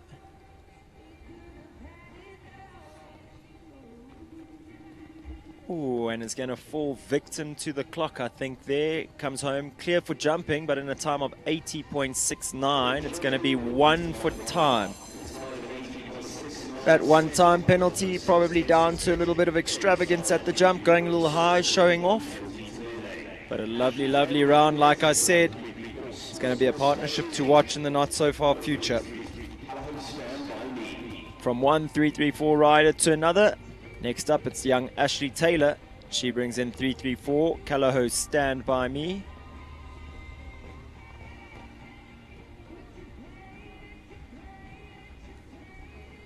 This young 7-year-old mare by Callahoo Sampras, out of a Quedens Reuben mare. Much like Larraboo, who we saw jumping in the earlier classes with Ashley. It's a real spicy mare with bucket loads of talent.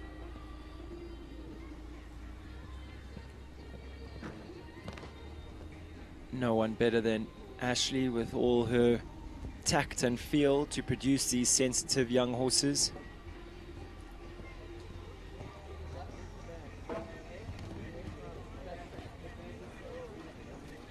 I think with Barry and Lorette in her corner and part of her training team, and with owners like Govert Triggle to ride for, really is a recipe for success. Here Ashley using her voice as she jumps into that 3-3-4 double. This mare relatively new to this level, so it's big smiles for Ashley as she goes through the finish.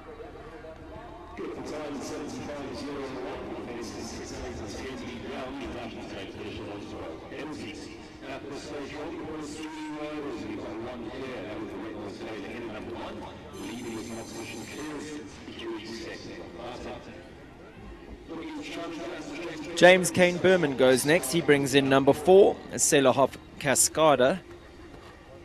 Selahoff Cascada, an 8-year-old mare by Capital Cascord out of an Optimum van der Wellington mare.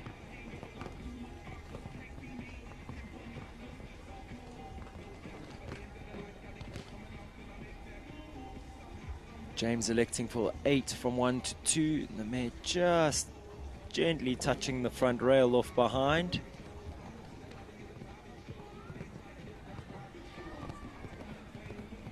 James trains with Dominique Alexander. He's a man that rides with a lot of natural feel.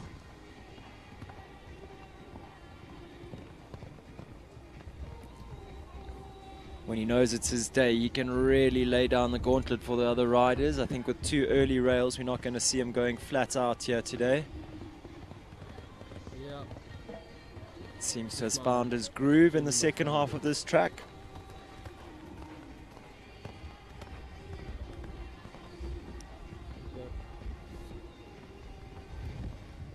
Cascada's sire, Capital Cascord, was a horse that we saw competed so successfully by Leona van der Merwe.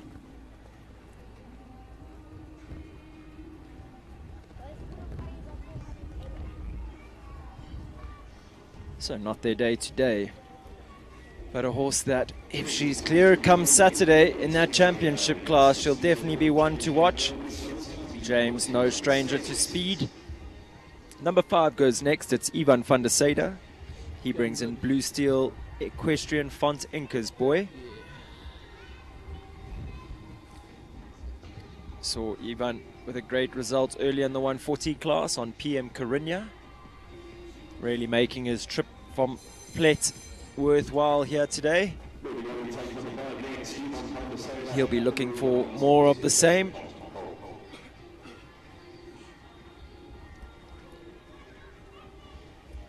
Inca's boy, a ride that Ivan has only recently acquired.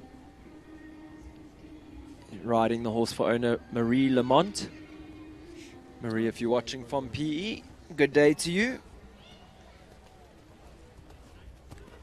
Lovely 9-year-old gelding by Aldo.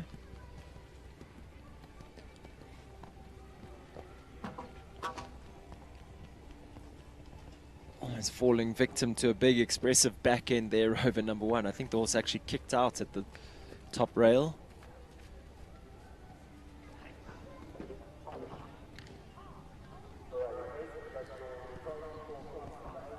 Ivan doing well to make sure the horse locked onto the double there.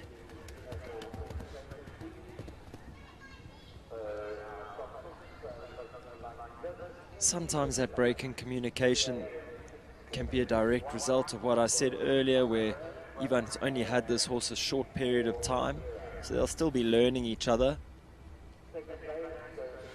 But he really is a master at what he does.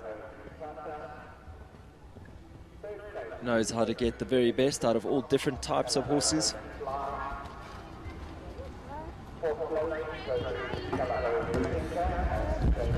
So this horse probably a little bit green in terms of turning up tight to fences, like Ivan's asked him to do once or twice here.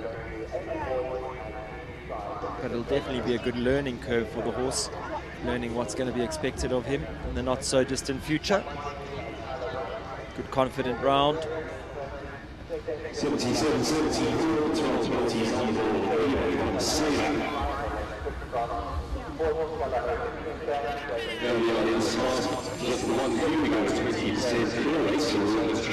Next up, we have number 6, 334, Sea of Stars. Covered Triggle in the saddle, the man behind this magnificent venue. Spoke very highly of this young mare when I saw them jumping the other day at Kyalami Equestrian Park. Said one of the most intelligent horses he's ever worked with. She's a 9-year-old mare by Staccato out of a Calato mare.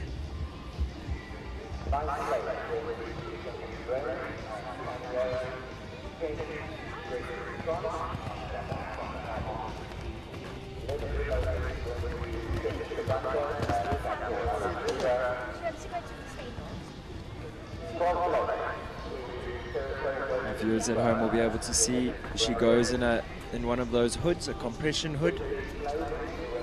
The idea behind that compression hood would be to keep the horse nice and relaxed, a bit of a comforting aid for the horse. You can see this mare is electrically careful and quick at the front of the fence. Gabbard just has to sort of keep a lid on her, help her slow that busy brain down a bit at the fence.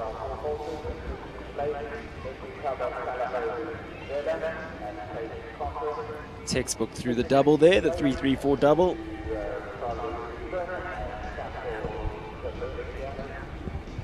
Yeah, beautiful round. Lovely jumping by 3-3-4, Sea of the Stars.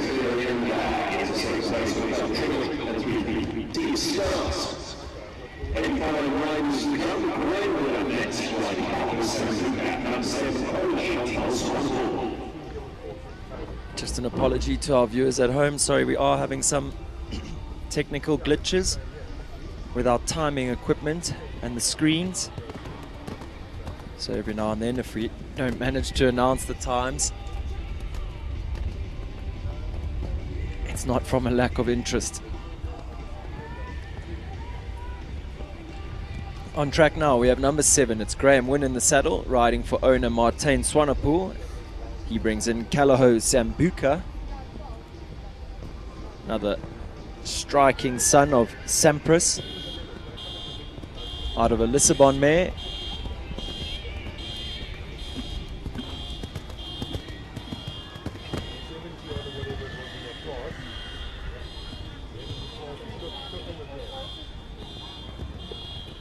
This horse has a lovely expression on the way to the fences, really pricks his ears, wants to do his job.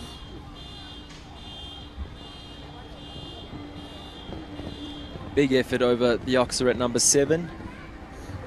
And then the Trout Oxer at 8. Where the gods have been good to us. It's nice that this mist has cleared. Give us a good afternoon of show jumping here at Waterwoods.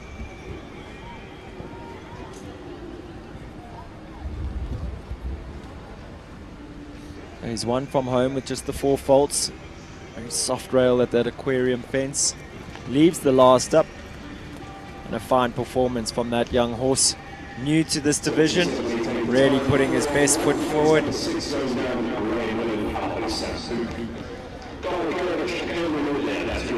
Number 8 goes next. It's Kayla Nordia. She brings in Garlic Curvage. 9-year-old gelding by Contendro, out of a Conrad de Hus mare. Kayla, a young lady, recently married.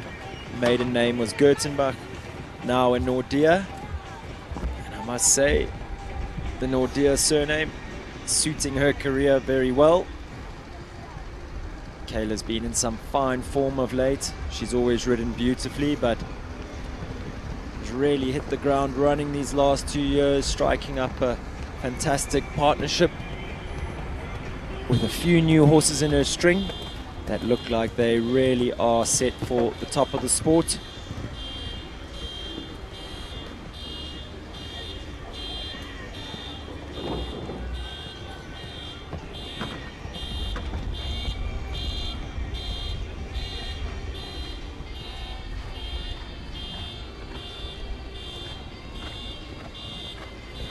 This would be a new ride for Kayla. I haven't seen Garlic Curvage with her before. So it'd be interesting to find out the story about where the horse came from, who she acquired the horse from.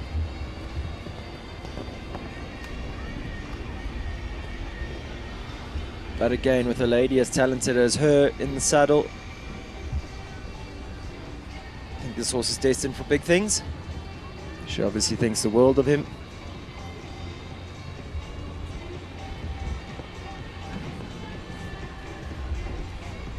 Very organized, very controlled riding there by Kayla. Good fun.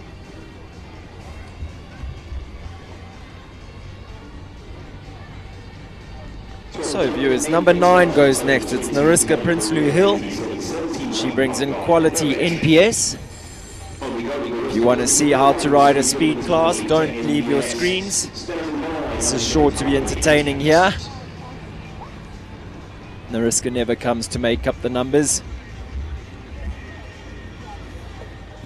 She is quick and competitive. Let's see what Qualita NPS and Nariska Prinsloo Hill have in store for us here today.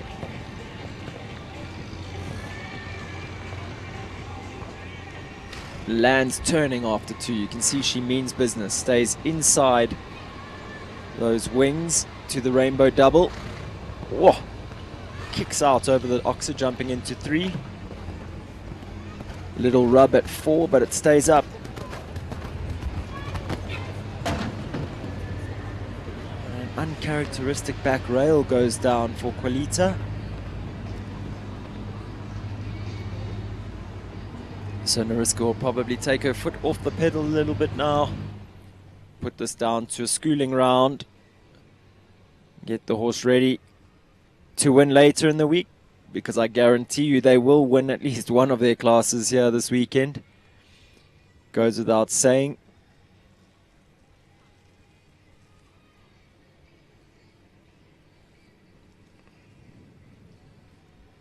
Big push jumping out of that 3-3-4 double.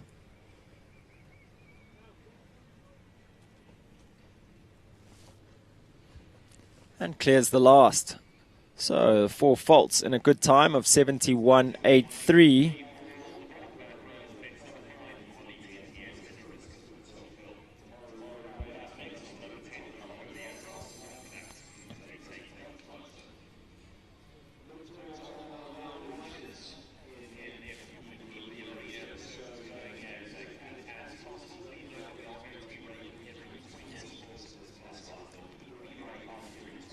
So next up, it's the turn of Tamara Rueda, Regenesis vet Calaho Liantos, and what a treat to see this guy back in the competition ring.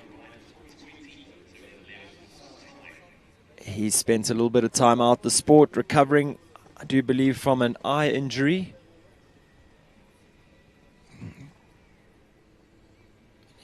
Absolute privilege to watch every time this pair jumps. It was quite some time ago now, but I was lucky enough to be involved a little bit in his production as a young horse. Let me tell you, Tam has walked the walk with this horse, and it shows she's really reaping the rewards of a fantastic system that she's kept him in, and the trust and belief that she's had in this horse. He's a rock star, one of the Lisbon favorites, I would say. Something that the team from Calaho Stud can be so proud of. Been a campaigner at 150 and World Cup level now for a few years. And I do believe was the runner-up, finished second in the World Cup series last year.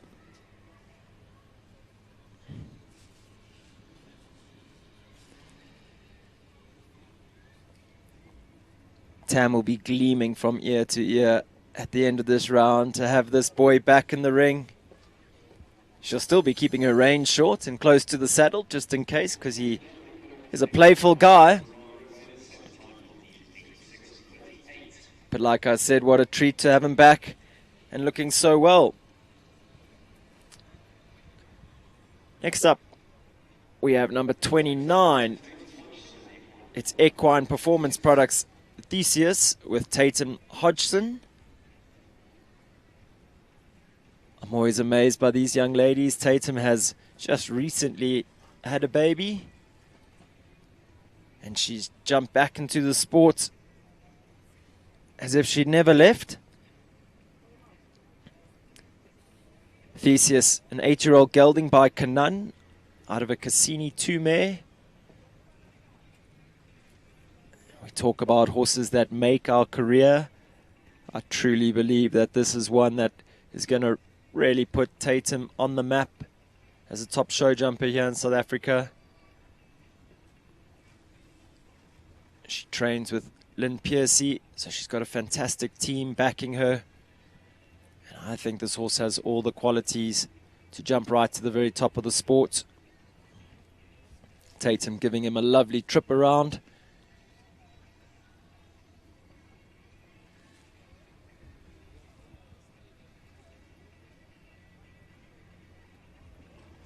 Oh, gives a little rattle jumping into the double at 10, but it stays up.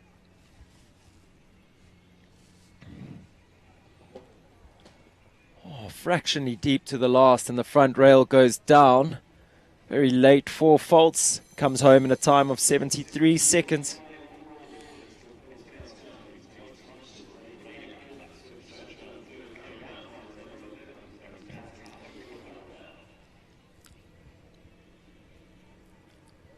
So with 10 having started, we still only have 2 clear rounds. Looking to give us our 3rd clear round, it's Rainer Korber. He brings in number 11, Afrizan's Calaho Conderable. My partner in commentary earlier was alluding to the fact that we'd had 3 real fantastic chestnut Concorianos. Well, this one, a bay, but no less striking and no less talented than the 3 chestnuts we saw earlier. This would be a new ride for Ray, stepping in for his pupil.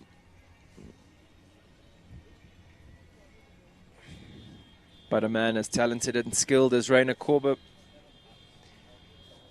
wouldn't faze him. We see his characteristic tall upper body, short reins, fantastic balance, and just looks like he's always in the right place, ready to help the horse in their body at the fence.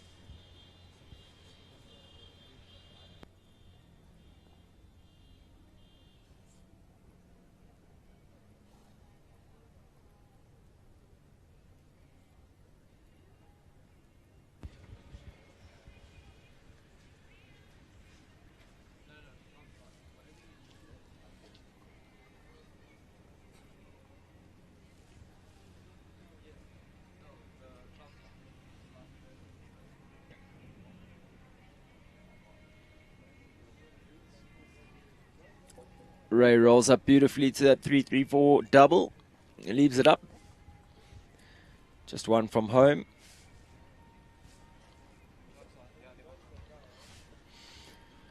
Comes home with the 4 faults. Time of 78.98. Good enough to go into 7th place in the early stages of this competition.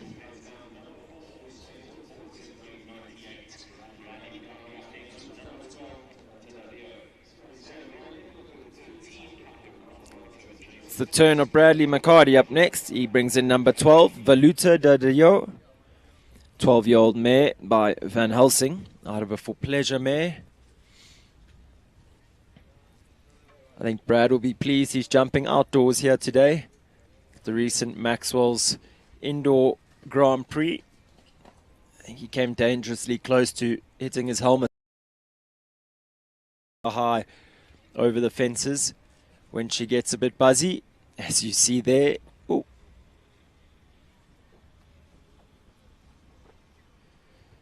But jump she has, and she really wants to do the job. I think Brad's smart there, waiting for the extra. Now he needs to get her up and going. Yep, good ground speed now.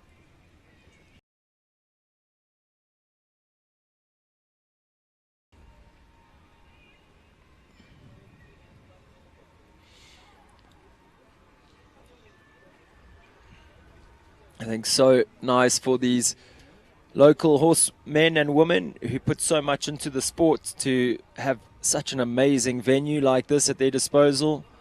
Close to home for once. They usually have to travel for miles and miles to get to these venues. So to have one on their doorstep, a real pleasure. And it's a clear round in a time of 74.12. Bradley McHardy and Valuta Dadio going into second place, giving us our third clear round of the competition. So in order to be on the podium here so far in the early stages of this class, they need to be clear and faster than a time of 78.32, which is currently Govert Triggle with 334 Sea of Stars.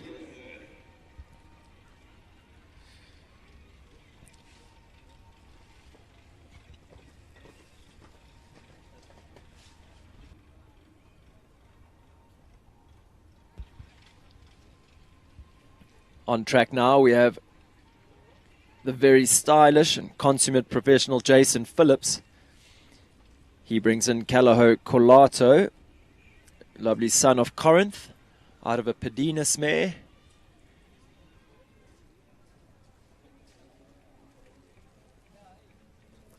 Jason purchased this horse off the auction, the Calaho auction.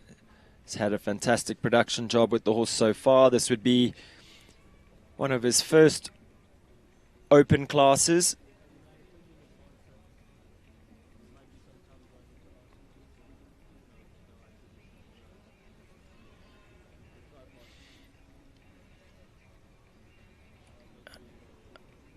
I know he loves this horse. He says what a treat he is to work with. And I think a round like this shows you just why. Clear round. Some 5 seconds into the lead, 68.21. And that's going to take some catching for these other riders.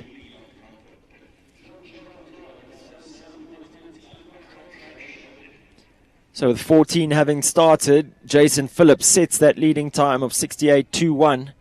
We have 77 riders that'll be looking to hunt that down. First of which, Jonathan Clark, up next at number 14. He brings in Back on Track Sheldon for owner Linda Ellerine. This would be Sheldon's first real show back. He's had some time off due to an injury. So lovely to see him nursed back to full health here. He really is looking a picture. Jonathan, Linda and their whole team have done a fantastic job getting him back to the ring, looking as fit and healthy as he is now.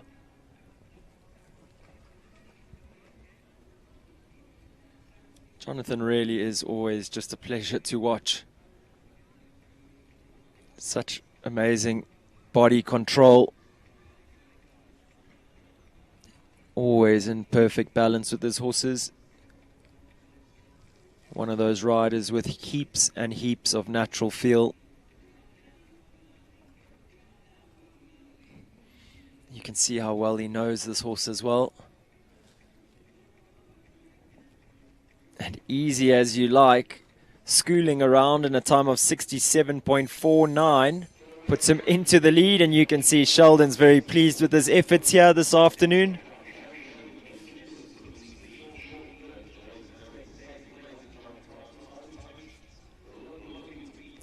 So our top three as it stands, Back on Track Sheldon, Jonathan Clark, the round we've just seen, 67.49 in pole position. Calaho Colato, Jason Phillips, 68.21 on second. And in third place at the moment, Oxford Special Edition, Lorette Knowles-Taylor, the horse that we saw go out first in this competition. She sits clear on a time of 73 seconds flat. Jessica Woolham goes next. It's number 15. She rides Diamonds Conway. Lovely son of Consuelo. Jessica trains with Chad Cunningham. Oh, and that's a very soft rail after the double. I was about to say she's been in great form of late.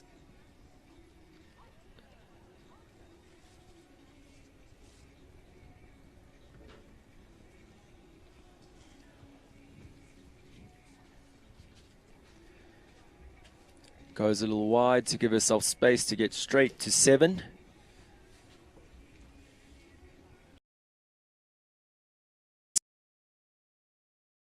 Oxa at number 8.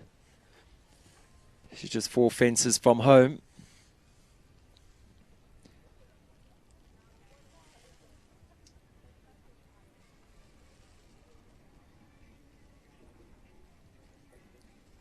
Some fancy footwork at the front of number 10. Just this last Oxa. Lovely ride, leaves it up. Comes home with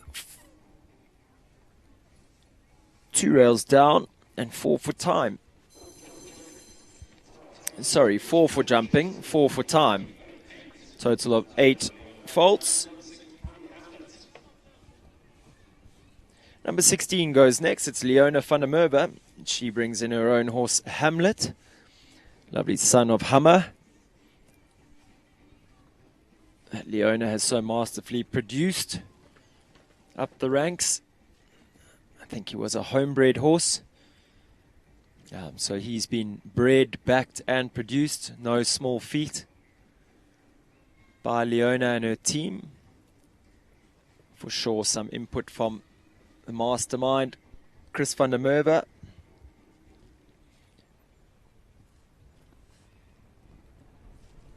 Having a little look down at that Oxa at 5.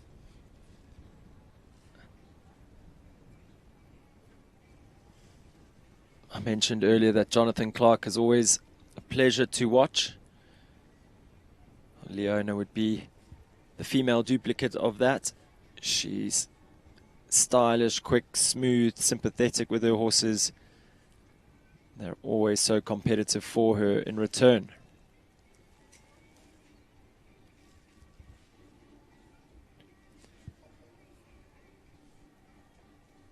Just 1 from home. Time's looking good. 68, 69 seconds. Oh, the most unfortunate rail there at the last. Would have been good enough to go into 5th place. Fortunately, that 4 at the last knocks her out the prizes. So if our viewers at home thought it was sounding a little quiet in the commentary box here, Rogan is back. I think he got caught up. As we said, this is the Waterwoods Show Jumping Festival. There's quite a lot going on in the viewing decks and the shopping corner and the catering rows. What did you have for lunch? A delicious lamb roll. There you go. I knew there was something tasty up there. Yeah. Shani Swanepoel goes next. She brings in number 18, Rumpus.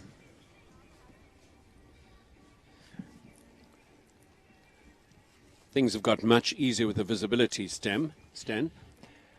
Yeah, definitely. I think the weather gods have been kind to us. Horses are looking super confident here this afternoon. Rumpus, 12-year-old gelding by Davenport Ramses.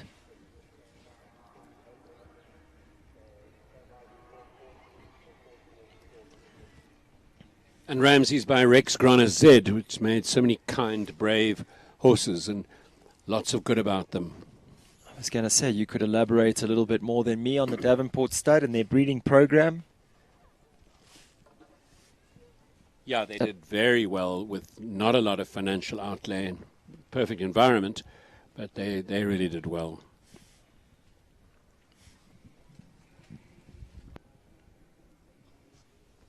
So keen.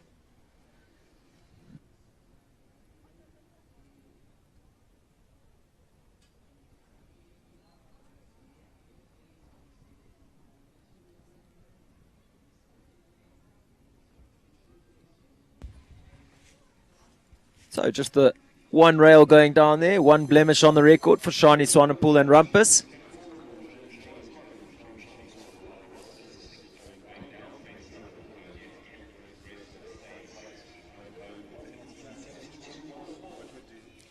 Number 19 goes next. It's James Lowe, riding his own Capital Corland.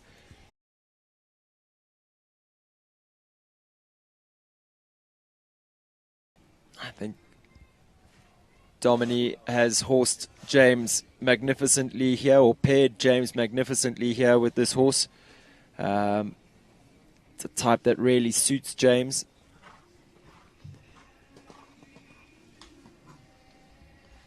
The horse originally produced by Nicole Horwood.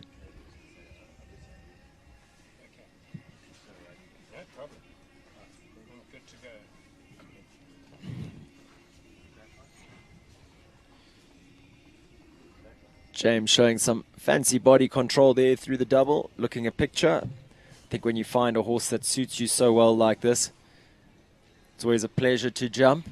You feel like you can jump into those doubles and sort of pose for the camera as you jump out, Rogues.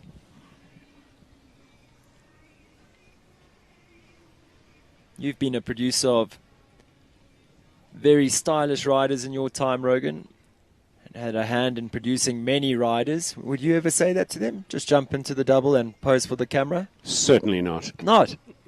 No teasing. It's a good image. I think when you ride horses of this quality, though, it's almost part of the package, isn't it? Look how James drops a stride down there to the double, and the horse just backs up, jumping out. Now, isn't that the truth, that good horses make good riding? And, Absolutely. You're only as good as what you sit on. So if you're having to do all the work, you don't look so good. But if the horse is doing a lot of the work, you can really focus on being correct. And that was fantastic. Really good. Clear round in a time of 75.73, and that puts him into 5th place in the early stages of this competition. these are always surprisingly fast classes. And as the afternoon goes on and people see exactly what to do, they seem to just get faster. Talking about James on a stylish horse, he has a stylish lady on a very quick horse that for sure is going to be going quickly, Rogan. Next up on track, we have Brannick Cassandra. It's number 20 with Heather Joy Mostert in the saddle. It's always nice to see a locally bred horse, and here one is. So this horse came onto my radar when Bronwyn de Santos purchased the horse from a client in Cape Town, an owner in Cape Town. And I think the horse was ridden by Erin de Santos for a while, then Bronwyn, and the horse was sold on to Heather and has been such a success story with Heather. I could be mistaken, but I think the horse was actually purchased for Heather's daughter. And when you look took at over how the smart ride. the pedigree is, sorry to interrupt, it's a Consuelo Randall Z. And Randall Z, very smart. I can't believe it took that mare all the way to fence number 9 to have her first little buck in play, because usually she's quite extravagant, quite expressive as she goes around. Oh, Rogan, you came down here, you sat in with me. Now you've just said that the weather was starting to look really good. I think I'm the unlucky number. Got it. No, I think you just jinxed us. You said the weather's cleared up, it's looking good. And I very silly on my behalf, I agreed with you as the mist starts to roll in again. It hasn't been windy and it hasn't really rained, so and it's not that cold. It's actually quite a pleasant afternoon here. Do well not to complain. Tanya Strauss returns. She's been a busy lady here today at Waterwoods. This time she brings in number 17, Vedant Capital's Delmar.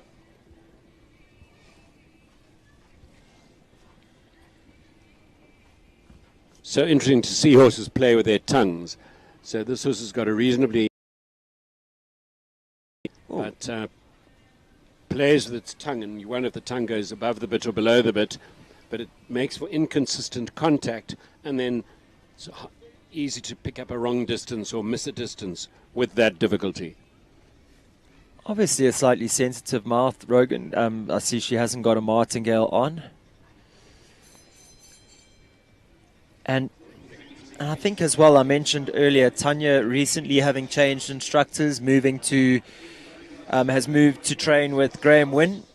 And often you'll find in the beginning of a relationship like that, a new training relationship, yes, you know, you've got to find your feet, find out the new system properly. It can be a little bit disconcerting, so it does take time to get used to everyone involved in your team. So we did hear it mentioned earlier, in the best interest of the horses and riders, we are going to have some arena prep done every 20 horses throughout this class. So viewers, don't go anywhere. We'll be back with the rest of the class for you shortly. We still have another 70-odd riders, 76 riders, 72 riders, to go. So there's a lot of action still to come here this afternoon at Waterwoods Show Jumping Festival.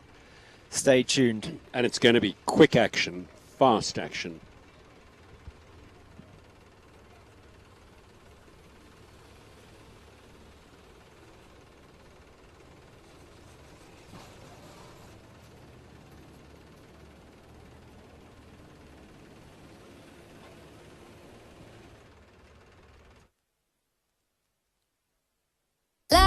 'cause I've been bad and I know I'll do it again.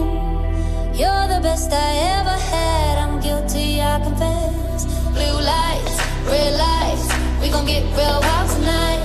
Blue lights, red lights, with you. Anything that feels this good, well it must be illegal. It must be illegal, illegal. Anything that feels this good, well it must be illegal.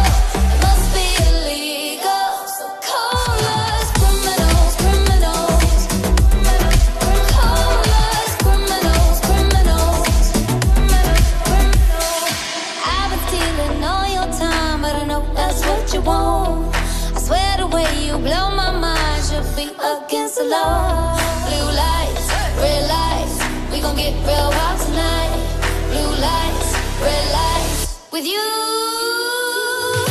Anything that feels this good, well it must be illegal. Must be illegal, illegal. Anything that feels this good, well it must be illegal.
Yeah.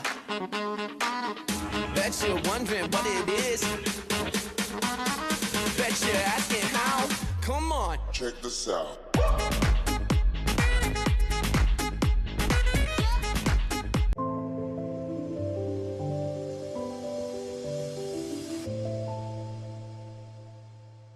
Country Life Properties, a boutique real estate company specializing in sales of equestrian properties, sale of residential, agricultural, and country lifestyle estates.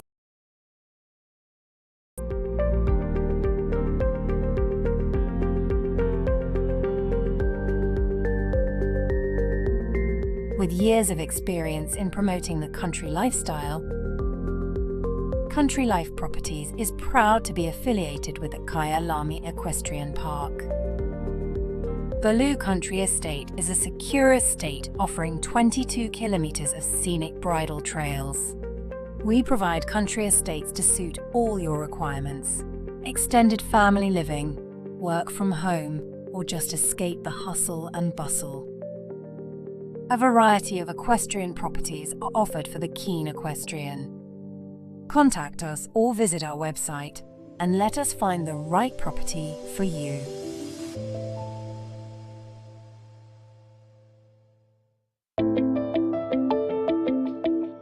Welcome to Northrand Animal Clinic.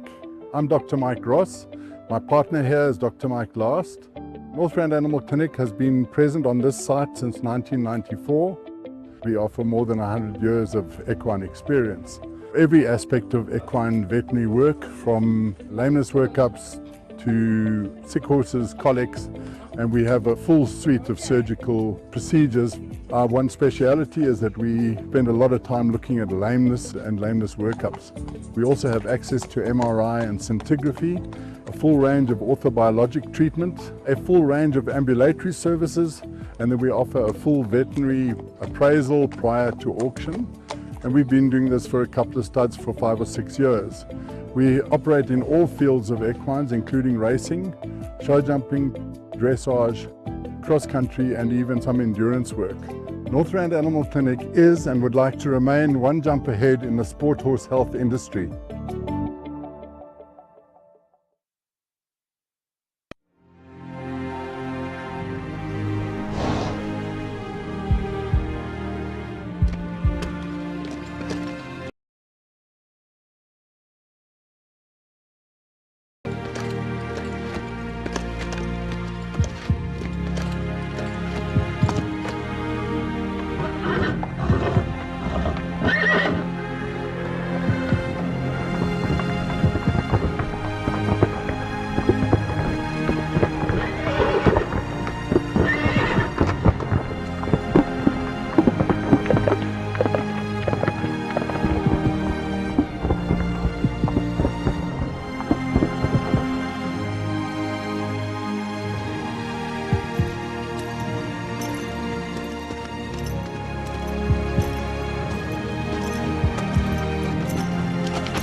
So viewers, with some of the most quick and efficient arena preparation that I've seen in a long time, we're ready to get going again. Number 22 goes next. It's Ashley Fox in the saddle, and she brings in Chianti's Touch. 8-year-old gelding by Chianti out of a Royal Valkenburg mare.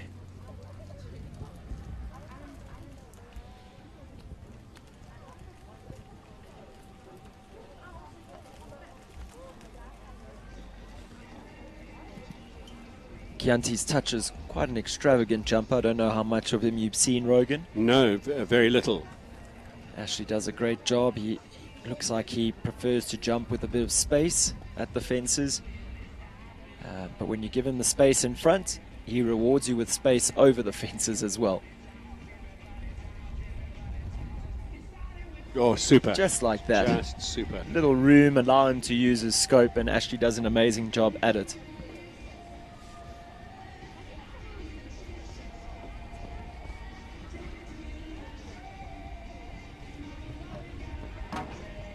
That vertical is going to fall all afternoon, I think. It has. I think it's been a bit the bogey fence, that 5 strides with a vertical jumping out of the rainbow double. That Yes. 5 strides rides quite short.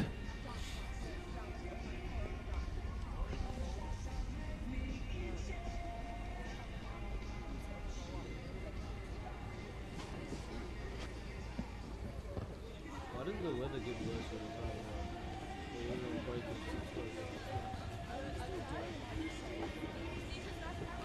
My feeling with this horse, Rogan, is that Ashley just needs the time to get it right, because you can see when he does allow her to put him in the right place to use his body, he uses his body in the most magnificent way.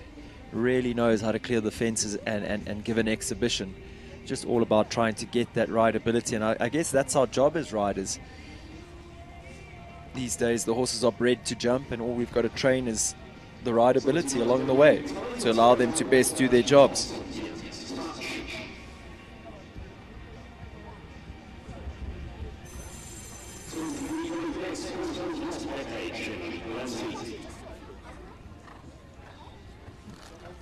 Number 23 goes next. It's Jenna Lee Glancy.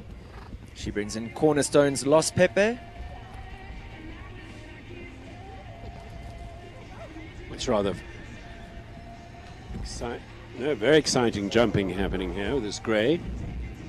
First time I see this horse by Brannick Consuelos out of a Camden Park mare. And Camden Park's the son of AP Indy. He was the son that made us realize that AP Indy is going to be a thoroughbred who brings jumping. So this horse was bred by Anton Hook, Cornerstone Stables. Yes. And I think Lorette and Barry saw the potential in this horse and have got involved. So he stables and trains with them. Jenna recently started working for the team at Farnham Stables.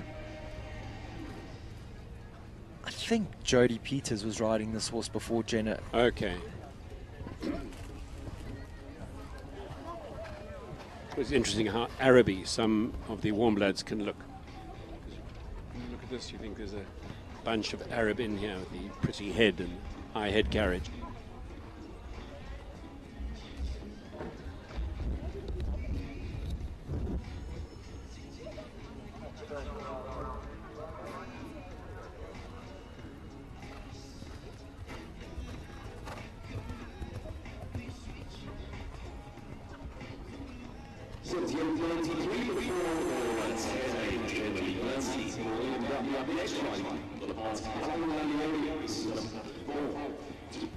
At 24 goes next. It's Liam Duffy.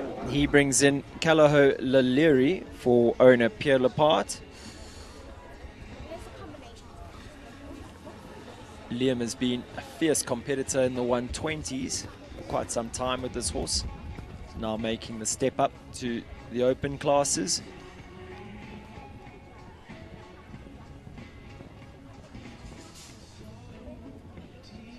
He has a very nice way about his riding, Liam. Smooth and unfussed, pretty rhythmical. I'm pretty sure that there isn't a 120 championship class that he hasn't won around South Africa. Like you said, that number 4, it's the bogey fence. Yep. Riders really have to jump out the double and set the horses up afterwards for the flimsy vertical at number 4.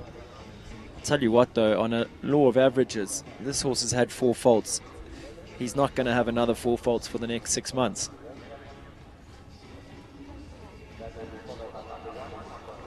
Big effort over number 7 there. Liam.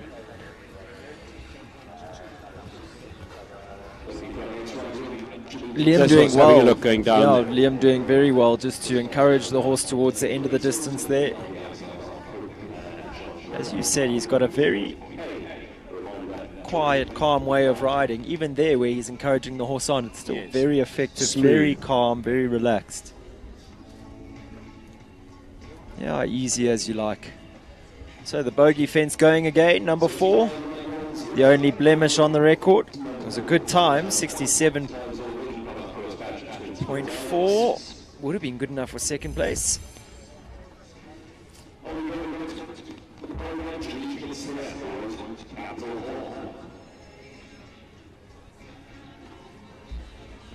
Any breeder, every breeder who breeds, you know the hilarious saying is that fools breed horses for rich men to ride. You've heard that? I haven't. Oh. Like I say, every day is a school day. So it is a truism. Fools breed horses for rich men to ride. And as long as the rich men part with their money to the breeders, that's fine. Well, looking at this Rotoflow Capital Hawk by Capital Hemiris, out of a Nabab Derev mare. So those parents are expensive. And here's a rider sitting in South Africa enjoying such a horse, such a pedigree. Horses are having a look at that. That's not the first one. Whether it's those wings. The fact that it's turning maybe back away from the gate you mentioned once earlier. Once again, yeah. I was about to say that Janine has done an amazing production job with this horse. I was involved with the auction where they purchased him, and he's got all the jump in the world and he's very careful, but he is very aware of his surroundings as well. Her and her team at CC Equestrian have really stuck to their guns in being thorough with their training program.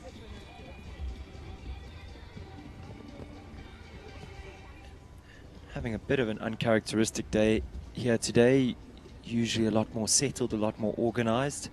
Agreed, and the horse looks complicated in the mouth. Another rider, so she elected to go down there on 7. Distance does walk 6, but oxer to oxer, I think if you don't have a great jump at number 7,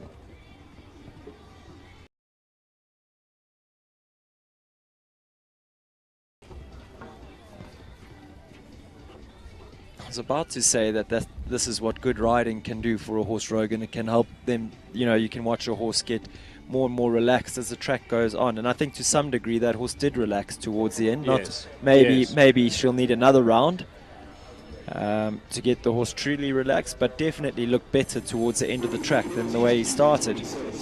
It did. Dominic Alexander goes next, number 27. It's Copacabana, 7-year-old stallion by Calestis, out of a Laudanus mare. Rogan, a horse that Karen and Dominic at Sellerhof Stud bred themselves. Another horse that he's bred, backed, produced, and in some fine style. Lovely to see this horse making its way into the open classes. Saw some lovely videos of him jumping in the 130s at the recent Easter Festival. Certainly not a one-day game to breed horses. It's 1 year in utero. Then it's 4 years before you 4 really years train in them. waiting. Well, another 4 before you know what you've got. So it's an 8 or 9 year exercise. Absolutely, but at best. But when you get it right, it's quite very rewarding. satisfying. Yeah. My wife and I have small breeding, like a home breeding setup. And we've been very fortunate, I must say. Our homebred horses have really kept us in the ring and have been super competitors for us as well. As Domini's starting to show that he's got much the same in his string. Hogan, you've bred quite successfully as well with Three Socks, who you rode so magnificently. Quite unsuccessfully too. It's a tough thing. You're so brutally honest. I was thinking about the good ones that I'd seen. Yeah. This looks the like a ratio fantastic needs round. to be very nice. I think the cost to success ratio is never very flattering. But all it takes is one good one and you're hooked for life and you keep going. Oh, late rail, heartbreak at the last for Domini. Good time, 73.29, just the 4 faults. I managed to speak to Domini earlier about his change in bitting setup on the two big horses, Rogan. That's interesting. So what was the outcome? Soakley and Collier, he thought maybe in the Hackamores jumping the bigger fences he'd allowed the horses to get too long in their bodies, so he thought definitely jumping down a few levels he would make sure he had them in a different type of bitting setup. So I think the bitting setup to match his plan behind his rounds, because we definitely saw him in a schooling manner. Yes. So it was just all about getting the horses a little bit more collected back together again. And I'm going to not answer you by saying, here comes another chestnut, Concoriano, while we're on that theme the whole of today. And what's so interesting, this is out of Pablo's Asmare called Picker's Book. Oh, you've got me on the spot. Picker. Oh. So Jean rode this horse's mother. Picker's girl? Oh, no. Unbelievable success, that mare. And this has been remarkable too. I think in the back of Jean and Reiner's mind, they wonder if this will later be a schoolmaster for their daughter Lily. But at this stage, this horse is too sharp to put a little kid onto. No problem. It really wins with Jean in these divisions. You've got me stumped on the name. The mother was an absolute superstar. In fact, you were helping me at the time. I rode a horse called Cincinnati, and we went up the grades at a very similar time. That mare won crazy amounts of money. 4 faults right at the end of the track there for Jean. And Callahoo Picker's boy K.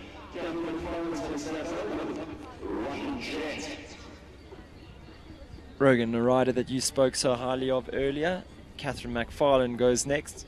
She brings in now this watch time. this, because this is a thoroughbred. It's a 16-year-old by Jetmaster out of a Rainbow Dream mare. And would that many girls and young riders got a horse such as this as their pathfinder in the beginning. Kind, forward, balanced, organized. It's just come to me like 3 o'clock in the morning. Piccadilly Piccadilly was the great mare.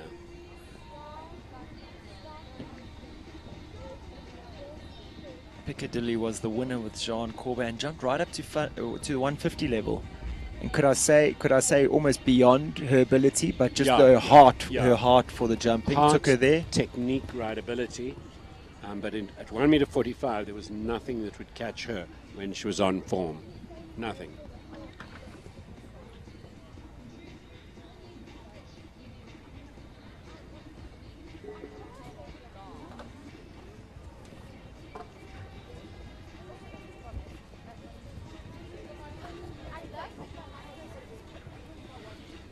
Kath's been a busy lady here today. That summarizes her life. She is a busy lady.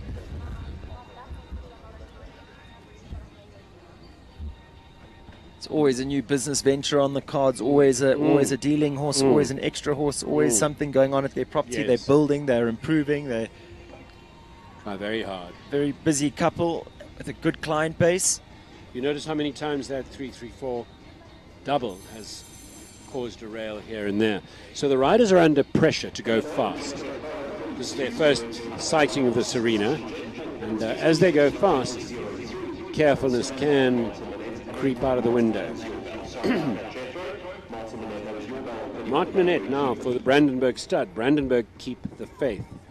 7-year-old by Canaan, son of Voltaire, super, out of a Clarinius mare, and Clarinius stood at Brandenburg.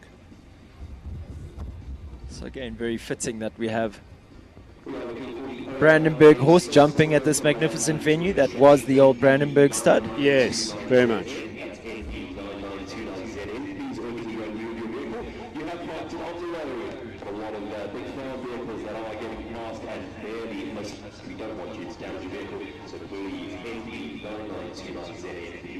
Has a perfectly ridden ride to the double. Smooth as you like on the inside turn. Talk about riders who have natural born talent. Martin, a son of two South African jockeys, Protea colored jockeys, Rick Minette and Karen Minette. Both were top eventers and horse people, proper horse people. Through and through, I think it's in his blood, it's in his genetic makeup. And Martin's just one of those that is horse crazy. Spoke about Kath McFarlane just now being such a hard worker. Martin never stops, absolutely never stops. And it'll amuse you to know that when the Minette boys, Martin and his older brother Barry, lived in Sun Valley, where we all now live, many a felt fire was started by the little swine. Razy, who owned most of the property at that time. So Rogan, a few green mistakes coming towards the end of the course there for that horse, new to this division, but really showing that he has what it takes.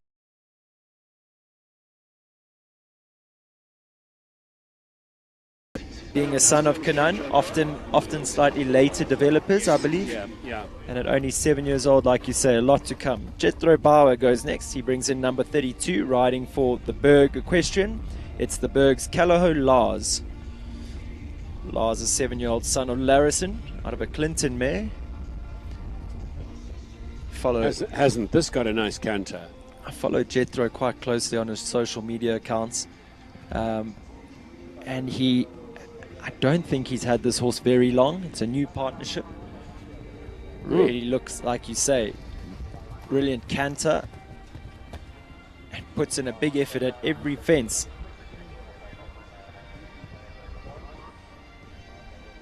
Careful as a cat. Very impressive. No martingale, Rogan. Snaffle mouth. Yep. Can only be connected to good hands. Almost falling victim to his scope there, the horse. Yeah, it got a bit deep to that second part of that line.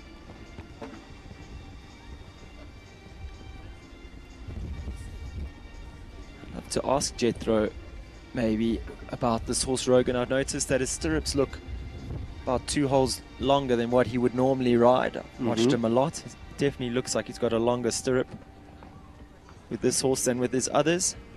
Be interested to see if there's reason behind that. That was very nice horse, nice round. Lorette Knowles-Taylor goes next. This time on Farnham for gold, number 33. Homebred horse, I think more affectionately known as George. Yes.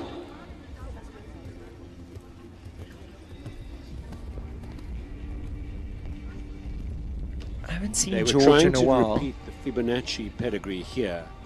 So the way they've combined these two, the stallion with for joy with Eudoki's, Fibonacci is the same pedigree the other way around. Fibonacci, Meredith's Fibonacci, the grey horse? Yeah. It's funny when you mention names like that, Rogan, you almost feel, I guess it's in our blood and we should get excited, but you almost feel lucky to have been alive at the time to watch horses like Fibonacci jump. He was such a rock star. Amazing. George I haven't seen in the ring for some time. I know he has jumped up to 140s. So possibly he's had a short layoff from the sport. Yes. They call him the family horse, I think, because they've all ridden him at some point.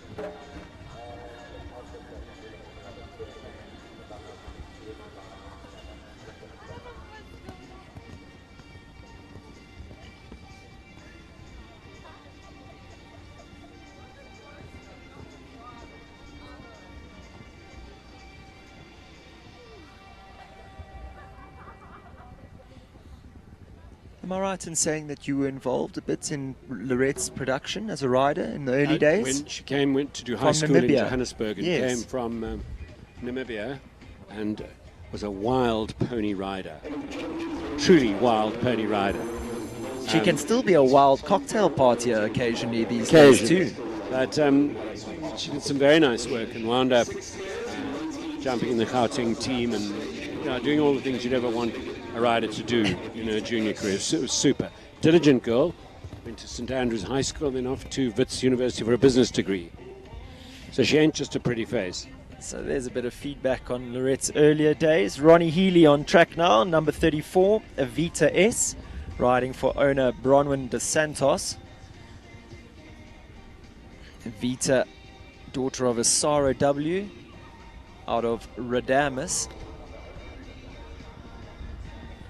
Thinking back a few years to Zara, George, son of Heartbreaker. Yes. And he was like this, a tall, leggy chestnut.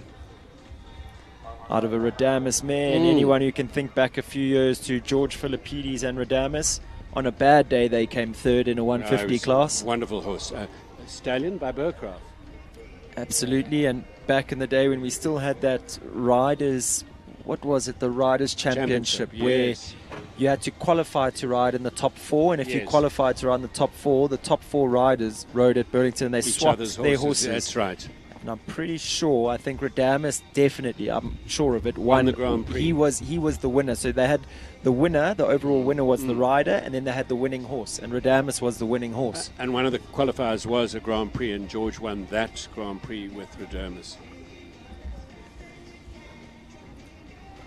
Oh, 4 faults for Evita S. New to this level though, no one better than someone like Ronnie Healy to be showing you the ropes. Yeah, absolutely. Winner of the Outdoor Grand Prix just a few weeks back. Rocket Ronnie himself. From one master class to another, Chris van der Merwe goes next. Brings in 334 Lorona. One of the very best mares on the circuit, I believe, at the moment. Very ably piloted by Chris van der Merwe. She just jumps for fun.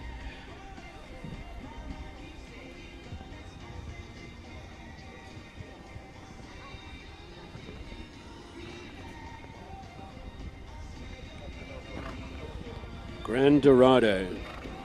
Out of Team a warrant. Nijhoff Stallion out of a warrant, man. Wow. She was the winner of the 140 champs at Maple Ridge recently, where Lawrence Mowat and Calaho Lorenzo had set a time that Went looked flat out. untouchable. Yes. And Chris pipped him at the post. Lawrence said to me he told Bernard to put the sash on already when he walked out. Couldn't believe that someone had managed to pull out all the stops to beat that time. But this mare is something special, Rogan. And Chris was hungry. And I don't think Chris or Govett would mind me saying, in the early days, this horse, at her very first show, Chris called me, he said, you have to come watch. You have to come watch her. She is incredible. That was at Stain City. He cantered within 20 meters of number one, and that was the end of the show. Just shows you the work that he's put into this horse and the trust in her ability that he has. She really is also special. The amount of production and time that goes in, and the patience, and the fussbait, and the Eto Vermoë. And the believing, you know, just that belief in your horse, like you say. Kaylee Pissarro goes next, this time on number 35, 334 Nunu. A horse that Chris produced for some time when she first came into the country. A 9-year-old mare by Naldo, out of a Kalido mare. And Kaylee really does get a fine tune out of this horse. The whole thing is such an attractive picture. Good-looking mare,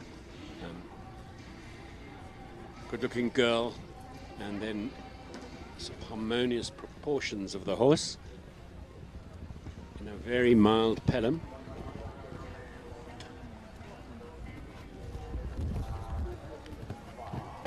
Ooh. Oh, Kaylee, that's unlike you, a little miss there. I think she was wanting another one, and the mare left the ground early.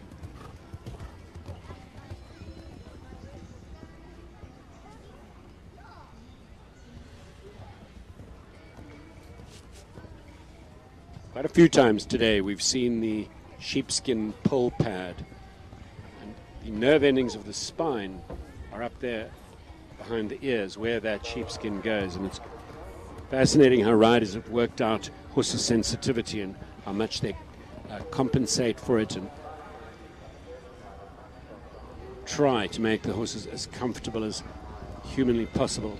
Yeah, I think it's just the nature of the sport these days, Rogan. I mean, the riders and owners alike, we always want our horses to be as comfortable as possible. Yes. I think with the sensitivity that we're breeding these days,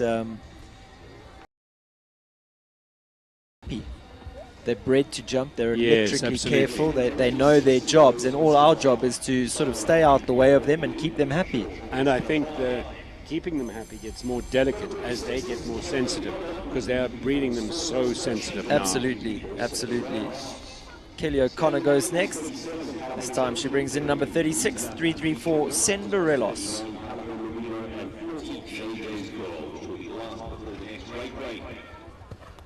So this is by a son of Consuelos, out of a Kashmir van Schuttershof mare. Brannick Consuelos was a horse that Kelly rode herself. She got there very easily. The stride was a bit short. I think a couple of the pros that I've spoken to here today have said, you know, if you have a slightly greener horse or a horse that's a little spooky, new venue, you definitely want to make sure that you give the horse some confidence, get up your first few distances really quickly. You see him having a little look Yeah, there. he's alert and watching, is he not? Super careful. I don't think Kelly's expression or body position even changed though when he did that. No. She's done this 1 or 2 trillion times in her life. Good child rider, very good junior, widely mileaged in adults. And across the globe. Yes, rode in Ireland, rode in Europe. And then last year won the World Cup Series here in South Africa.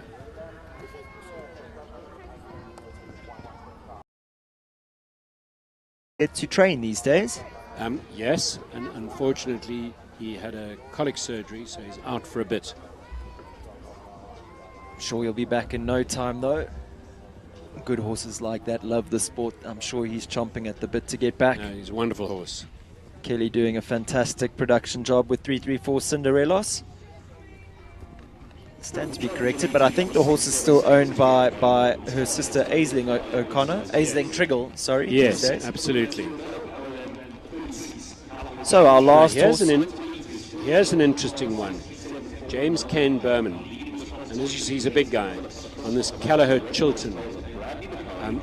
This is something. I don't know how much you like it. A 7-year-old by Chiletto out of a Clinton mare.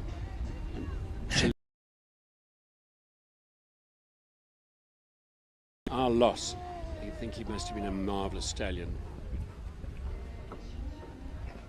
This horse has it all: technique, ability, looks, rideability too, sensitive type.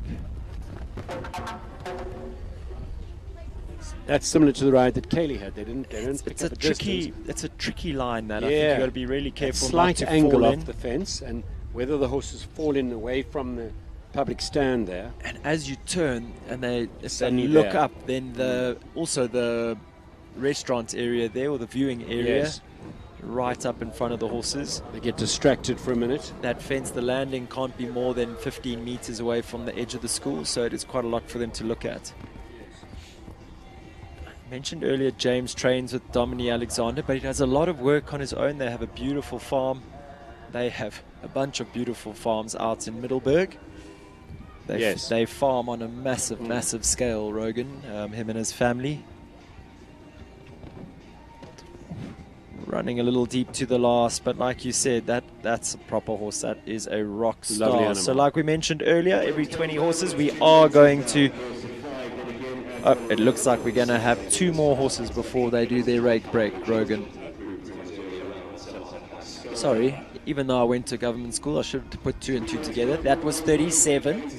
So we are going to have 38, 39 and 40 before they do that. They said every 20 horses, and 20 plus 20 is 40.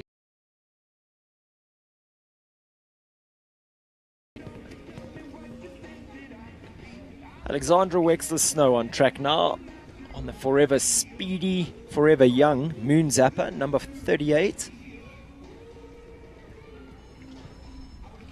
A horse that we saw win many a class with Philippa Baxter, then more recently with Rochelle Kluk, and now is really finding his groove with Alexandra Wexler Snow. You said it earlier today that when a horse is successful with multiple riders, you know what a lovely horse it is. It just does the job no matter who's steering and who's piloting. Yeah, absolutely. This horse, I wouldn't say he's an easy type, but I think once you get the feel for him, he's a winner. You almost just need to stay out of his way and let him do his job, because he just wants to win. Glorious animal.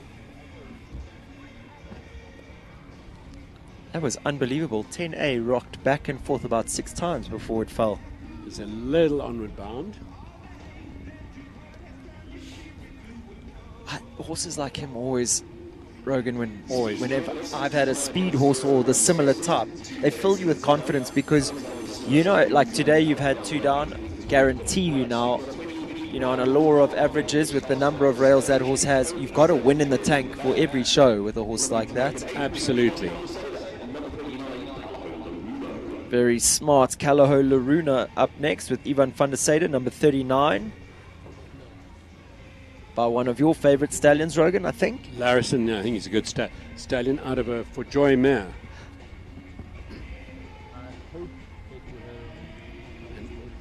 So often this Holstein Cross Hanover works. If you get the best of both, like here, it's a combination of the best of Holstein and the best of Hanover. How well did that horse use its body jumping into the double? Allergic to the poles. And very stylish jump. I was lucky enough to go down to Plet at one of their recent shows. Actually stayed with Ivan and got to watch a lot of his horses jump. He is a master, Rogan, at producing horses. He has such a calm, I want to say consistent manner in which he jumps all of them. They all seem to go in the same way. He's got a system, and he's done very well at, for the most part, buying horses that suit his system.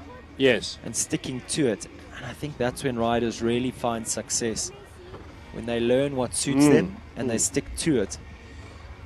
I mean, he's a master. He can ride anything, but he really has upped his game since he's managed to mount himself on similar types. Yes. The setup that they run there in Plet is second to none. It's a world-class venue. And he is a busy man, much like we see Chris van der Merwe here at this show, on tractors, setting up the stables, building courses, jumping horses.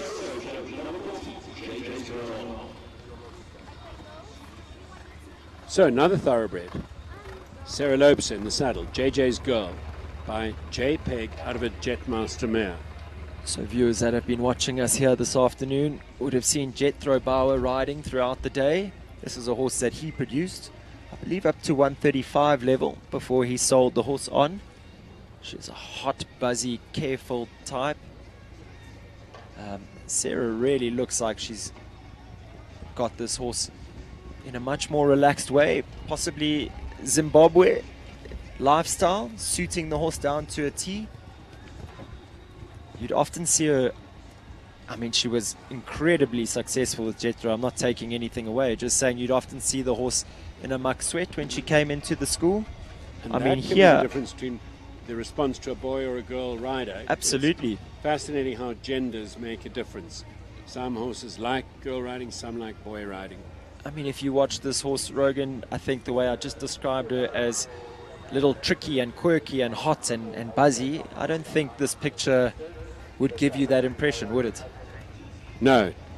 Looks organized, calm, relaxed. And whenever you see Jetmaster in a pedigree, you can think hot.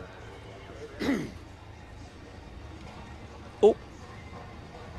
JJ's That's what you want. A horse that can help you out when you don't get comfortable distance. And the horse says, don't worry, I've got this. So I think a partnership that's also new to the open classes. She hasn't been riding this horse for too long. So she'll improve on that in the near future. There you go, big pats all round for JJ's Girl from Sarah Lopesha. So we do now have our second arena raking session. Viewers, don't go too far. We still have another 51 horses coming up in this class. They'll be looking to get themselves onto the podium. In order to do that, they're going to have to be clear and quicker than a time of 72 seconds.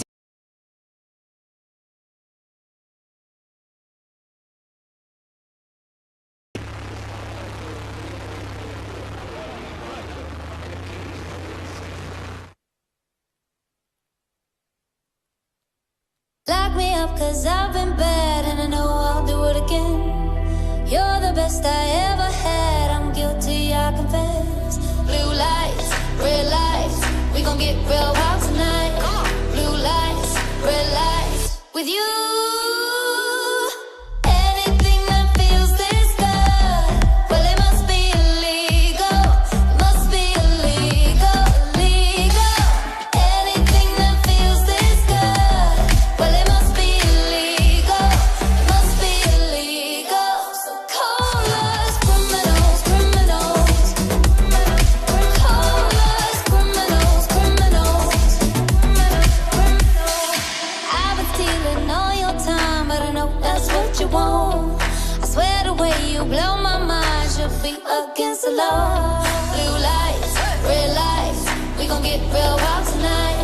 Blue lights, red lights, with you.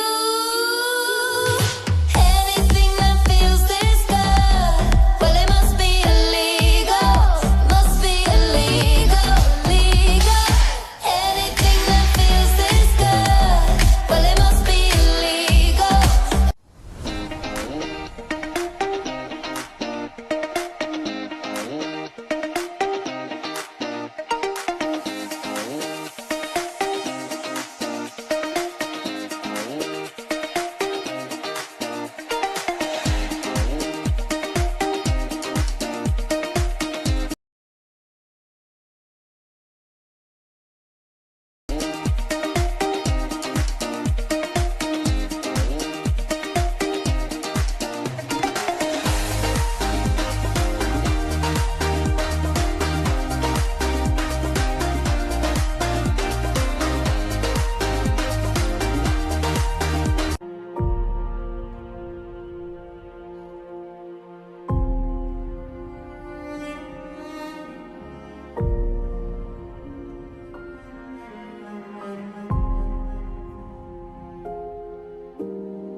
what it is.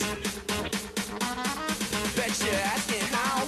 Come on. Check this out.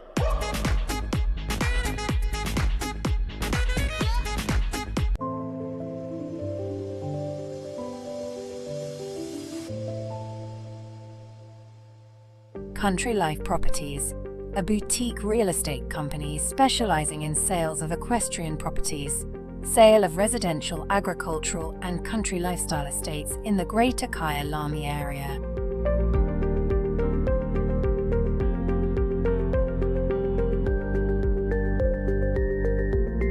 With years of experience in promoting the country lifestyle, Country Life Properties is proud to be affiliated with the Kyalami Equestrian Park. Baloo Country Estate is a secure estate offering 22 kilometers of scenic bridle trails. We provide country estates to suit all your requirements: extended family living, work from home, or just escape the hustle and bustle. A variety of equestrian properties are offered for the keen equestrian. Contact us or visit our website and let us find the right property for you.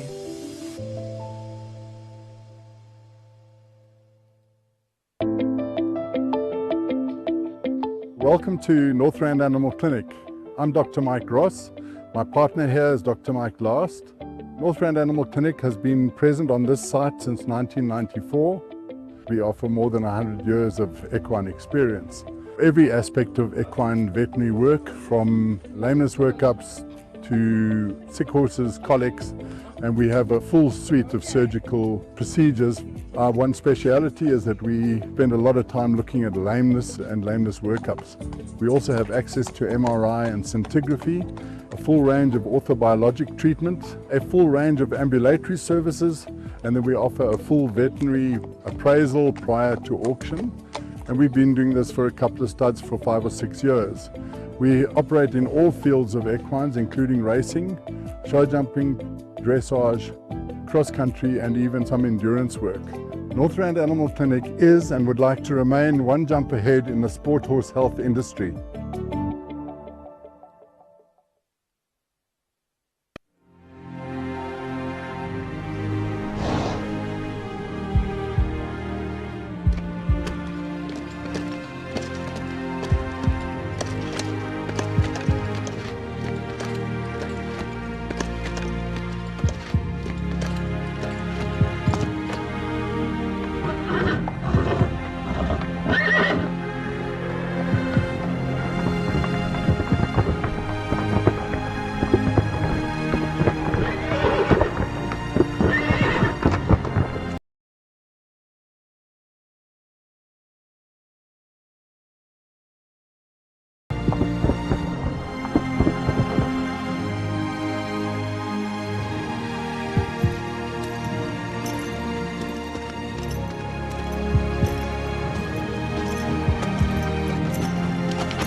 Welcome to the world of mid-feeds and tack and togs. South Africa's largest animal feed retailer and a haven for equestrian enthusiasts and animal lovers. Friendly and knowledgeable staff are at your service. We pride ourselves in offering a vast range of premium products that we know and trust. Your passion is our passion at Midfeeds and Tack and Togs. Where we lead, others follow.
Welcome back, viewers. Kicking us off after the break, we have Unruh Bosman. He brings in number 41, Kalaho Bakara. Bakara, an 8-year-old mare by Bolzano, out of an Accord 2 mare. Horse manuring on the way to yes, that and it had a good stare at that rainbow double on the way in.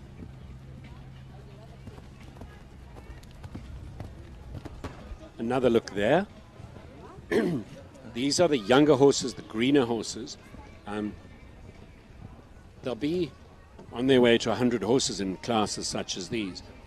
The 20 or 30% of them are new and green and just arrived in the grade. Some of the middle ones are mileage, thinking of going out of the grade upwards. Some are ridden by green riders, some are ridden by very experienced riders. So on a level, it's quite a mixed bag. And if you looked at a section of the class, you'd think, not so good or overly good. But there's a mixed batch. Green and experienced horses, green and experienced riders, all in the one division. Really good round there by Unruh. The horse gaining mileage and confidence as she went on. It's quite unflappable on Unruh. Does a good job. He spoke about there being such a difference between the riders and horses in this division, Rogan. I mean, in one breath you have the great Barry John Taylor. Yes. Who's got 8 outdoor Grand Prix titles to his name. He's ridden in every competition there is in South Africa. He's ridden in England. He's ridden in Europe. Yes. Won for many, many years. I mean, he was having his 40th birthday before some of these riders like Amy Cave were even born. And they get to ride in the same division. I think it's the beauty of our sport. Yeah, it's remarkable. Young Amy Cave starting on track now. And she brings in Kalaho Latina. This would be one of their first 130 outings for this partnership. Some very good Kalahos wound up down in Natal. And whoever the people choosing the horses, whoever was responsible for that, has done a good job. I think Grant Langley is in part responsible. That. I would say a massive part of that. And Rogan, what he's done so well is his riders, he's kept these horses in his yard. Okay. I would say, so Latina was, her name is running away from me. It'll come. But Latina's been, I think now this is her 3rd jockey. Okay, so a real pathfinder. I think of Kalaho Faith as well.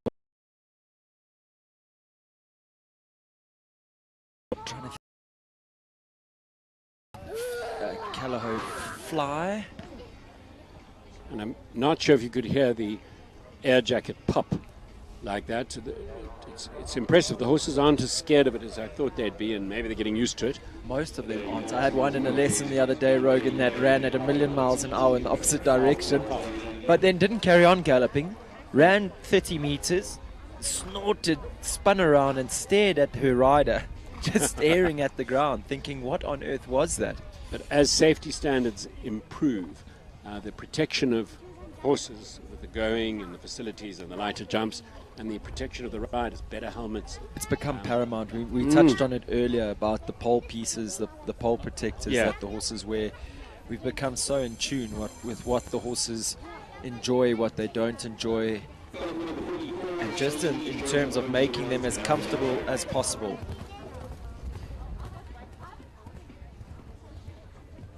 Jamie Lee Joseph goes next. She brings in number 44, Maranello.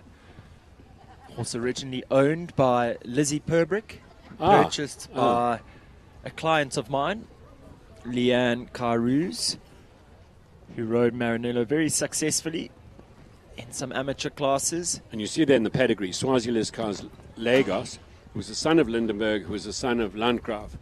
And that name has come up over and over. Lots of horses have done that there. This one's out of a Bono van der Kickenhoever mare. And Bono has been so successful. We've seen him in our junior horse ranks. Yeah. Kind and rideable. This horse is an out-and-out rock star, Rogan. Let me tell you, I haven't ridden too many that are like this. He, in his very first open show at Stockies Dry, he was placed in the top 6 in 3 out of 3 classes. Wow. As just a 7-year-old, I think. He just loves the sport. I think Jamie, this would be her first 130 with Maranello. Okay. So maybe a little, maybe pressing a little, maybe a little than she keen. needs. Yeah. Yeah.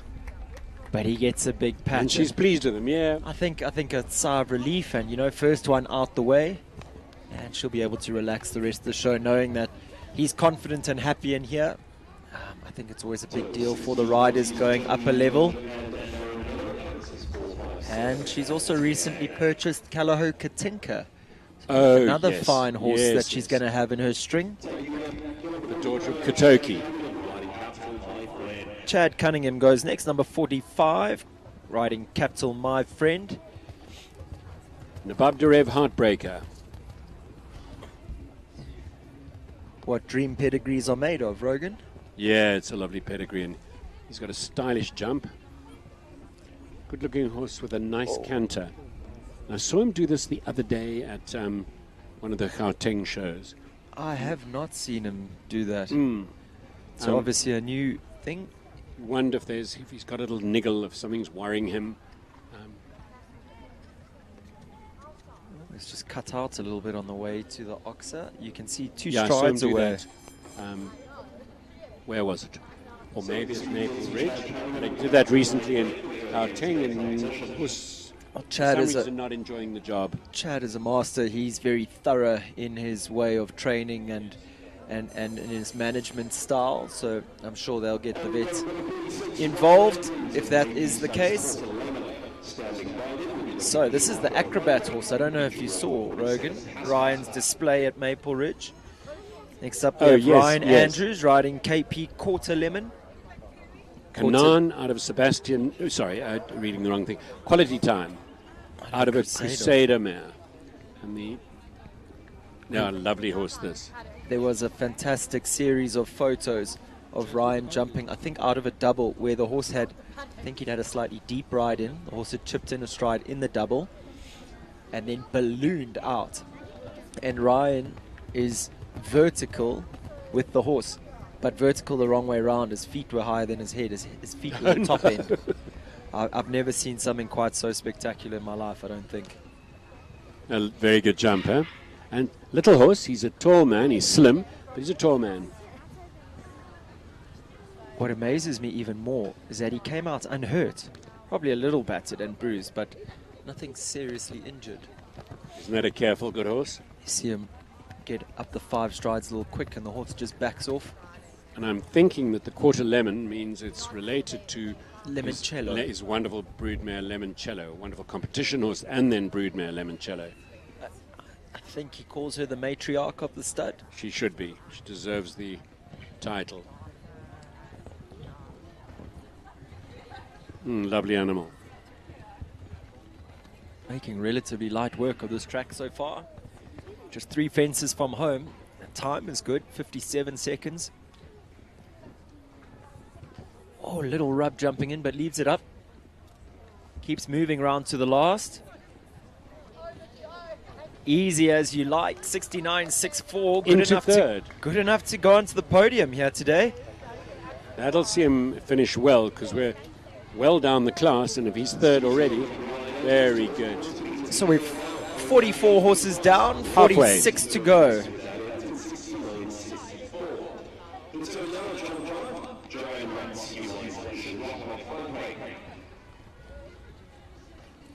So clear round percentage sitting at 18% with us halfway through the class. John Bauer, I was going to say Pierre Bauer. John up next, riding Yorocco with front rake for owner Joanne Roberts. I've had the pleasure, Rogan, of piloting this horse a few times in the ring, and he is gifted. I don't know what other word to use. This is he's a unicorn through and through.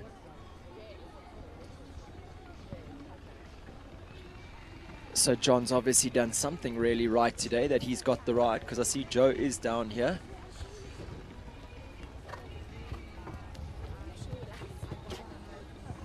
Lovely. By Really Sirocco lovely Blue. horse, which you can never go wrong with.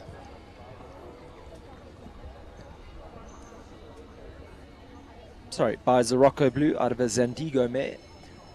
A horse that Joanne went shopping overseas with Michelle Van Eck, and he thought they'd found the perfect horse for her, and there was one more yard to look at. I'm not sure this horse was even on their list of horses, and the dealer or the owner bought him out, and I think Michelle said, no, we're not really interested in this one, and Joanne fell in love, and Michelle tried his hardest to talk her out of the horse. Easy as you like. Look at that, 72.55. It's another clear round. Very nice.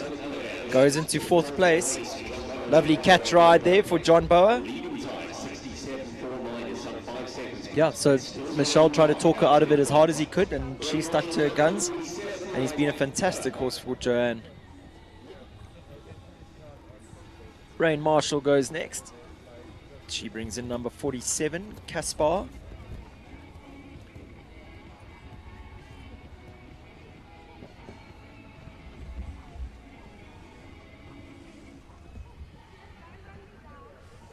Some riders are smooth. That was so nice. Rain spent, I think, all of her children and junior career in the Langley equestrian setup. Going into adults, has gone out on her own and been a very busy young lady. Spent some time working with the team at Optima. Is now exclusively freelancing.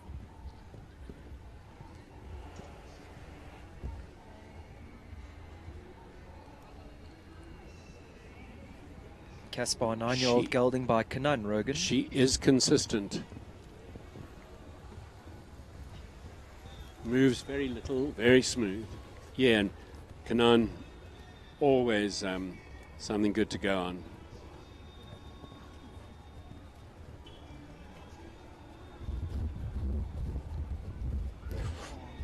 Ooh, that was unexpected. The odd horse has had a look at that.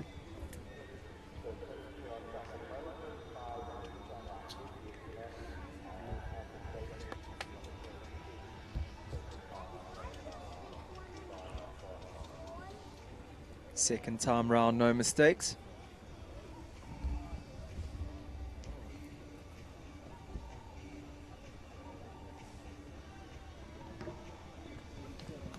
So not touching a rail around the track, unfortunately. No. Just a little spook there at 334 double late on in the course.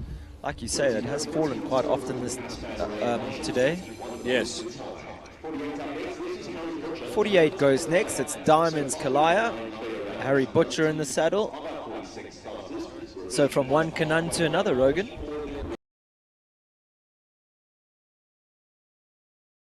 Not a big horse. You might be able to help me. Ian Calendar Easby had a Carrick, was a Brandenburg horse. Yes. That Ivana rode Yes. in juniors, and then Shelley Moore bought, and I cannot for the life of me think of its name. I want to say something Bay. I've gone blank. I think, but, in fact, Ian tore some ligaments in his knee falling off the horse. But he was a lovely Carrick horse. was a Voltaire out of a thoroughbred mare, Lady Diaghilev by Diaghilev, Northern Dancer line, and the next dam was by Ibrahim himself. Okay. So, very valid. He was the smallest of the three Alzu stallions, and I think he was the Handlanger. He sort of got the mares they didn't want to give to the fancy ones, yes, like Colbert, Clarinius. No.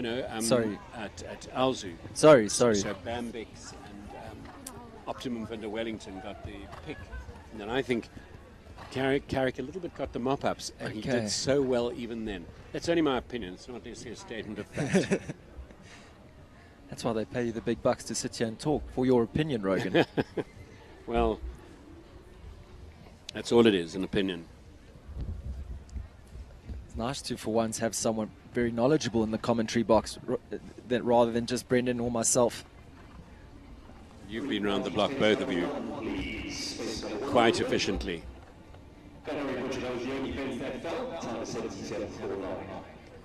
So Harry, a big smile there as he goes to the finish. The softest rail at number one going down. Otherwise, a picture-perfect round.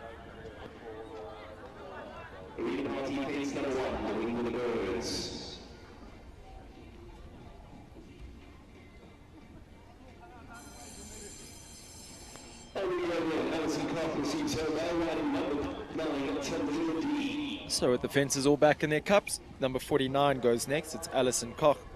She brings in Tallulah D. Alison recently purchased a beautiful property in our neighborhood, Rogan, in Sun Valley area, and has made the move to train at Corber Equestrian.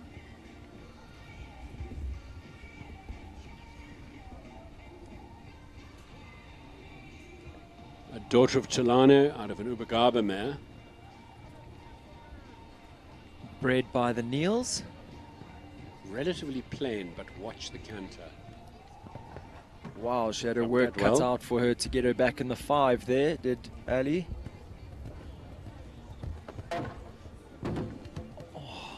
That fence is problematic.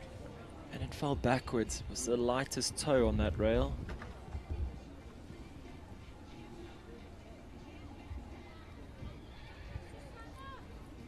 Looks to me like they've been experimenting a little bit with the bitting setup with this horse. You can see that something's changed bitwise.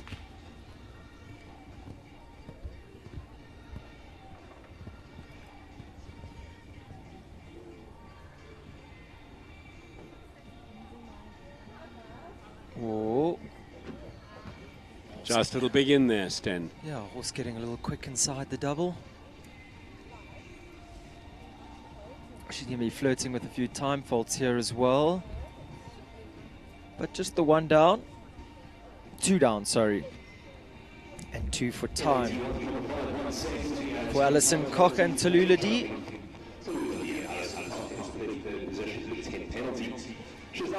See, Ali's young baby, Benji there on the sidelines. She has 2.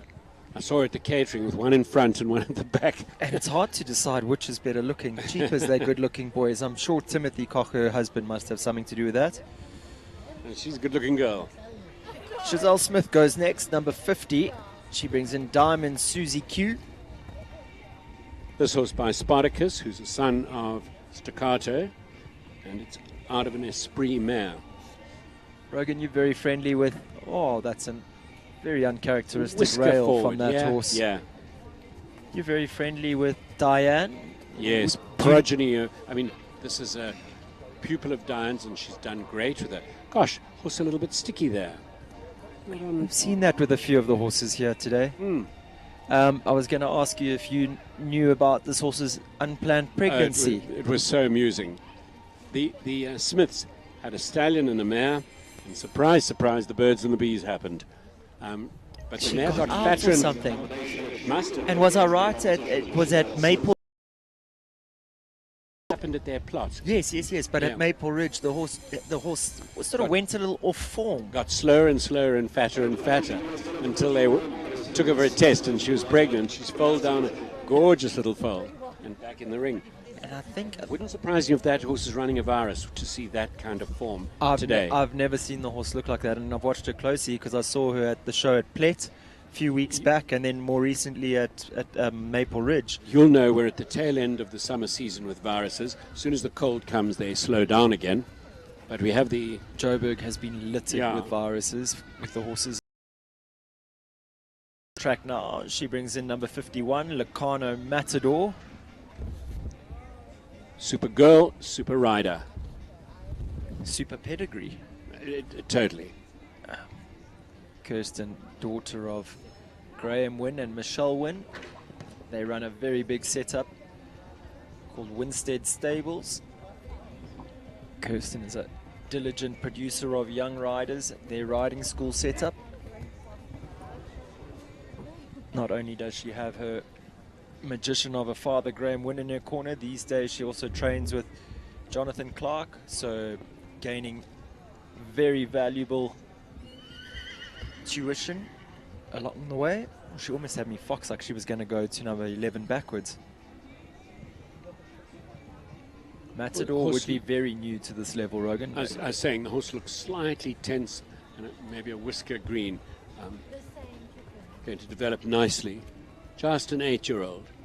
By Locarno Shogun out of an Acclaim mare. Is that how you pronounce that, Shogun? I'm so glad you've said that, because after 2 years of commentary, Brendan and I have been saying Shogun. No one will forget Kirsten Wynn and her, Wynn Smith now these days, and her magnificent Gondor Uber Royale. Yes. She jumped in the 150 classes. Didn't she do well with that? Absolutely, and I think she's gently making her way back to that level. Matador looks like another superstar in her string, and she's building up a nice string of horses. 52 is Tanya Chellan on Don Quixote Z. This is an 8-year-old by Dominator Z out of a Clintissimo mare. And this horse has a lot of energy and attitude. It planted her the other day in the Burlington warm-up arena. I felt so sorry for her. She fell hard, and it just is exuberant. But while they're busy being exuberant, you can lie there calling for a stretcher. I think the good ones have that in them, Rogan. You have to put up with a bit of temperament, but the days on the podium make it all worthwhile. I hope they do.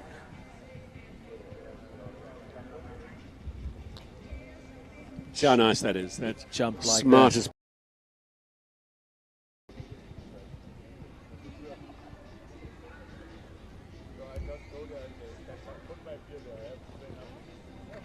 Jan Daniel also had a Dominator stallion that was Yes, quite he did. incredible Yes, to he watch. did.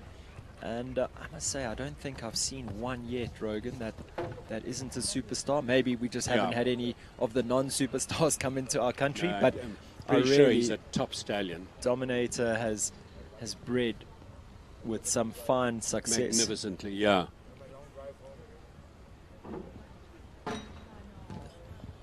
Softest back rail. The horse is not really traveling that line 7 to 8. Those two oxes up the long side there. Just before she had that back rail, I was about to say Tanya's done a fantastic job at improving this horse's rideability. She obviously, hearing that she was dumped in the warm-up the other day, hasn't got rid of all the quirks, but those will always be there. But this horse's rideability, I think, testament to her dedication and her... Yeah, she's an educated rider. She knows what she's doing. Systematic riding. Beautiful over the last, and it's a big pat and a smile from Tanya. Very, very exciting horse for her to have, to go up the grades with.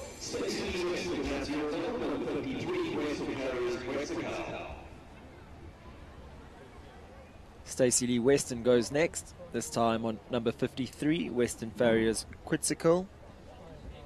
13-year-old mare by Courts d'Eclipse out of a Nagano mare. So earlier I mentioned that I thought Alpha Ruby was the only horse she rode that she hadn't bred. This would be another one. So there are 2 out of her string of 6.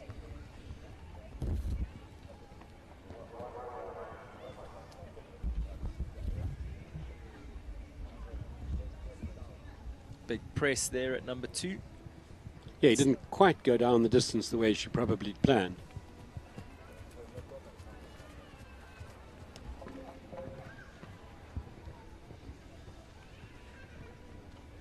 That rainbow double, Rogan, we've seen quite a few horses back off. We've seen horses do 2 strides in the 1 stride. We've seen rails fall. We've seen rails fall quite often there. And yet, I think the wings distract them. I saw a horse in the previous class duck out, jumping the double the other way. It's booked at the right-hand side and ducked left, and it looked uncharacteristic. In fact, it was with Rainer Korber. And yet for a 130 class, not seriously imposing in height, those fences are very gentle. So the horse is obviously taking them super seriously. Oh, I don't think she'll mind me giggling. Stacey definitely clicked her heels there on the way down to number 8.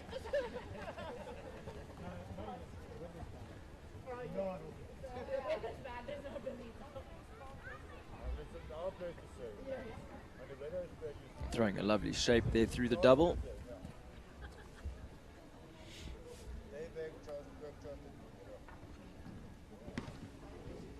Has the last down. He also didn't look on form this afternoon. Not particularly, but I think for a young horse like that to see the finish and not look too flustered as he went around. Yes. I think job done for Stacey today. She'll be looking at the horse coming on during the show.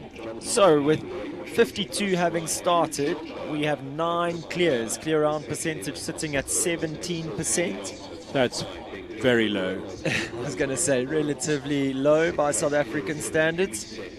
And we do have 38 horses still to go. One presumes that it reflects the greenness of the horses, the new venue and so on. The older horses handled it better, the more experienced horses. Plastic Colours Master Batch Lee Royden up next with Michelle Fleming, number 54. This is an imported 9-year-old by Grand Dorado out of a Ferragamo mare. When Michelle shops overseas, she shops with great diligence, and she has a very definite taste. I'm sure you'll agree with that. And do you think fair in me saying, Rogan, that this horse slightly more on the blood side compared to more on the blood side, what she's used to? Maybe not to what she's used to, sorry, that's unfair to say. Maybe slightly more on the blood side compared to what she prefers.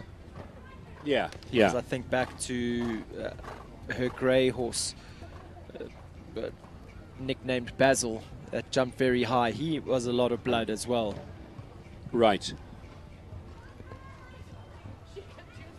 And a horse as big as Chigori, she wouldn't be able to be ridden by a light girl like this if it wasn't also blood and sensitive. So although it was smooth, I'm guessing it had She does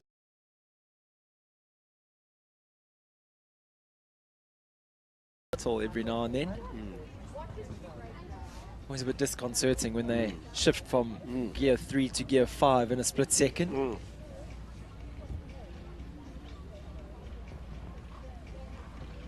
Again, you mentioned just now, mostly it's the younger horses that are finding the odd error here and there around this arena. Leroy definitely new to this division. So our host here, Govert Triggle, is riding his wife's horse. It's 334 Cristo S. And this is a Cristello out of a Laudanus mare.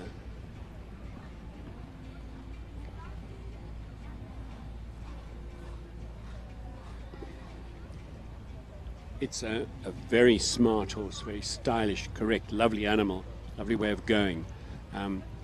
It does take some riding. It can cut out or not want to come around a corner. And interesting how horses respond to male and female pressure. I think the diplomatic way of saying it is he can become a little gate bound every now and then, Rogan. A good phrase, hadn't heard that before. But Govett seems to get a fantastic tune out of Toto. They're enjoying their time together.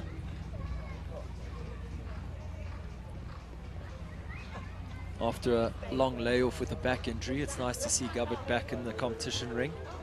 Very nice. See the very horse there nice. as the mist blew in there, almost backed up, added another stride on the way to number 8. But such is the class of him, he just bounced and carried on. The insight Govett will gain in breeding, in riding himself, in being in the warm-up ring, in watching and watching. You can't beat that. But I think you, Rogan, having ridden your whole career and having ridden for owners, you would agree it's invaluable to have owners that ride, that have that in-depth understanding of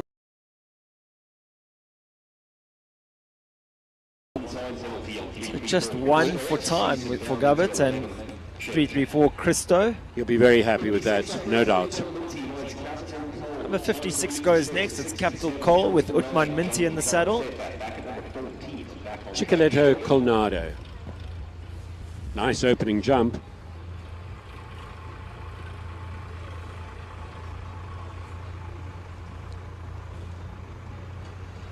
The horse flicked his head on the way to number 2, and Utman not getting the distance he'd have liked. There it is, well ridden. This wasn't taking him 100%, and he was positive.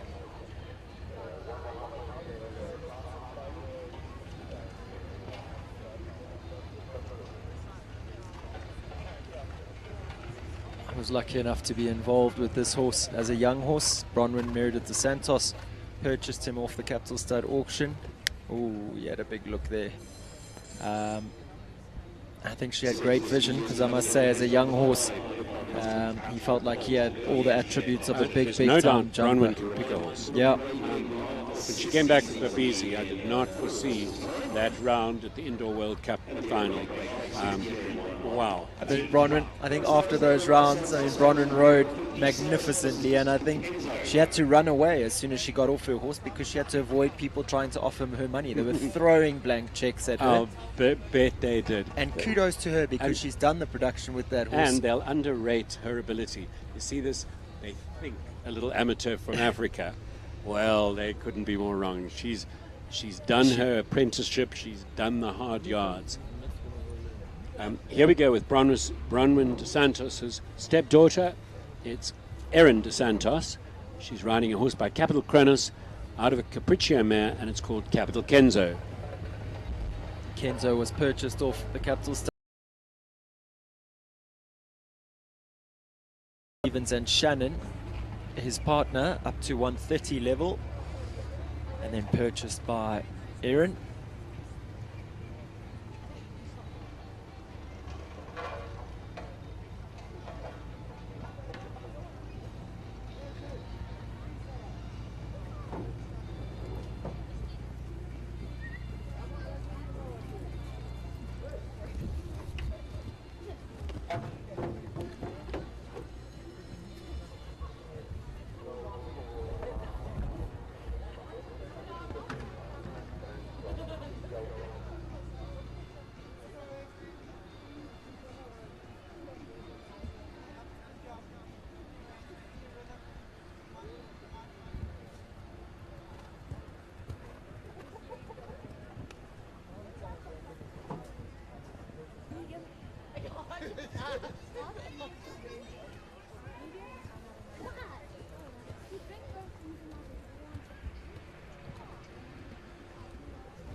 Rogan, we were chatting earlier about riders having to learn new systems and learn new trainers. Erin has recently made the move to train at RH Equestrian with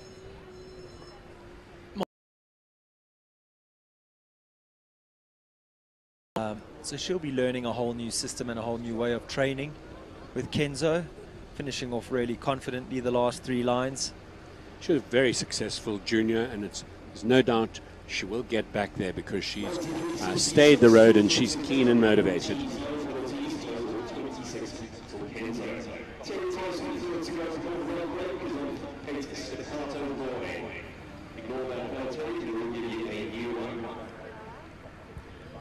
Number 58 goes next. It's Terry Lee Bryson riding Staccato's Boy, a horse that holds a very special place in my heart. I was fortunate enough to compete him in the team event that we had a few years ago. I rode him for the Double H Heroes, where he jumped, after only having me on his back for a week or so, he jumped double clear on championship day for us to put our team in 2nd place that year. He won us a lot of money. And yeah, he's a great character, Rogan, this horse. I don't know how much of him you've watched. I'm happy to tell you that Terry's better than she thinks she is. Absolutely. She would call herself an amateur, but she's a fairly polished one. She's an amateur that's jumped up to 140s after riding for, say, 5 or 6 years. There you go. Where the rest of us have had to practice for 30 years to get to that level. You also get people for whom horses try. My instincts are that Terry's one of those. She brings out the best in a horse, or gets a horse to try for her. Rogan, I don't think she's been riding 10 years. Watch her body control, her natural instincts. Like there, moves forward off maybe the turn early. Or be grateful she didn't, because if she'd started as a We'd be kid, fighting for 2nd. Yeah, how good would she be now? We'd never beat her. I think this horse was purchased from Janine Burnett in the UK. By the Bryson family. Ronnie Healy rode the horse for some time, helped Terry a little bit in the production, but for the most part she's done it all. And he's just a cool guy. Loves his job, he loves Terry. Very keen to please. Oh, late rail jumping into the double there. Yeah, near the end of the track. She's deliberate, positive, and consistent, like then. Doesn't flap. Very. That's probably why he tries so hard. She does a fine job.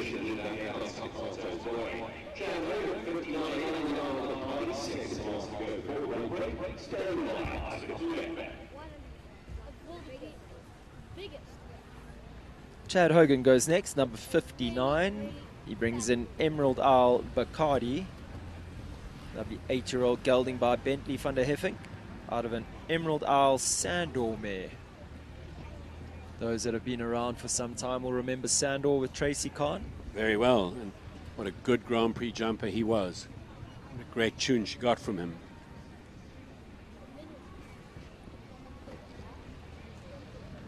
What he lacked in tail, he made up for in bucket loads in every of other talent. way. Yeah, in every other way, exactly. It was the most curious, shortest the little most tail. curious thing, and he often reproduced it. Some of his progeny had. Well, if you look at this horse, not the biggest, most luscious tail. But he could make worse.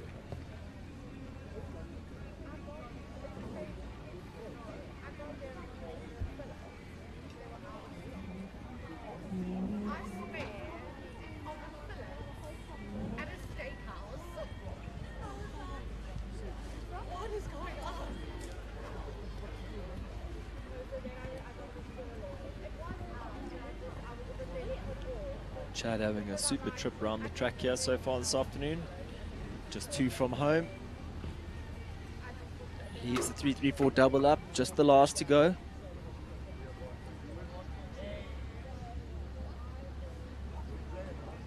That orange fence has jumped much better in this direction than the other direction. It came down a lot. But our percentage clears is still not high. Our timing equipment keeping everyone in suspense there, Rogan. It's been a tricky afternoon trying to get some information out of the screen. There you go. Clear round percentages sitting at 15%, with only 9 having jumped clear out of 58 starters, showing that it is taking Fairly some low. jumping. Yes. A Grand Prix jumper, if there ever was one, on track now. Number 60s for Kile Callahoo, I'm Splendid. Oscar Nuba in the saddle. Yes, but I'm Special to Muse out of a Landor S mare. That Landor S would be Loney I believe, Rogan, who we've seen Callow have done sort of a tribute to. I saw posted on social media, they have been highlighting their brood mares that they've used in their breeding program. They did a tribute to Was Lando S the bronze medal at Australian Olympics, I think. My memory tells that. But you're the wealth of knowledge in this could be commentary wrong. box, not me. But it was quite incredible to see the number of open jumpers, open horses, and 150 horses that Loney has The horse was produced. good then. That was a miss on Oscar's part, and the horse soldiered on through that double. Very attractive show jumper, like we've come to expect from the I'm Special to Muse blood. And he's but a 7-year-old, so no doubt lots to come. So viewers, we'll have another 10-minute break here while our arena party ready the arena for our last 30 horses to go. At the moment, leaderboard as it stands, still in first position from early on. Back on track, Sheldon, Jonathan Clark, clear round in 67.49. Second place, Calaho Colato, Jason Phillips, 68.21. And sitting in third position, rounding out our podium at the moment, is KP Quarter Lemon, Ryan Andrews in a time of 69.64. That was a very good round. So we'll have 30 riders after this rake break coming back to try and pip those guys to the finish line, make their way onto the podium. Don't go anywhere, viewers. We'll have the rest of that class for you shortly.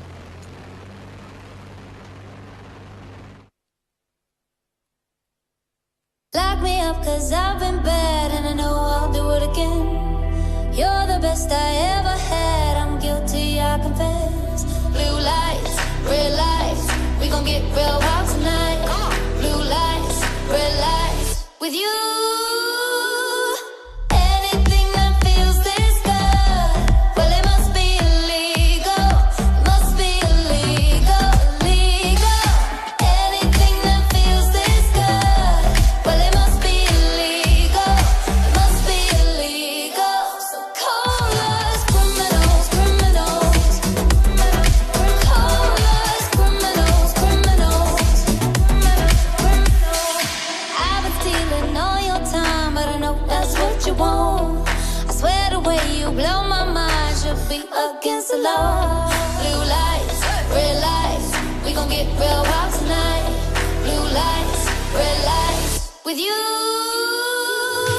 Anything that feels this good, well it must be illegal. Must be illegal, illegal. Anything that feels this good, well it must be illegal.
Yeah.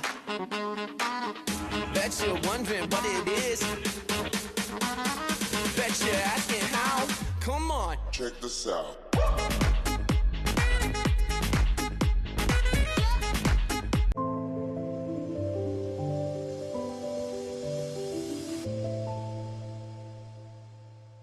Country Life Properties, a boutique real estate company specializing in sales of equestrian properties, sale of residential, agricultural, and country lifestyle estates in the Greater Kyalami area.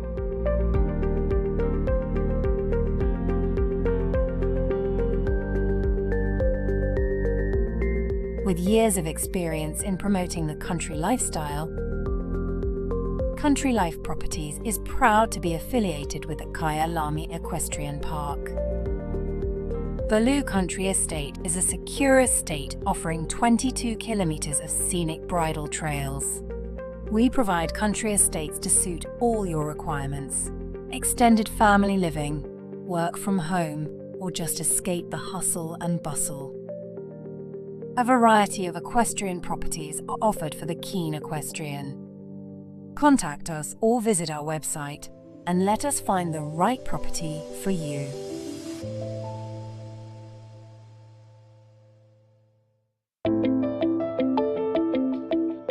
Welcome to Northrand Animal Clinic.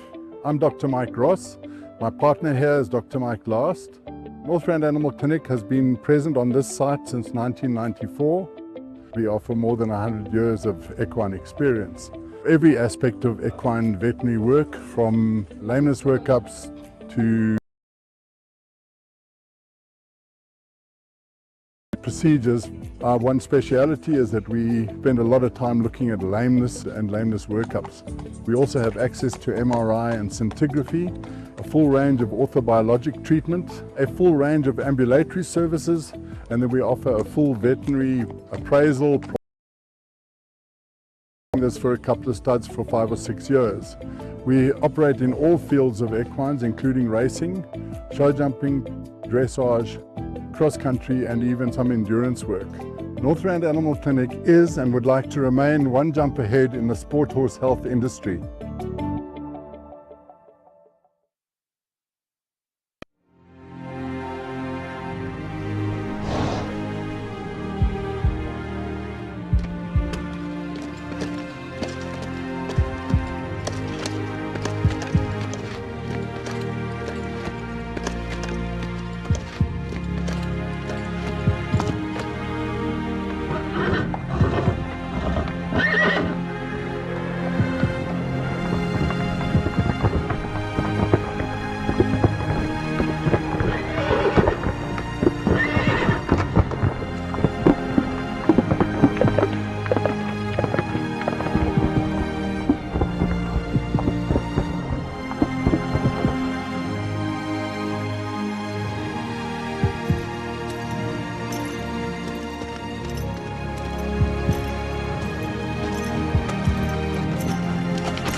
Your passion is our passion at Midfeeds and Tack and Togs. Where we lead, others follow.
Pause for our last 30 riders. Here we have some shots of the shopping corner at the show, Rogan. There's all the big names are here. Sponsors with their products, and this equine industry has gone huge. And you see how many businesses are linked and how many businesses are supported by the activity of show jumping. Spurring a local product, Carcliffe based, make a wonderful horse feed. And if you see the horses that grow up on the Spurwing farm with their legs and feet, you know it's good. You see three equine stores, yes, Cheerly, Western Shop. And all three of them have been busy all day. Shows how we have to concede that a riding girl hates shopping, huh? Hates shopping, hates a new blouse or a new pair of white breeches. And there's always a new one. So kicking us off for this last section of the class, we're going to have Callao Contango. James Kane Berman returns for the third time this class. Baikun Coriana out of a Clinton mare. Wonderful, careful little performer. James has excellent balance, excellent feel, excellent timing. And despite being a big guy, he makes the job easy for the horses.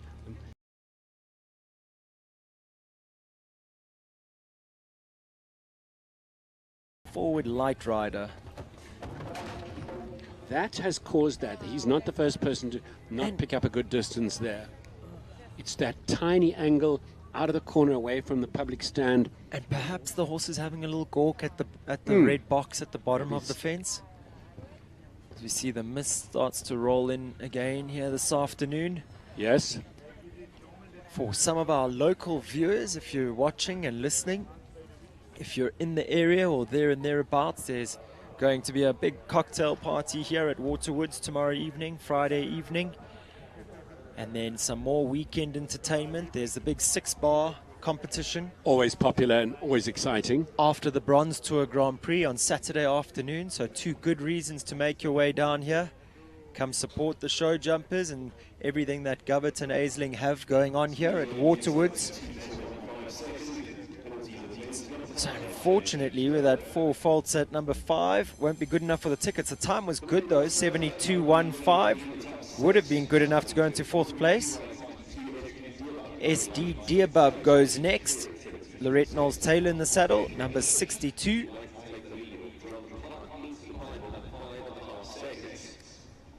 Talking about pedigrees to die for, Rogan. Diamant de Simile Nabab de Rev. Yeah, pretty impressive, isn't it? The horse has a complicated mouth, a little bit thick in the neck and jowl.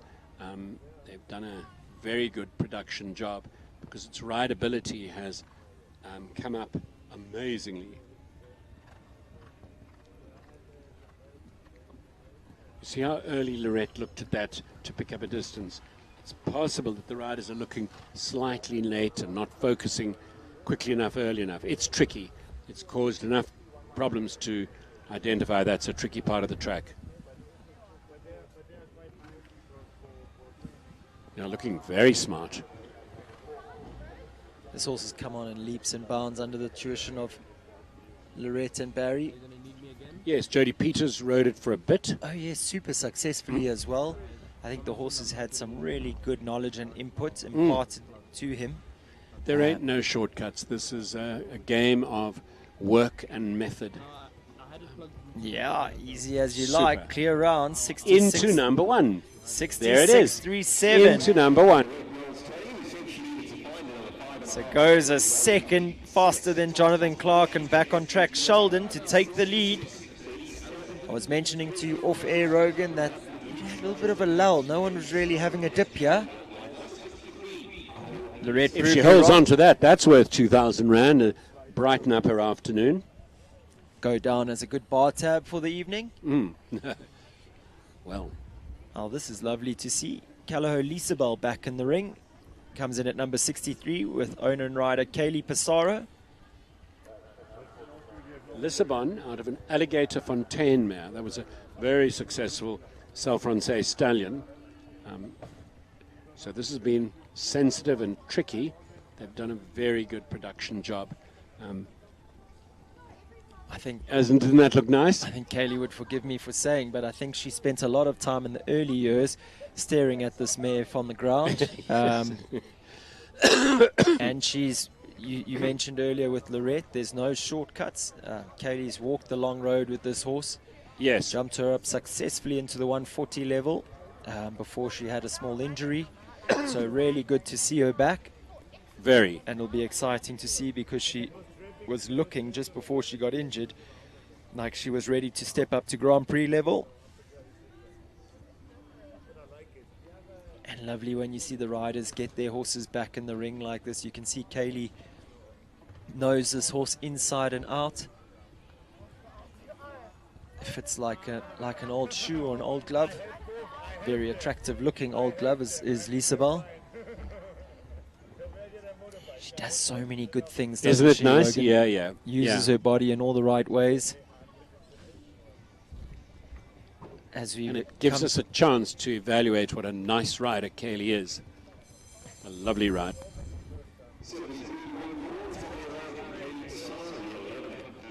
So clear rounds coming in thick and fast at the moment. Good enough to go into 8th place there for Kaylee Pissarro. Time of 73.14. Lauren Pretorius goes next. She brings in number 64, Capital Coretta. Colnado Chinwin. I saw Coretta was placed in every class at the recent Easter Festival at Kyalami Equestrian Park. This horse has been a winner from the outset with Lauren. Sort of hit the ground running in their production. They've never looked back.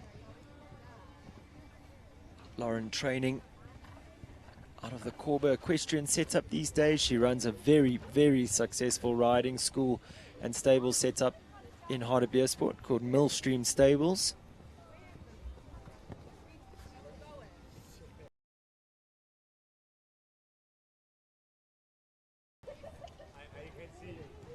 Lauren is a hard worker. She's a very good jockey who's always managed to keep herself well mounted. She never lacks horsepower. Maybe not always at the top of the sport, but she always makes sure she's got something coming through. She rides this horse very methodically and consistently. I'm trying to think of her other horse's name with the big back end. Oh, yes. Also by Colnado. Yes, it is a Colnado. And a lovely round. She's enjoying quite some success of late, is Lauren. It's so well deserved. Nicer lady you'd have to search far to find. Super. Oh, that name's going to irritate me now that I can't think of her other horse. Cashmere. There you go, Capital Cashmere. Well done, Rogues. Number 65, next up, Air Holidays Callao Lucavella. Tegan Brains in the saddle. By Lisbon out of a Romero mare called Ravella. A very characteristic big white blaze. Yes. Of Lisbon. Smart lady this, and a very good rider.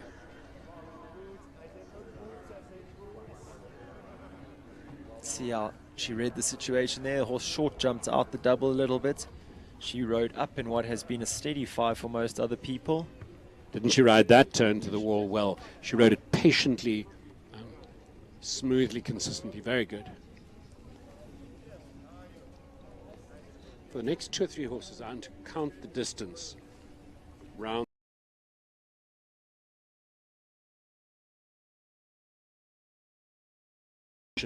Or if there's a certain number of strides that seems to work particularly well. More comfortable. Exactly.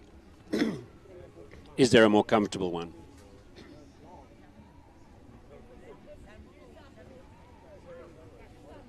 Jumps out there beautifully. This is a good round.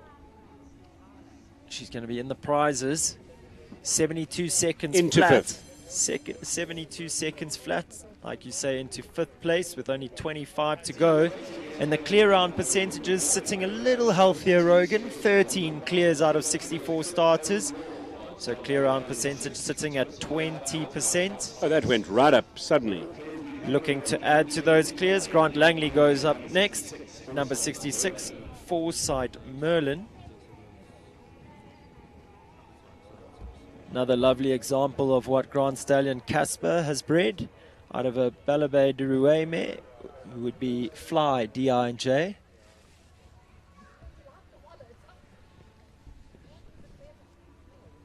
So in fact, I have 2 clients. And 1, 2, 3, 4, 5, 6, 7, 8, 9, 10, 11. I'm saying 11 will be better. 10 or 11. 12 too many.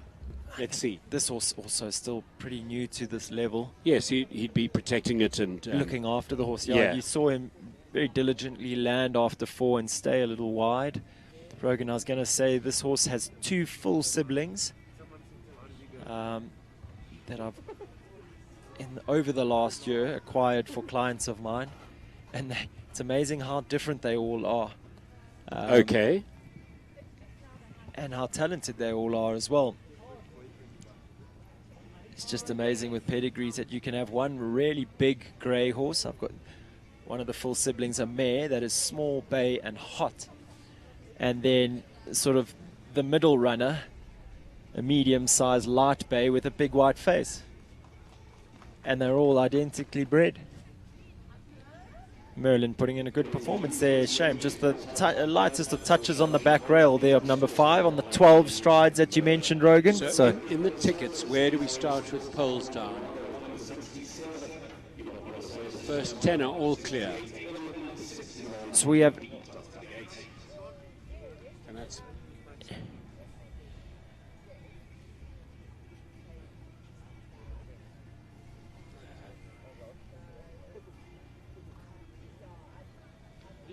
So we do have 23 prizes in this class, which means at the moment 10 horses that did not jump clear will be in the prizes. So it'll be our time faults and our 4 faulters.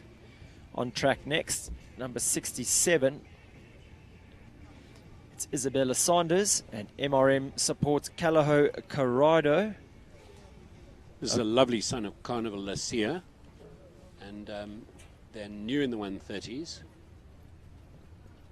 So as genuine a son of a gun as you'll ever see. Lovely to have you in the commentary box, Rogan. I've been calling him Carnival Lacia for about 5 years. Okay. Carnival Lacia. Lovely stallion that we saw competed by Johan Kakelhofer and then Ivana Calendar-Easby right up to the 140 level. Yes. He was a rock star with her. She said always how comfortable he made her feel. Proving his worth as a breeding stallion as well. Young Paige Noonan has a Carnival mare, Carmela. The value of Carthago blood is inestimable. Gets away with a little rub, jumping into the double there. As a very positive forward round. Needs to leave it up. Very good. And she does. Into 13th place with that nice clear.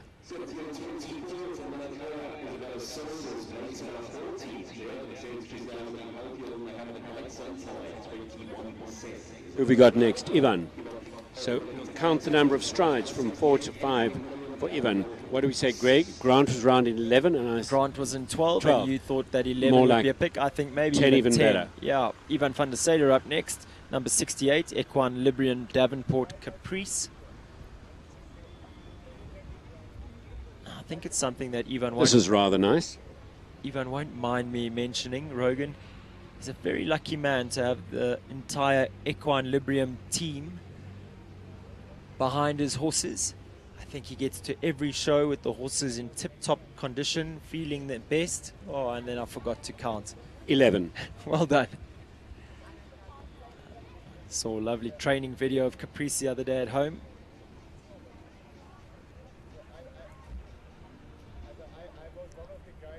Caprice, another typical stamp of Consuelo out of a Carthago Z mare. Often when we see Consuelo in the pedigree, you think of that big flashy back end. If this is called Davenport Caprice, it must be one of the last horses that the Davenports bred. Only's been gone a while now. I mean, the Davenport stud ceased breeding a little while back. This is a quick time as well. Leaves it up. Easy as you like, 70 points.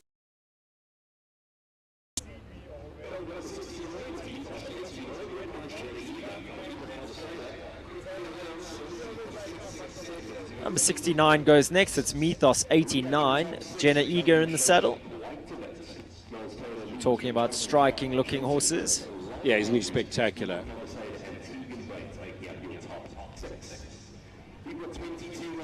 Sensitive horse and possibly a complicated horse by Cascadello.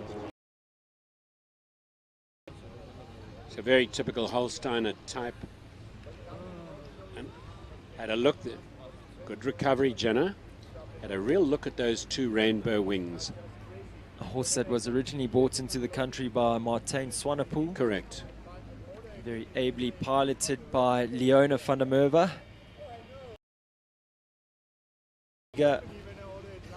She was there on 12 and it looked awkward. But he was looking here at number 3.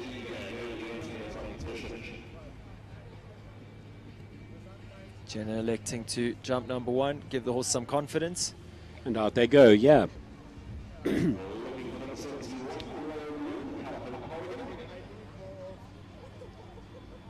So from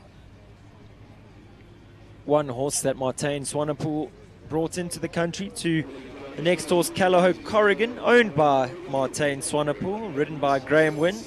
They go next.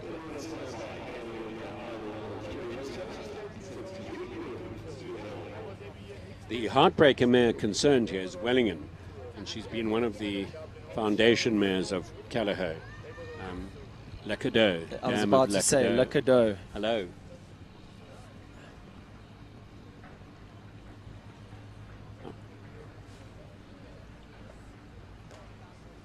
Very nice start. I wish I was a little sharper, because to run off the names of all the progeny that have come out of Wellingen have they've been jumpers of note. Was anyone that didn't turn out Finnegan? It was a black one by ForJoy. That Simon Byrne rode? Yes, yes. And I mean, when your worst progeny goes to jump the 135s or 140s or whatever it was, not too bad, yeah, not a bad strike rate.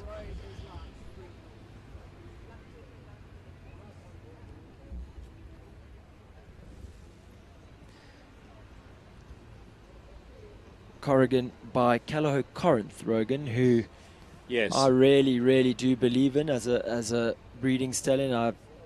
Kimberly Williamson has Callahoo Karina, who's a rock star through and through. There's a handful of others. And then I was lucky enough to purchase young son of Corinth, Callahoo Corbin, who was a bit of a dark horse on the auction. And let me tell you, he jumped at the last show. And he's out of which mare? Like a superstar. I'd have to look it up. Quito de Buse. Okay.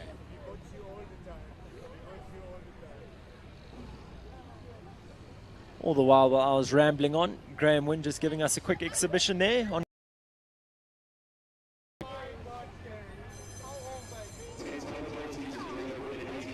Oh, not into 10-time penalties. So they'll see him out of the money. You can take your time around the arena. A few for time's not going to hurt when it looks as good as that. No. So it's approaching 4:30, and we wouldn't have much light left, but only a few horses left. First of those last few, Kayla Nordia up next. She brings in number 72, Idlewild Curioso.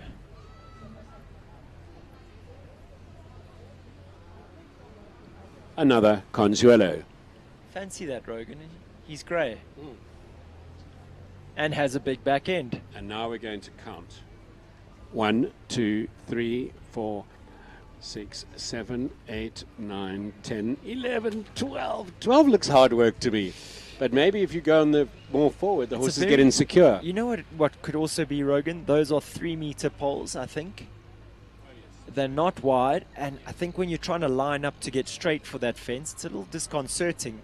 You don't see that center line very early.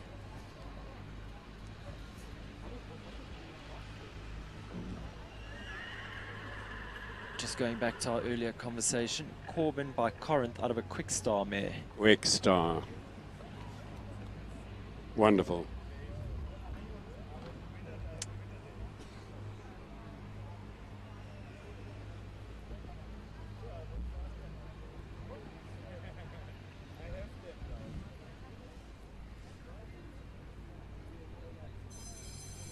Curioso finishing on 4 faults.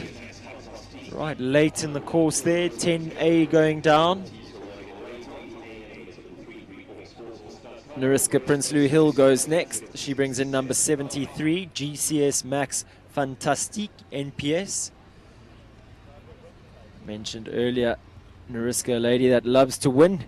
Her horses know how to go quick. And as her name would suggest, she is fantastique, this mare.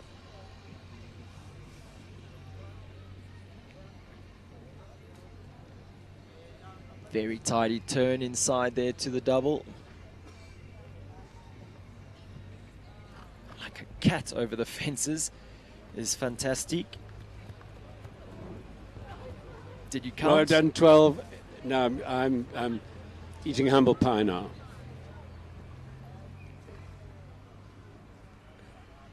I don't think so. I agree with you. The 12 is hard work. I think the riders, it's just very hard to see a distance earlier than that to that fence. And then coupled with the fact that that's jumping right into the corner of the arena with a spooky box underneath, I think when the horses only lock on late. Yeah, it would be that they see it a little late. Oh, not Nariska happening for has Nariska. had the most unfortunate day because we know she's always the quickest around these arenas, but for her to have a soft rail like that on 3 different horses where she could have won a class, very unusual for her. Oh, but the horse gets a big pat. I don't think she'll mind. Recently at Revel, I think it's the first time in my life I've seen a rider be first, second, and third in the same class. Impressive. A foot on 2 of the podiums and 1 hand on the other. That was good enough for 19th, so still a little bit of prize money for her. This is a glamorous big horse. Tracy Khan riding Emerald Isle Kilgara. It's an 8-year-old stallion by Canaan out of an Always One mare.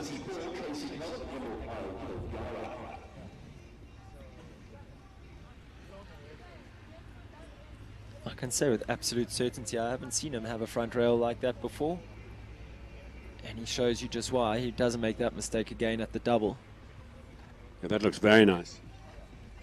Mentioned earlier, Rogan, I questioned you, but I was saying it with some sort of authority that in our dealings with Canaan, he's proven to be a stallion that often takes, his progeny often take a little longer in their production. They're not fully developed. Yeah, not early developers. They're not fully developed young. They seem to take their time in maturing. But if you can bide your time and give them the time that they need, and allow them the education, I think well, this horse, you really this reap stallion the looks rewards. Like, looks like worthwhile taking your time with.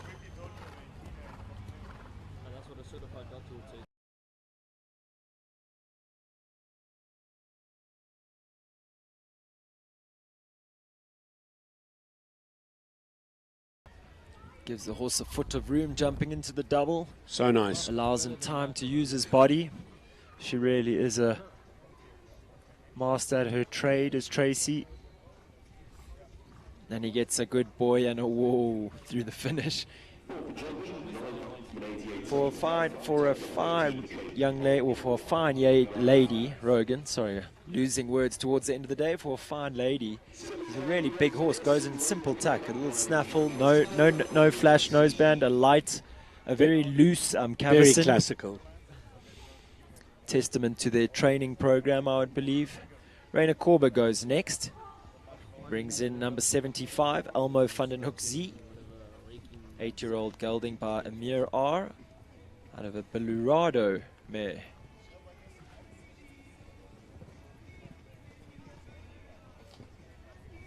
This has blood. And a canter to make you envious. Sure.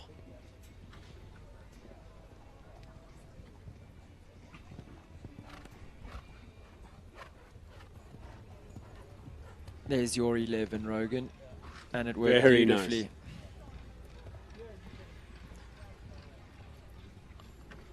I know when Gonda's listening, she takes offense to me saying, sure, when the horses jump.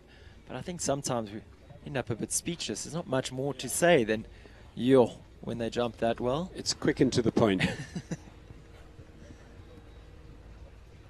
Ray has been quick and to the point here in this round, hasn't he, Rogan? Very much. He's going to be threatening those leading times. Now let's see how quickly he gets the orange. Not going to be quick enough to take the lead, but fifth. Goes into the top spot. 5. Very good. 70.02. But clear rounds coming thick and fast here towards the end of the class. Clear round percentage looking healthier at 21%. 16 clears after 73 starters. Lovely new partnership. Gringo de Turin Z and Bradley McCarty go next at number 77. You know, we talk about horses for courses, Rogan. We also get horses for riders or riders for horses. Yes. Brad gets a fantastic tune out of Gringo. Still such early days in their partnership, but really, he's amazing. You see again, Brad mentioned to me that possibly in the past this horse was known for being deep, a little bit I'm strong. going to interrupt you, sorry, he got deep in 11. So yes, that Brad is 11 a strides strong really rider. working. But this horse, known for being a little bit strong and tanky, well, now goes in a loose noseband, no flash, and a snaffle. This is looking very promising. Lorette, Jonathan, and Jason will be holding their breath a little here. Ooh, fancy footwork by Gringo. Brad's in it here, Rogan. 62 seconds he lands Yes, at the he's in back of it. the double. Oh. 01, And he moves into 5th. 100th of a second faster than Rainer Korber's time. Good enough to put himself into 5th place. So our top 3 with 15 left to go. Still Lorette Knowles Taylor sits in pole position, 66.37. Jonathan Clark in 79. And Calaho Corlato, Jason Phillips sits in 68.21, rounding out our podium. As we see Jason returning, this time on Calaho Fandango, the fantastic Fandango, in at number 78. The winning Fandango.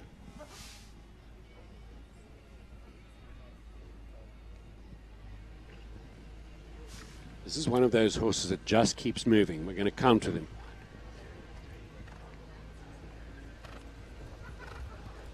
$11, $12, but Oh. remembering that Fandango doesn't have the biggest Biggest step. stride, fair enough. He did keep rolling around that turn. These sort of classes, though, Rogan, have Fandango's name written all over him. I don't want to jinx him, but he is a master at winning these, Jason and Fandango. And I think it comes down to what you alluded to earlier, his ground speed. He just keeps moving. This horse He does keep never moving. takes a pull. He'll balance the horse up here at the double as not to get flat. Yes, you hear him use his voice. And now he's got to put his foot down to the last. Yeah, he's 2 seconds up. Come on. Wow. 65.98. Into the lead. And fairly easily. Very good. Didn't look like he hustled the horse at all. He's getting a big high five there from the crowd on that side. Definitely one of the crowd favorites.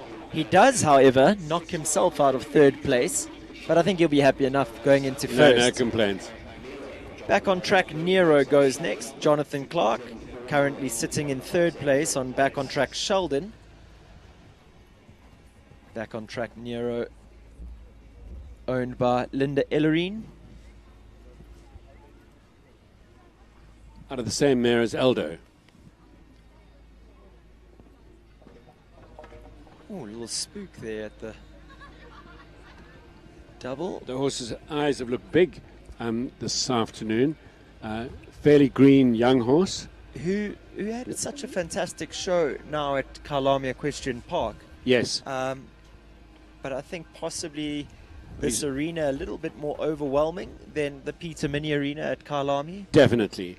I would say about 2, 3 or 17 more fillers around in this arena. And the horse is definitely noticing it. He was produced in PE, only fairly recently up in Joburg, and probably hasn't travelled much. And he's booking away from the side of the school. I think definitely when the mist rolls in here, Rogan, I think the horses, not all the horses, but possibly some of the horses start to become a little spookier. It is. It does feel spooky.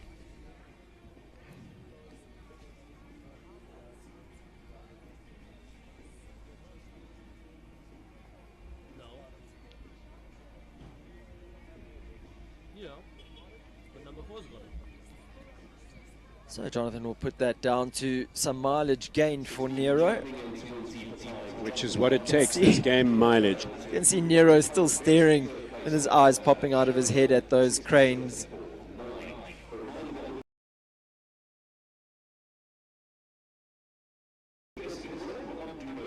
So one more horse before our final rake for the class. It's Onduno Bait. Jessica Jane Woolham in the saddle.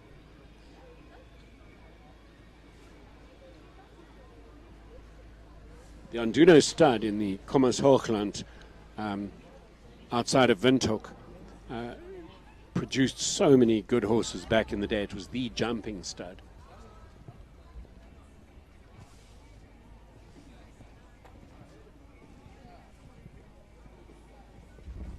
Jessica would feel like she's back on home turf. Young lady who schooled here at St. Anne's. Yes, yes. And Bait is a quaid out of a mare by Marienhof Seducer. And Seducer was a son of Ati Purse, who is himself a son of Noble Chieftain. Noble Chieftain was the last living son of Nyaka in the world, stood in South Africa. But that you knew. I definitely didn't, Rogan, and that's why they pay you the big bucks. Keep the rest of us informed here. And Seducer's been very successful in Namibia. He was the sire of the dam of Connoisseur for Nicola Syme. He recently passed, but his legacy lives on in all Very his much, progeny. very much. Wow, was he a successful horse for Nicola? Yep. I must say, Rogues, I think I've learned more in one day sitting with you here than I did in my 5 years at university. I think, Sten, you're mocking me now. I'm definitely not. It's just a case of longevity. You've been around so long, some nonsense sticks. Luckily, some of it intelligent too. So the last going down, time 82.76, so a few for time as well. But for a spookier, more sort of highly strung horse like that, I think Jessica will be pleased that he's managed to confidently navigate his way to the finish line. Is that helping? So viewers, we have 12 horses left to come in this class, and those 12 horses will come up after our final rake for the day. We're going to make sure that we have this arena properly prepped for those final 12 riders. We'll have all that action for you shortly.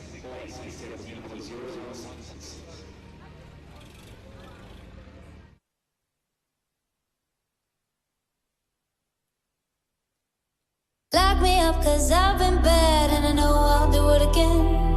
You're the best I ever had, I'm guilty, I confess. Blue lights, red lights, we gon' get real wild tonight. Blue lights, red lights, with you. Anything that feels this good, well it must be illegal. Must be illegal, illegal. It must be illegal. So call us criminals, criminals. Call us criminals, criminals. I've been stealing all your time, but I know that's what you want. I swear the way you blow my mind should be against the law. Blue lights, red lights, we gon' get real wild tonight. Blue lights, red lights, with you. Anything that feels this good, well it must be illegal. Must be illegal, illegal.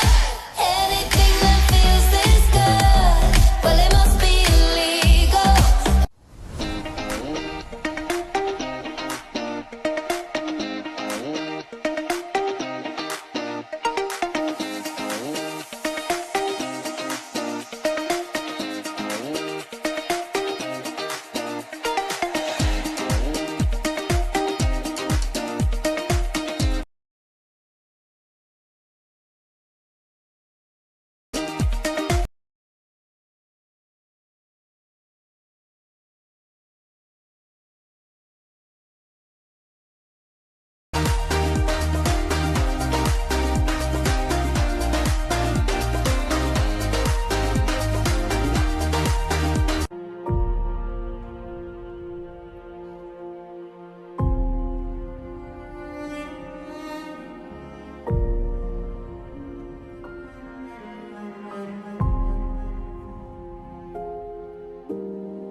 Yeah. Bet you're wondering what it is. Bet you're asking how. Come on. Check this out.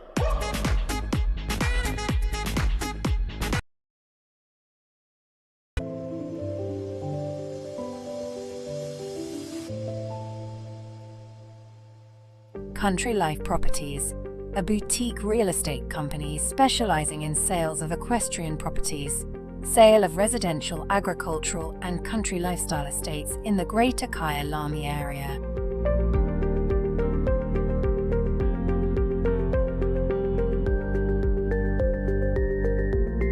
With years of experience in promoting the country lifestyle, Country Life Properties is proud to be affiliated with the Kyalami Equestrian Park.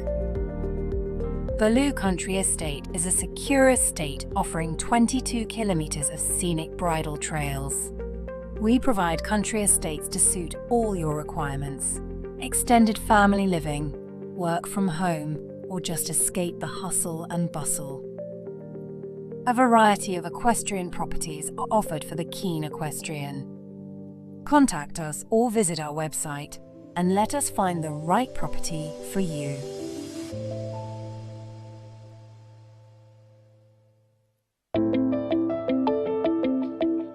Welcome to Northrand Animal Clinic. I'm Dr. Mike Ross. My partner here is Dr. Mike Last. Northrand Animal Clinic has been present on this site since 1994. We offer more than 100 years of equine experience. Every aspect of equine veterinary work, from lameness workups to sick horses, colics, and we have a full suite of surgical procedures. Our one speciality is that we spend a lot of time looking at lameness and lameness workups. We also have access to MRI and scintigraphy, a full range of orthobiologic treatment, a full range of ambulatory services, and then we offer a full veterinary appraisal prior to auction. And we've been doing this for a couple of studs for 5 or 6 years. We operate in all fields of equines, including racing, show jumping, dressage, cross-country, and even some endurance work. Northrand Animal Clinic is and would like to remain one jump ahead in the sport horse health industry.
Your passion is our passion at Midfeeds and Tack and Togs. Where we lead, others follow.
'77 having started. We have 14 horses left in this class, and they'll be hoping that it's the 14 best to come. First of which, number 81, 334 Kispartis. Leona van der Merwe in the saddle, riding for the 334 stud. And a very smart pedigree. This is an 8-year-old mare, a daughter of Canaan. That name has come up all day. Out of a Heartbreaker mare.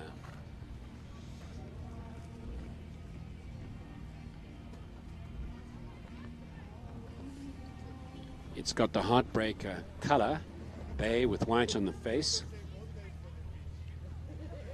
And I think I'm right in saying, Rogan, that this horse was purchased for Thomas Triggle. And then since he's become super busy with his studies, he wasn't really getting the time that would justify having this horse. So And 10 strides. There you go. And didn't she make it look smooth and perfect? She's had 1 or 7 rounds to practice it though here today. But she That's the probably truth. did the 10 the first time. Yes, probably did Being the all class act 10 that she smoothly, yeah. Class act covers it. Can I tell you a mean cook as well, Rogan? Oh, really? We are staying with the Thunder Movers here at the show. Often come down and spend a little bit of time with them. We've got kids similar ages. And Leona can cook up a storm. Oh, unlucky. Probably the first rail she's had all day. Closed her finger and millimeter more. That'd have been clear too. Very good time. Time was quick, 68.61. Would have been good enough to go into 5th. But However, only the 4 faults. 22nd, yeah. Clear round percentage definitely has improved during the class, sitting now at 23%. Tanya Strauss goes next. She brings in number 82, Verdant Capital's Hamlet.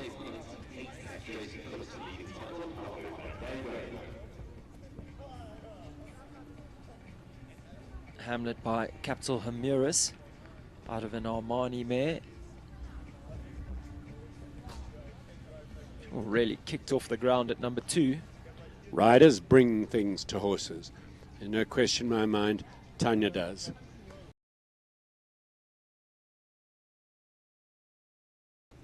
And motivates horses to do things.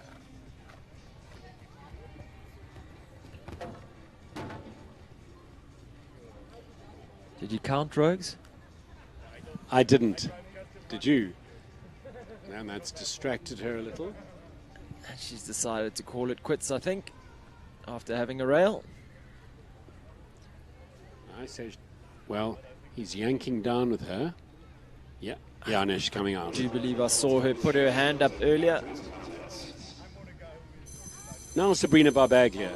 And she brings in back on track Callagher Loki. This is an 11-year-old gelding, and it's by Lissabon out of a Forjoy mare, and you know that it's a full brother to Lexington. A horse that, Rogan, you would know a lot about, competing out of your barn at Northrand Stables. Yes. Coached by yourself or Gregory Greg Scott? does the work.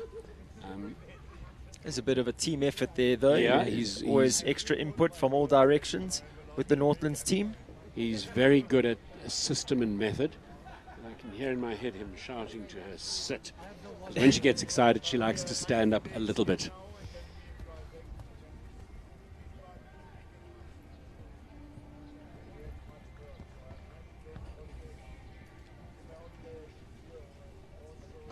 Not just a talented horse with fantastic technique, he's good looking too. He's a nice looking horse, and he's an extremely nice person. He's easy in the yard, doesn't kick, doesn't bite, loads, lets the vet treat him. That's a bit big. Yep, a bit big. Little quick jumping out the double there. Loki looked like he got keen. She had has still an amazing mare called Vision, and she's got 2 foals out of Vision. I was lucky enough to see the oldest one, I believe, that's backed. I think I saw that her first show It's at at Kamusha. shows, yeah. And the other one's in Joburg and getting ready for shows. And, fantastic. They're very, very nice horses. And obviously sentimental to her as well. Yes, Gubbett has used Vision and extracted quite a few foals from it. And I think he's very pleased with the progeny. Okay. In fact, when I was touring the stud in December, I think I saw Vision here. Yes. She rode that double absolutely perfectly. She gave him perfect space and as cool as anything. I wish she'd come out of this double the same, and she'd Would have tinkled around for a clear round. And a ticket. Super impressive riding there by Sabrina Barbaglia.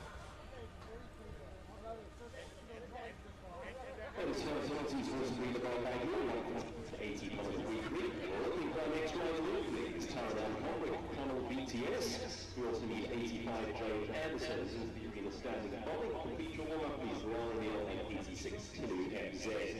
So it looks like as the light starts to disappear, so does the urgency of the riders to get in.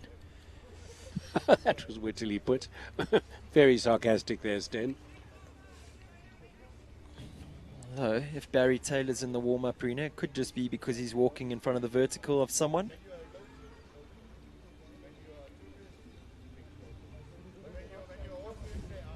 And there is... So it looks like we're going to have number 85 up next. Maxstar Dark Knight, Jade Anderson in the saddle.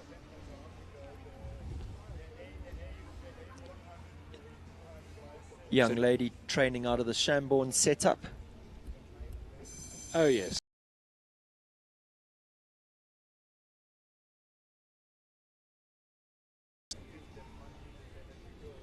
Oh, yeah.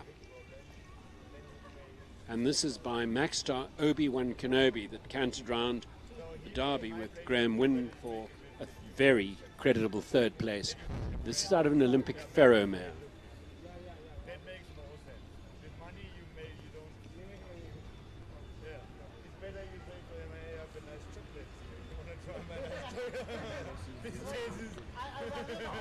And as Sten's pointing out, Maxstar is the stud of passionate breeder Norman Hornby. So Maxstar Dark Knight, a horse that competed very successfully by a young lady we saw earlier in the ring riding for Team Farnham, Jenna Glancy.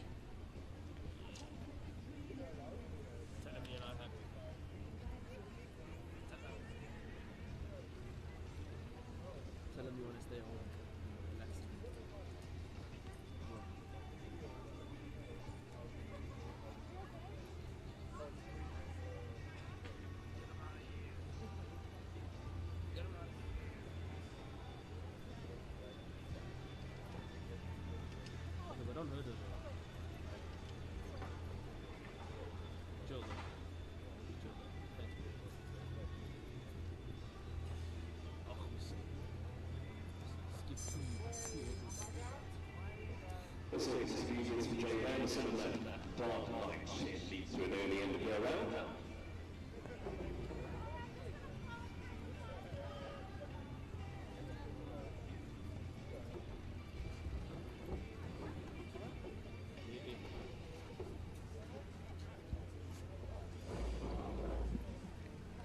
So it looks like up next we're going to have number 86 Tilu FZ. Lara Neal in the saddle. Up is a great adjective. Watch this. This is a 7-year-old. This is a Toulon out of a Clarimo mare. So modern, fancy Holsteiner blood on the dam side. Toulon, of course, is Dutch. Yeah, that middle of Europe part that breeds so many good horses. And watch that this horse's canter. Drink it in. It just does everything right, and wait till it's jumped a few jumps and gets hotter, and the canter gets even more. He's a playful character that did a stint with Lara's trainer, Barry Taylor. Really putting a big effort at number 2. And it's still green.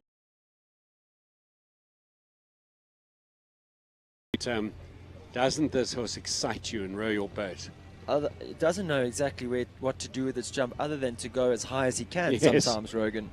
And then be quite proud of himself on landing, as you saw there. It's in very good hands. This is one of our top lady riders, super rider.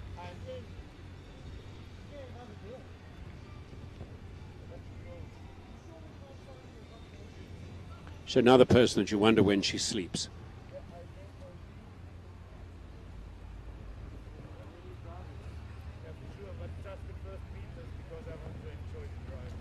Does so well pressing the horse up in the 6th there, and then still gives him time to clear the fence on takeoff at number 8. She's gone the wider route, obviously with the greener horse on all the options, but she's really kept her ground speed.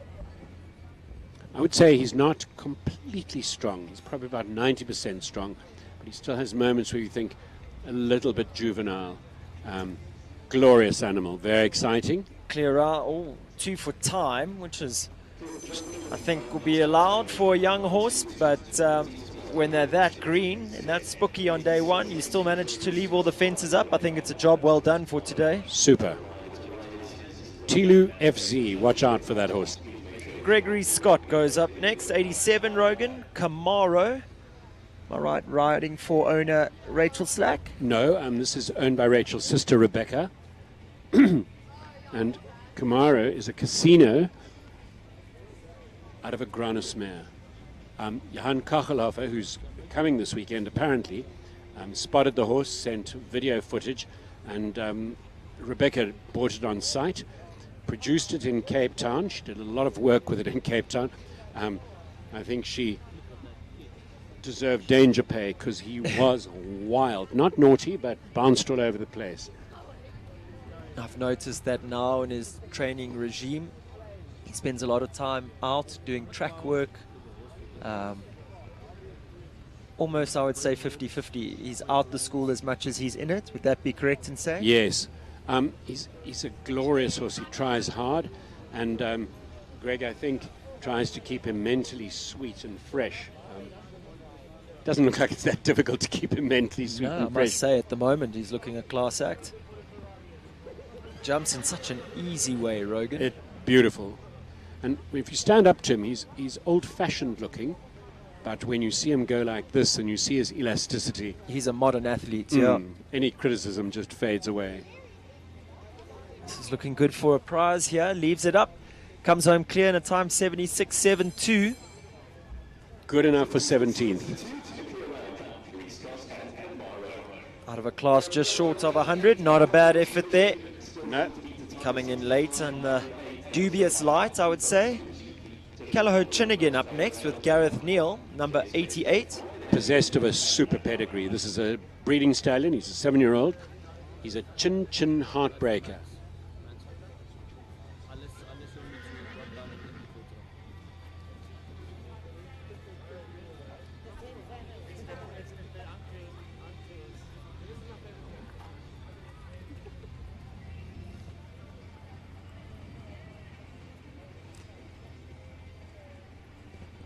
Another horse that really has blown onto the scene in my books, Rogan.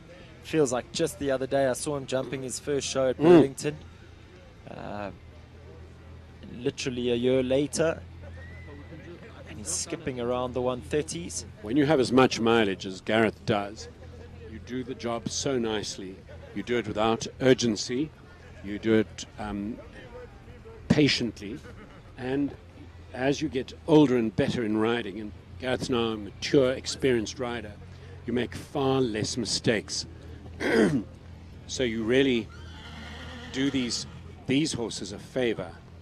You bring them on right, and this is an ideal example of that. And I think when you put that hand in hand with riding quality young horses, Rogan, the production does just go that much more seemingly flawlessly. Yes.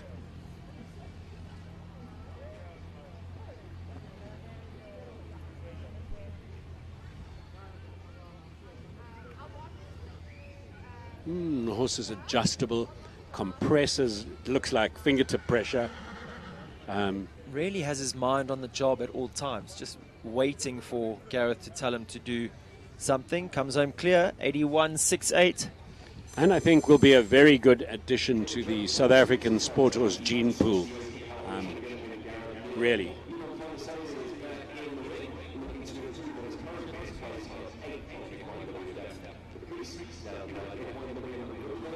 Ivan van der Sade returns, this time on number 89, Equine Librium Rivervale's barely a minute.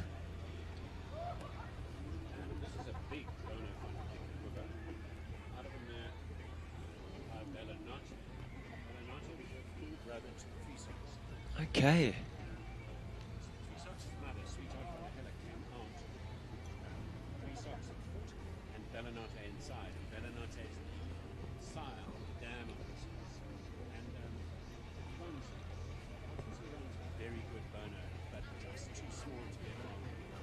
Was it best wishes?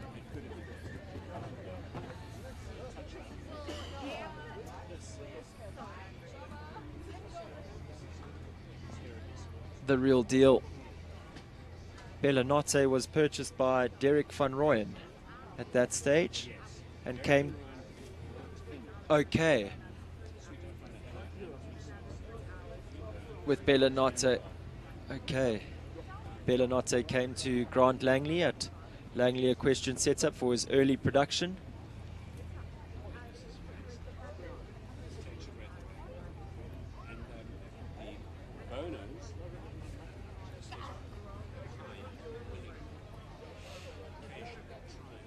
The only thing wrong, they could come out small, and this one has.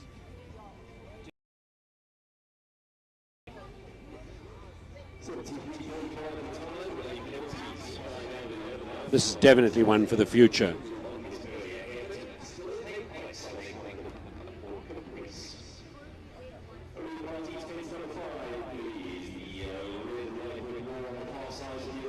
So viewers, the main man Mike, the one who makes all the magic happen here, just come over me to make sure that our viewers know at home this isn't a poor quality stream or anything like that going on. It is getting rather dingy out here. The mist has rolled in, the light has got a little bit low, adding an extra element to the show jumping here this afternoon. Riders really having to make an effort, horses having to concentrate as hard as they can. White Waters, Amelia's Silver Lining up next. Jessica Comfer, number 90. We saw her have a sterling round earlier on her other horse. Soon to be Jessica Dunius. You've said, and that's a big congratulations to that happy couple.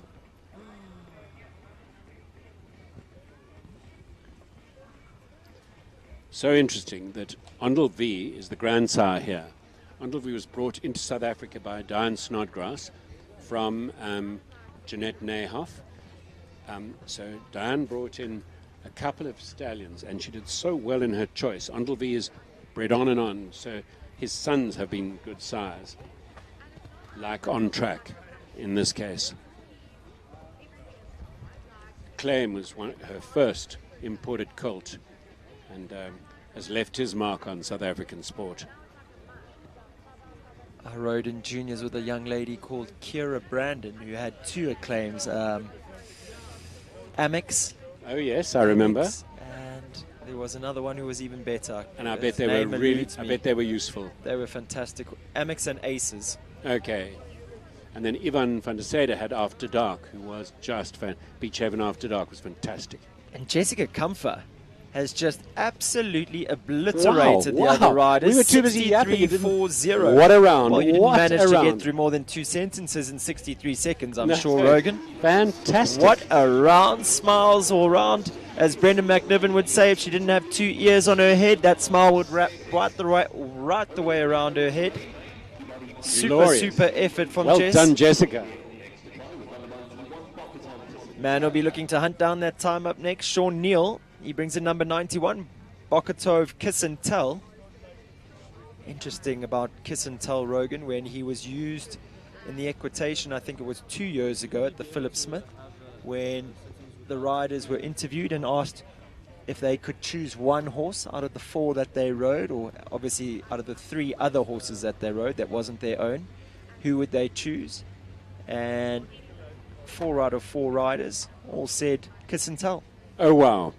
And I see he's out of a Canelo mare. Canelo stood here at Brandenburg, and your friend, Kimberly Williamson, had a wonderful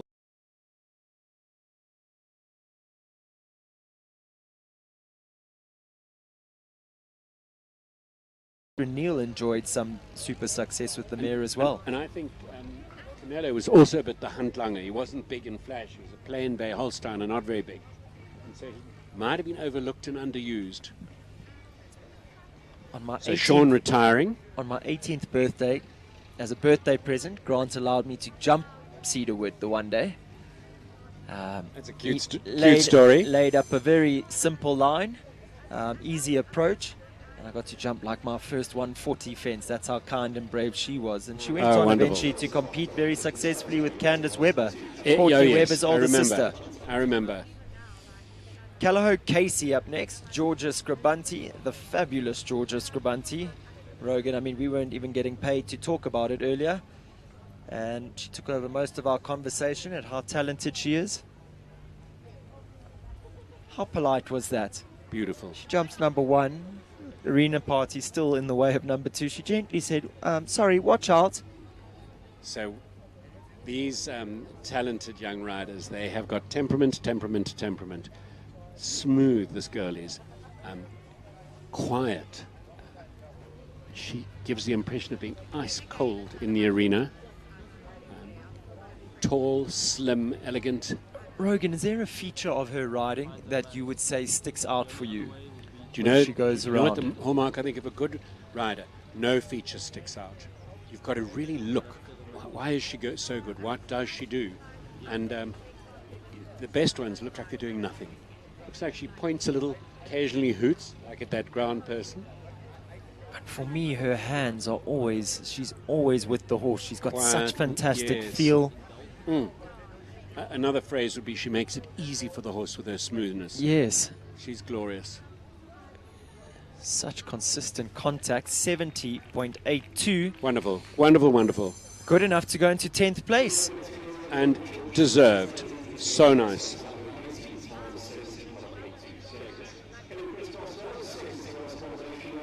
So our penultimate competitor up next, Helen Kritikos. This time she brings in number 94, Calaho Concavella.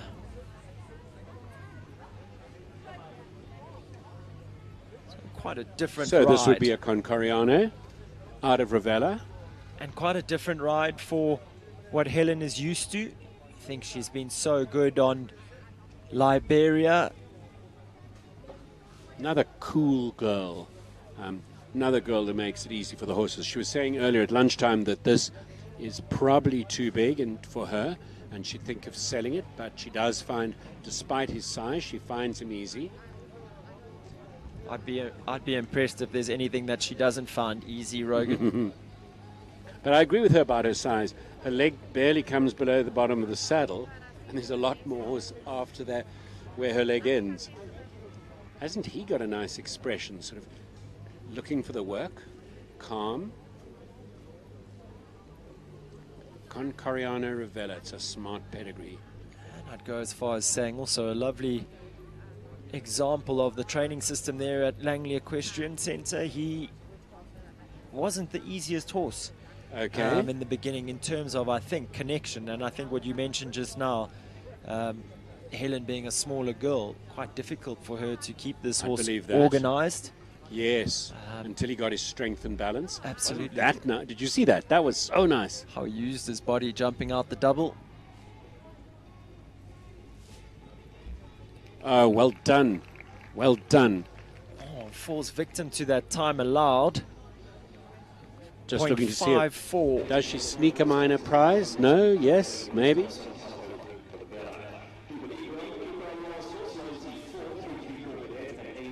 There. Haven't set a place. So just one horse left to go to conclude this. Sorry, excuse me. That concludes our class here today, Rogan. So we're going to take a short break while we just tally up those final prizes. We'll have those results for the viewers shortly. Then after I'd have to regulate the...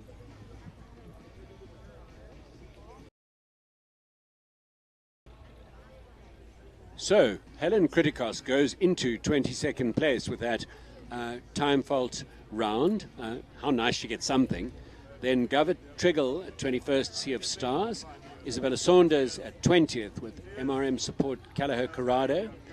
In at 19th, Greg Scott and Camaro. 18th, James Lowe and Capital Corland. Then Capital Coretta with Lauren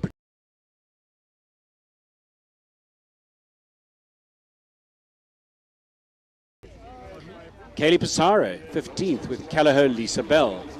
Lorette Knowles Taylor, Oxford Special Edition, 14th. Chris van der Merwe, 13th. John Bauer with Urocca at Frankrijk and at 12th. Luca Vella and Tegan Brains in at 11th. Georgia Scribanti, Calaho Casey, we saw her near the end of the class, in a lovely 10th. Ivan van der Sade with Davenport Caprice in at 9th. I'm doing all this, if you don't mind, Sten. I seem to be nearly You're doing finished. a sterling job. Rainer Korber in at 8th with Elmo van den Hoek Z. Bradley McCarty with Gringo was 7th. Then Ryan Andrews with KP Quarter Lemon 6th. Colato Jason Phillips 5th. Jonathan Clark was 4th. He was the early leader with back on track Sheldon. Good to see that was back in the arena. Lorette Knowles Taylor 3rd on SD Diabab. That was a good round. Jason Phillips on his wonderful Callao Fandango 2nd. And today's winner, the burglar at the end of the class, Jessica Cummings. Silver lining. And she made that look easy. It was one of the most stylish burglaries I've seen in a long time, right? Yes, it was. And we see a lot of them here in South Africa. And very good. Outstanding round. I'd like to say one of her first bigger wins at a big away show like this, Rogan. If you win a class at a sponsored show like this with everybody who's anybody here, you've had a proper win. That's a salutary moment. Just take a moment to appreciate how small Fandango is as you see her walking next to Jessica's horse. Yes, yes, yes. Small in stature, big in personality. And everything else. Heart, stride, technique.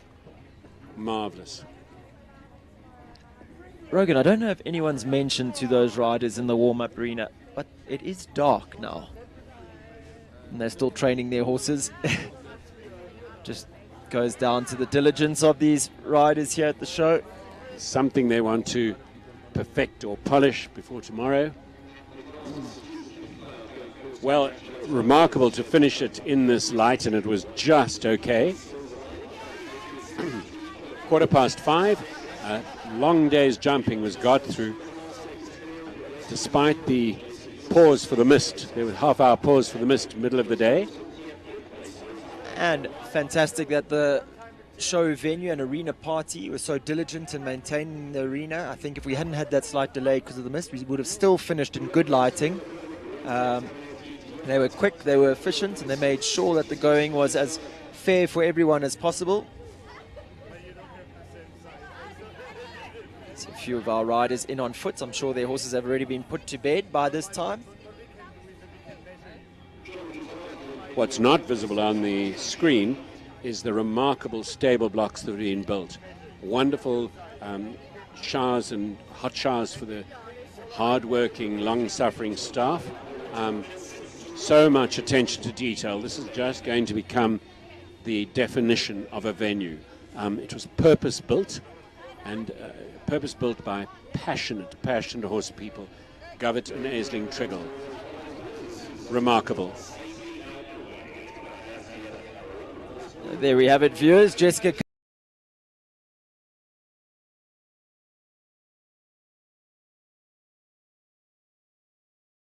finished in second place on Callao Fandango. And then we have Ryan Andrews, KP Quarter Lemon, finished in 6th place. Our 3 mounted riders cantering off on their lap of honor. Well-deserved prizes in a big class of 94 horses.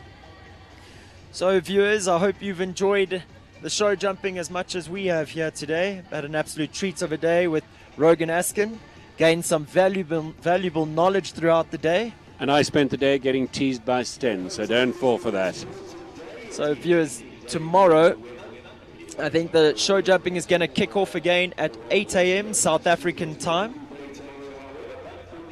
The weather is going to get rather chilly here. It's wonderful to be here, but you might well be luckier wrapped up warm at home watching this wrap around a cup of coffee or soup. So I think take advantage of the fact that you can do that. And we'll be back with all our viewers tomorrow morning, 8 a.m. sharp. The jumping starts, Rogan. Looking forward to another good day of show jumping. We'll be here wearing beanies and scarves. Cheers for now. Have a good evening to Thank our you. viewers. Lock me up 'cause I've been bad and I know I'll do it again. You're the best I ever had, I'm guilty, I confess. Blue lights, red lights, we gon' get real wild tonight. Blue lights, red lights, with you. Anything that feels this good, well it must be illegal. It must be illegal, illegal. Anything that feels this good, well it must be illegal. It must be illegal. So call us criminal.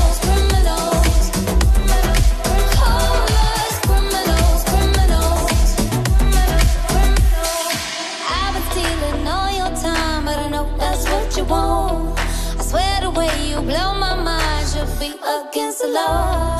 Blue lights, red lights with you. Anything that feels this good, well it must be illegal. Must be illegal, illegal. Anything that feels this good, well it must be illegal.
Yeah. Bet you're wondering what it is. Bet you're asking how. Come on. Check this out.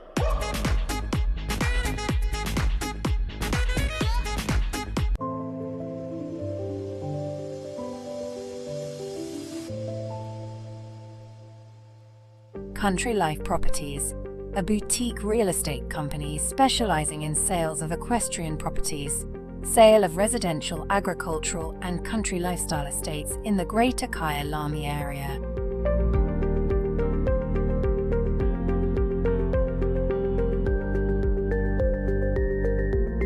With years of experience in promoting the country lifestyle, Country Life Properties is proud to be affiliated with the Kyalami Equestrian Park. Baloo Country Estate is a secure estate offering 22 kilometers of scenic bridle trails.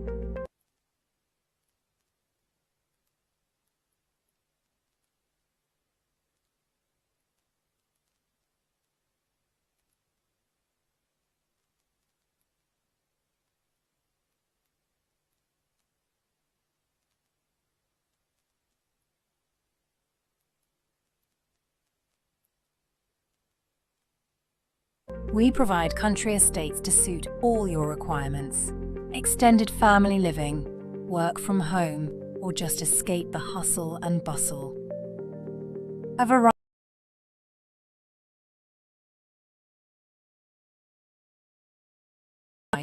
and let us find the right property for you.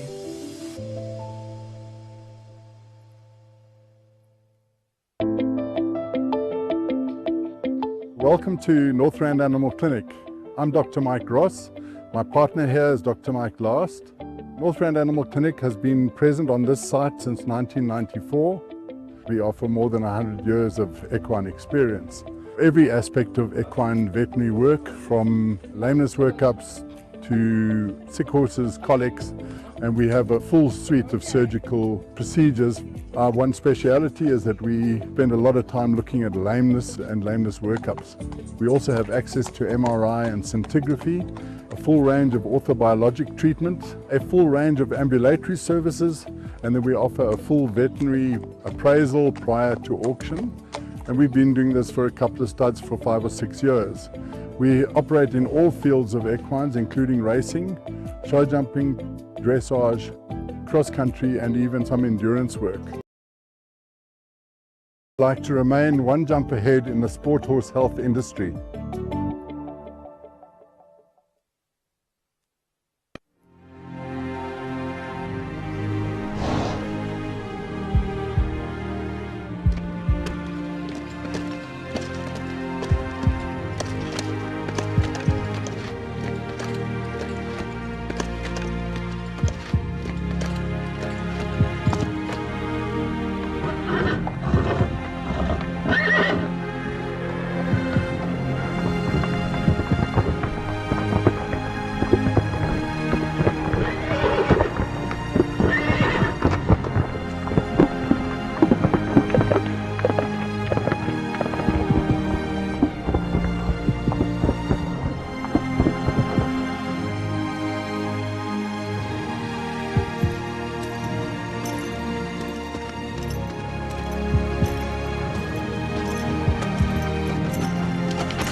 Welcome to the world of midfeeds and tack and togs. South Africa's largest animal feed retailer and a haven for equestrian enthusiasts and animal lovers. Friendly and knowledgeable staff are at your service. We pride ourselves in offering a vast range of premium products that we know and trust. Your passion is our passion at Midfeeds and Tack and Togs. Where we lead, others follow.